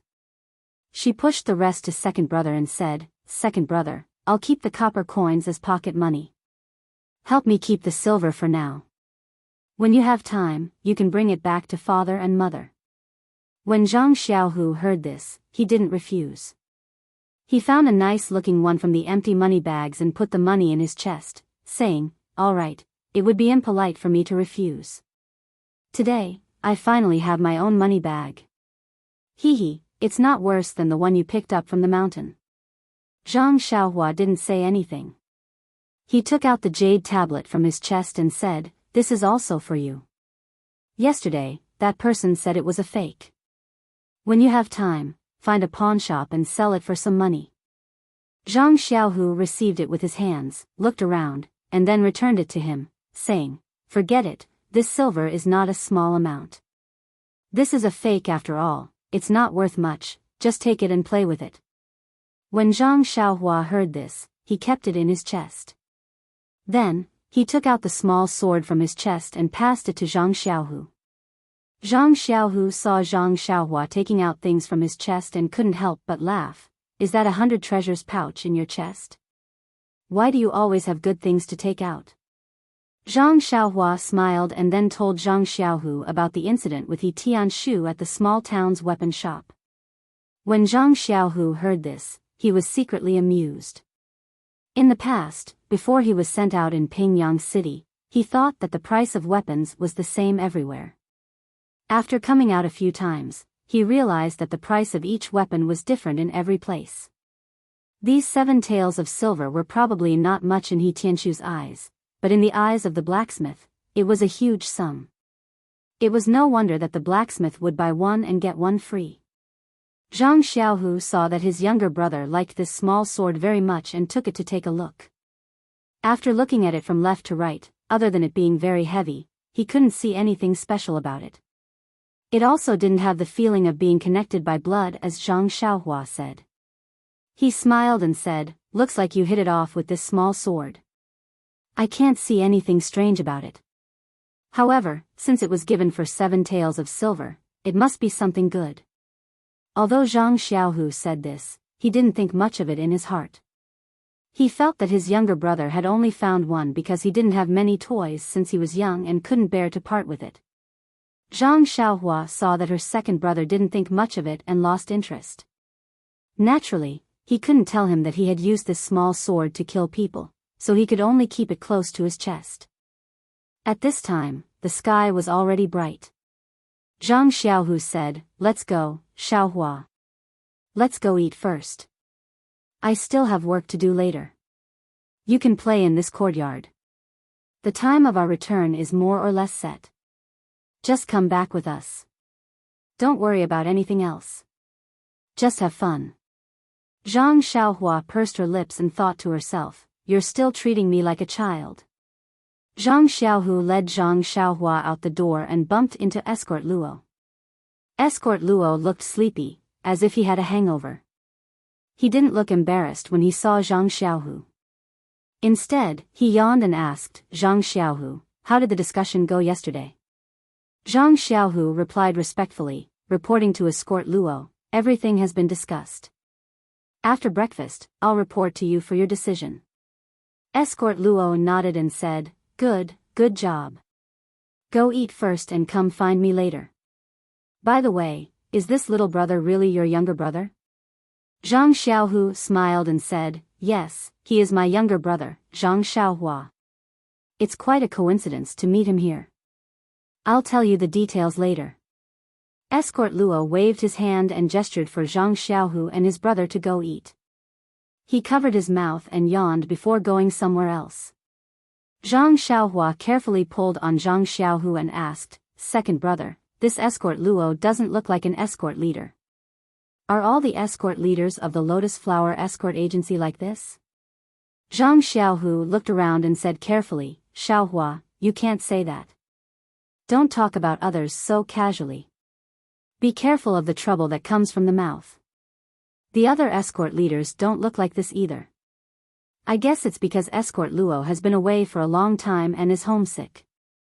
After that, Zhang Xiaohua followed Zhang Xiaohu to the courtyard's kitchen for breakfast.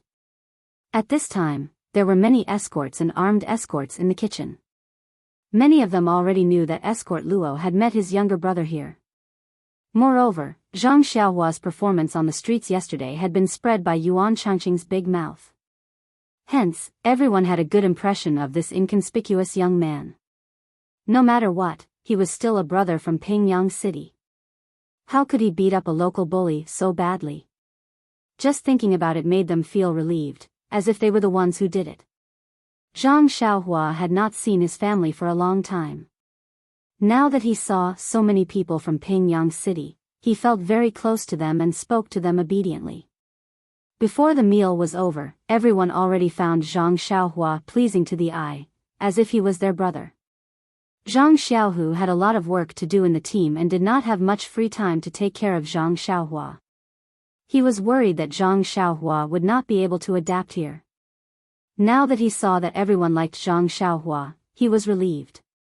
After hurriedly finishing his meal, he gave Zhang Xiaohua some instructions and hurried to escort Luo's room. Escort Luo's room was obviously bigger than Zhang Xiaohu's. It was a two-room room with a central room. At this moment, escort Luo was sitting in the central room with a bowl of porridge in front of him. He was rubbing his temples hard. Obviously, his hangover had affected his appetite and caused his head to hurt. When he saw Zhang Xiaohu enter the room, escort Luo pointed to the stool beside him and said, "Sit." Then, he picked up the bowl of porridge and drank 2 mouthfuls before asking someone to bring it out. Escort Luo drank 2 more mouthfuls of tea before turning to look at Zhang Xiaohu and asked, "Deputy Escort Luo, tell me about yesterday's incident." Zhang Xiaohu hurriedly got up and said, "Escort Luo, you don't have to be so polite. Although Fourth Master Wen thought highly of me and made me your deputy, I am still an executioner. You don't have to address me as such. Just call me Zhang Xiaohu."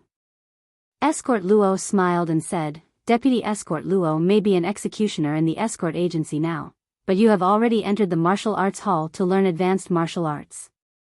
Won't it be a piece of cake for you to become an escort in the future? I am only addressing you as such in advance. Don't you think so?" Zhang Xiaohu still refused. "As long as I am not an escort, you can't address me as such. Don't you think so?" Escort Luo smiled disapprovingly. Zhang Xiaohu saw that escort chief Luo did not speak and knew that he was jealous of him for being able to study in the martial arts hall. Moreover, this position of deputy team leader was fought for by Fourth Master Wen. Perhaps he did not have the intention to call this escort chief Luo. Therefore, he did not argue and said pleasantly, "This is what I discussed with the merchants yesterday." Then, Zhang Xiaohu recounted what he had discussed with the merchants yesterday to escort Luo in detail. Escort Luo nodded as he listened. When Zhang Xiaohu finished his report, he said, "You have done well. Deputy Escort Luo, everything will be as you have discussed. In a while, go and give them a definite letter." "It is settled." Zhang Xiaohu nodded and said, "Then, Escort Luo, I will be going out now. Tell the brothers to pack up in advance and prepare to depart in a few days. Escort Luo nodded and said, all right. It is time to let them know.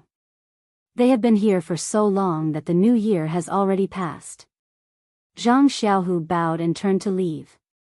At this moment, Escort Luo spoke again and said, Deputy Escort Zhang, please wait a moment. Zhang Xiaohu quickly stopped in his tracks and turned around to ask, is there anything else, Escort Luo? Escort Leader Luo smiled and said, it's like this, Deputy Escort Leader Zhang. As leaders, we should lead by example. We should set a good example in everything we do. Zhang Xiaohu was stunned and said, Escort Luo, if I have done anything wrong, please remind me. I have only been in the escort agency for a short time and there are many things that I still need to learn from experienced escorts like you. Escort Luo was very satisfied when he heard this and smiled, actually, it is not a big deal. The agency has its own costs for us bodyguards when we go out. There is a standard for everyone's daily meals and toiletries. You know this standard as well. The team's finances will also be recorded accurately.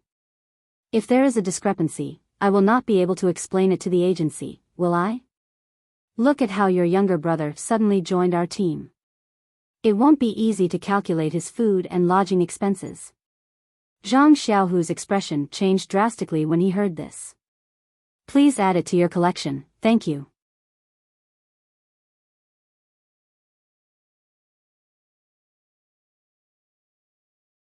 Chapter 140. Zhang Xiaohu pondered for a moment before his expression returned to normal. He smiled and said, no problem, Escort Leader Luo. I'm still inexperienced and didn't notice this. I didn't expect my brother to bring us so much trouble. How about this, Xiaohua will stay with me. I'll inform the accompanying gentleman about the other matters immediately and get him to record it properly. I'll settle the score with the escort agency when we get back. Escort Leader Luo smiled and said, that's good. Deputy Escort Leader Zhang, don't take it to heart. As leaders, we have to pay attention to these details at all times. Otherwise, it won't be a good thing if others point fingers at us or report us to the agency. I'm only doing this for the sake of the matter, not the person. Please don't take it to heart. Zhang Xiaohu smiled and said, you're doing this for my own good. Why would I blame you? If such a situation happens in the future, please remind me as soon as possible, Escort Leader Luo. All right, if there's nothing else, I'll take my leave. Escort Leader Luo smiled and waved his hand. That's all. I'm not worried about you. You've worked hard along the way. I'll definitely ask Fourth Master Wen for a reward when we get back. Zhang Xiaohu hurriedly cupped his fists and said, Escort Leader Luo, you've worked hard. I'm just helping you on the side. With that, Zhang Xiaohu walked out of the central room with vigor. Escort Leader Luo looked at Zhang Xiaohu's back view with a disdainful smile. Zhang Xiaohu walked to the courtyard and gathered everyone to inform them of their return to Pingyang City. Everyone was overjoyed and cheered when they heard this. They were about to disperse. Zhang Xiaohu waited for the crowd's cheers to die down before calling out to the gentleman who was accompanying the team. In front of everyone, he told him to record in detail the food and lodging of his younger brother, Zhang Xiaohua, from today onwards until he returned to the Lotus Escort Agency in Pingyang City. The gentleman was stunned and asked, what's this for, Escort Leader Zhang? Zhang Xiaohu smiled and said, my younger brother's unexpected addition to our team will definitely increase the pressure on our costs. His food, drinks, and lodging will all take up our brother's money. It's best if you record it properly and settle it when I arrive at the escort agency. The man was puzzled and said, he's just a child. What kind of expenses can he have? I think we should just forget about it. The people around them were also very puzzled. Yuan Changqing even shouted loudly, don't do that, Chief Zhang. Zhang Xiaohua is not only your brother, but also our brother now. It's nothing for him to eat and drink here. Why was it so clear? It makes us brothers seem estranged. When Zhang Xiaohu heard this, he smiled at everyone and didn't say much. He just asked the teacher to record it properly. The courtyard wasn't big, and Zhang Xiaohua was in the small room, so she could hear everything clearly. When Zhang Xiaohu entered the room, she quickly pulled him back and asked nervously, "Second brother, what's going on? Did I cause trouble for you by coming here?" Zhang Xiaohu smiled and pinched her little face, saying, "It's nothing. Isn't it just giving them some food expenses? Not to mention that the money you got yesterday is more than enough. Don't tell me that your Huanxi manor doesn't have any allowance for traveling. Just give it to them. Why let others talk about it?" Oh, Zhang Xiaohua suddenly understood and said, "It can't be that escort leader Luo who said it, right? Why is he so serious?" Zhang Xiaohu patted his little head and said lovingly, "You're still young. You'll know when you're a little older." Zhang Xiaohua nodded thoughtfully. This guy's brain was very bright now. Although Zhang Xiaohu didn't want to say much, since he had already pointed it out, how could he not understand it? Unfortunately, she didn't really come here to do business. She wondered if Huanxi Manor would give her some allowance. If not, she would have to take a portion of her earnings from yesterday and give it to the Lotus Flower Escort Agency. Just thinking about it made her heart ache. She immediately hated that escort leader Luo. Zhang Xiaohua wasn't the only one cursing escort leader Luo. Everyone in the courtyard was very surprised when they heard Zhang Xiaohu's words. Seeing that Zhang Xiaohu didn't explain, they secretly pulled aside a teacher who was accompanying the team to ask for details. That teacher also didn't quite understand, but after some deliberation, everyone understood the whole story. They all secretly cursed escort leader Luo for being narrow-minded. At the same time, even more people gave Zhang Xiaohu a thumbs up. The two leaders' positions in everyone's hearts were immediately determined. The next few days were very ordinary. Zhang Xiaohua stayed in this small courtyard and didn't take a step out. What a joke. She had to fork out her own money, so why would she go out and waste it? Actually, the main reason was that Zhang Xiaohua had been alone for this period of time. Now that she had finally found an organization, she really didn't want to go out again. Moreover, where could she go in this world of ice and snow? Trekking in the snow and looking for plum blossoms in the wilderness? Please, Zhang Xiaohua had just come out from that place, so how could she be interested in it? Moreover, Zhang Xiaohua had just taught the local ruffians a lesson. To be honest, Zhang Xiaohu was really afraid that they would gather people to take revenge. That was why he repeatedly reminded them not to let Zhang Xiaohua out of the small courtyard. Zhang Xiaohua also liked this kind of life. When she had nothing to do in the morning, noon, and night, she would practice her fist technique in the courtyard. In any case, there were many escorts in the courtyard practicing their fist techniques. Zhang Xiaohua didn't attract any attention, but she couldn't practice Elder Yu's sword moves. Thus, Zhang Xiaohua's hands were itchy, so she could only practice a little in the house. What made Zhang Xiaohua the happiest was that she actually found a few travel books from the teacher who accompanied the group. They talked about the local customs and customs of various places. When Zhang Xiaohua saw them, it was as if she had found a treasure. She wanted to borrow them and read them carefully. The teacher hadn't read them himself, so he didn't want to borrow them. However, when he saw the longing in Zhang Xiaohua's eyes, his heart softened. He only kept one book and lent the rest to Zhang Xiaohua. Thus, Zhang Xiaohua went back to her leisurely life of reading and writing when she was busy, and practicing martial arts when she was free. In contrast to Zhang Xiaohua's leisurely life, Zhang Xiaohu was so busy that his feet didn't touch the ground. He was in charge of all the affairs of the escort group, while escort leader Luo was purely a shopkeeper who didn't do anything. Naturally, he had to deal with a lot of matters such as the departure of the escort group and the negotiations with the merchants. Unfortunately, Zhang Xiaohu wasn't in the courtyard every day, so naturally, he couldn't even see Zhang Xiaohua's face. However, what made Zhang Xiaohua envious was that Zhang Xiaohu's method of practicing martial arts was different from his. Every night, when he returned home, Zhang Xiaohu would sit cross-legged and meditate. Occasionally, he would also practice the Liuhe Quan. When Zhang Xiaohu was practicing his internal energy, Zhang Xiaohua didn't dare to move at all, afraid that she would disturb her second brother. Most of the time, Zhang Xiaohu would wait for Zhang Xiaohua to fall asleep before he started practicing his internal energy. After a few busy days, everyone in the escort group packed their things and settled all the matters with the merchants. On this day, everyone, who was eager to return home, finally set off. It was a sunny day with the sun hanging high in the sky. Although the snow hadn't melted yet, there wasn't much of a chill when the northern wind blew. It was a good day for traveling. At the entrance of the small courtyard, the escort group's things were packed to the brim with 4 large carriages. There were also many horses tied to the trees by the side. Zhang Xiaohua placed his second brother's things on one of the carriages and looked at the escort and guard standing beside the horses with admiration. He had never ridden a horse in his entire life. Not long after, horses galloped in from outside the alley. It was the convoy of merchants that Zhang Xiaohu and the others had picked up. The merchants had more carriages, and there were about 10 to 20 of them, including the escort group. Thus, the two groups merged into one and set off with just a few instructions. Zhang Xiaohua didn't feel that there were too many people as they usually ate, drank, and fooled around in the courtyard. It was only when they set off that she realized there were more than 10 people in the escort group. At the front were some of Zhang Xiaohu's guards who were scouting ahead.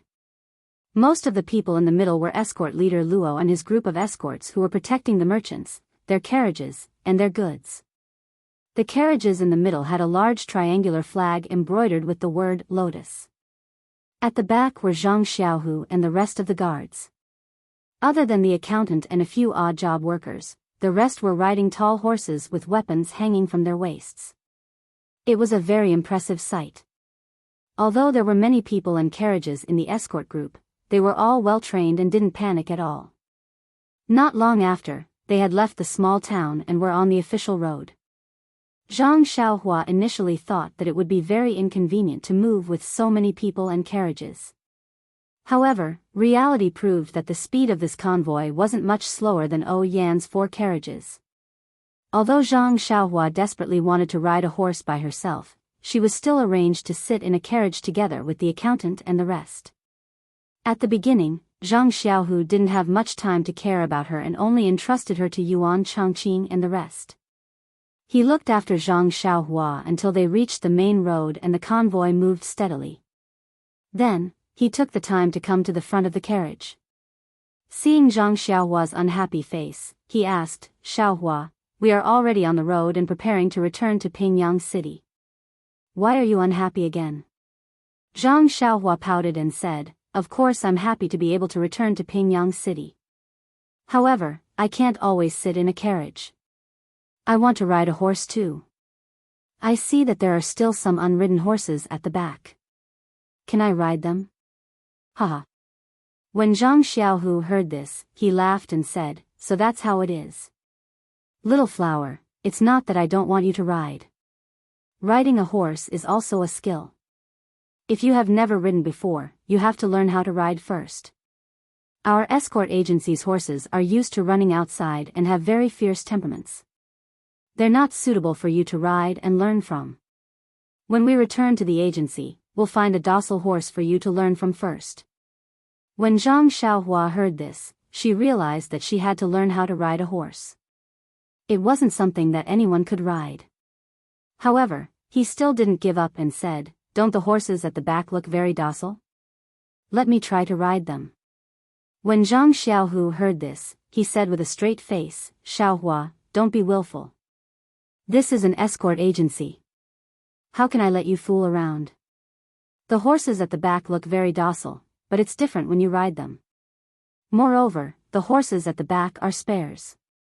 If there's a problem with the horses at the front, they'll have to be used. We can't ride blindly now." When Zhang Xiaohua heard this, she rolled her eyes helplessly and didn't say anything else. Actually, this person was also strange. Take Zhang Xiaohua for example. When he was alone, he did things and thought like an adult. He was even more meticulous and mature. However, when he had relatives or elders by his side, he regained the innocence of a child and truly looked like a teenager. Perhaps this was the habit and dependence of humans. Since she couldn't ride a horse, Zhang Xiaohua didn't continue to pester her and obediently looked at the scenery. The scenery here seemed to be different from the front. Although the snow hadn't melted in the winter, there were some green plants stubbornly surviving in the fields and on the roadside. Occasionally, there were small rivers and streams that were no longer frozen. There were playful children with puppies and playing in the snow. There were strings of plum blossoms on the white fields. The speed of the carriage was very fast. The whistling cold wind poured into the carriage. Zhang Xiaohua habitually covered her cotton-padded clothes. This cotton-padded clothes belonged to her second brother, Zhang Xiaohu. His jacket had already been washed and put away by Zhang Xiaohu. It was difficult to change. Zhang Xiaohu was so sad that he wanted to cry. His younger brother hadn't gotten new clothes to wear during the new year. Even the autumn jacket had been cut open with a knife. He hated that time was too short. The cotton-padded clothes shop was also closed. He could only wear his own cotton-padded clothes first. Zhang Xiaohua repeatedly claimed that she wasn't cold, but how could Zhang Xiaohu believe her? He just kept forcing her to wear it. Look, the clothes were so big that even the wind could get in. When the accountant saw this, he also shrank his neck and asked, "Xiaohua, are you cold?" Zhang Xiaohua smiled and said, "No, Mr. Mo. I'm not cold at all." Mr. Mo smiled and said, "You're a sensible child. It's okay. If you're cold, I have a shawl here. Of course, it's also very big. But it can still block the wind." Zhang Xiaohua was speechless. She smiled and said, "It's okay. Although it's a little cold, I can still stand it. How can young people grow fast if they don't feel cold?" Sometimes, it was strange. Zhang Xiaohua was obviously not cold, but when he said that he wasn't cold, others would think that he said that because he didn't have suitable clothes. They would think that he was very sensible and should be concerned about him. Therefore, Zhang Xiaohua became more careful. "I won't tell the truth, okay? I'll say half-truths." Zhang Xiaohua looked at the scenery for a while and was a little bored. She asked, "Mr. Mo, I would like to ask you a question." Mr. Mo said, "Okay, what problem have you encountered?" Zhang Xiaohua asked curiously, "Mr. Mo, I feel that the weather here and the scenery outside are quite different from Pingyang City. I feel that at this time, Pingyang City should be frozen 3 feet deep. The wind is biting cold and the snow is very thick. Moreover, all the leaves have fallen. It's not like here. Although there's a lot of snow, it feels very cold. The wind is gentle. Look over there are some green things that are still growing." Mr. Mo smiled and said, "You're right, Zhang Xiaohua. The weather here is indeed different from Pingyang City. The weather here is very mild and the surroundings are very humid. It doesn't feel as cold as Pingyang City." Zhang Xiaohua asked, "Why is that?" Mr. Mo said, "It's very simple. It's because this place is southeast of Pingyang City. It's next to the sea." "Sea? Io." When Zhang Xiaohua heard this, she couldn't help but shout. She said, "I forgot that I haven't seen the sea when I came here." Zhang Xiaohua patted the back of her head regretfully. Why didn't she think of looking at the sea when she was bored a few days before she left? According to the books, the sea was boundless and the sky and the sea was the same color. The scenery was very magnificent. She had yearned for it back then. Now that she was here, why did she lose the opportunity for nothing? Looking at Zhang Xiaohua's frustrated look, Mr. Mo smiled and said, "It's okay. You can't see it this time, but you can see it next time. This town is just a small bay near the sea. You can't see too far. You still can't appreciate the magnificence of the sea. If you have the chance, you can take a boat out to sea. That will be more satisfying." Zhang Xiaohua smiled bitterly. She could only accept this. Then, she asked again, "Then tell me quickly. How is the weather related to the sea?" Mr. Mo said, this town is near the sea, so the climate is naturally very humid. The water in the sea will not freeze, so it can affect the surrounding climate. Moreover, this town is closer to the south than Pingyang City, so you will feel that it is much warmer than Pingyang City. When Zhang Xiaohua heard this, she nodded as if she understood. Then, as if she thought of something, she asked, "Then Mr. Mo, if we go all the way south, will it be warmer?" Mr. Mo smiled and said, "Yes. It is said that the southernmost part is also the sea. It is hot all year round and there is no snowflake." "Ah. I see." Zhang Xiaohua exclaimed and said, "If that's the case, then the children there can't build snowmen and have snowball fights." "How pitiful." Mr. Mo said, "That's true. However, they also have their own interests, which you don't have. Moreover, if we go further north, the northernmost part is also said to be the sea. It is frozen all year round and there are ice blocks taller than mountains. The people there live in houses made of ice." "Ah. That's strange." Zhang Xiaohua was shocked again and said, "If it is frozen all year round, then they won't even have the fun of bathing in the stream. How pitiful." Mr. Mo said, "Actually, there are many wonderful places in this world that we don't know about. If there is a day when we can travel all over the mainland, how good would that be?" As he said that, countless little stars flashed in Mr. Mo's eyes. Zhang Xiaohua asked curiously, "Then why don't Mr. Mo go out for a walk? Although you can't travel all over the world, you can at least travel to a corner." Mr. Mo said helplessly, "There are too many unknown things in this world. The outside world is too dangerous. I don't have the ability to protect myself, so how can I travel? I reckon that I will be eaten by the wild beasts in the mountains in less than 2 days out of Pingyang City. There is no other choice. I will just read other people's travel books to satisfy my cravings."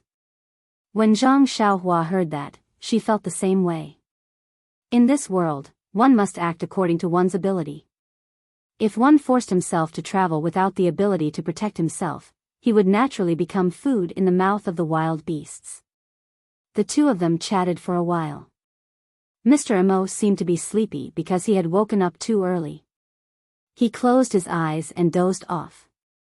Zhang Xiaohua did not say anything else. She found a few travel books in her bag and randomly picked one up to read with great interest. Although she could not go personally, it was not bad to read and satisfy her cravings. Time passed quickly.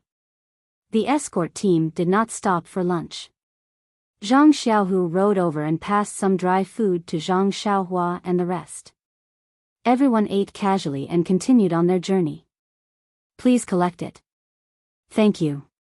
You're tuning into the Biyao's Wuxia Chronicles YouTube channel. Don't forget to subscribe and join us on this journey to catch the most captivating stories.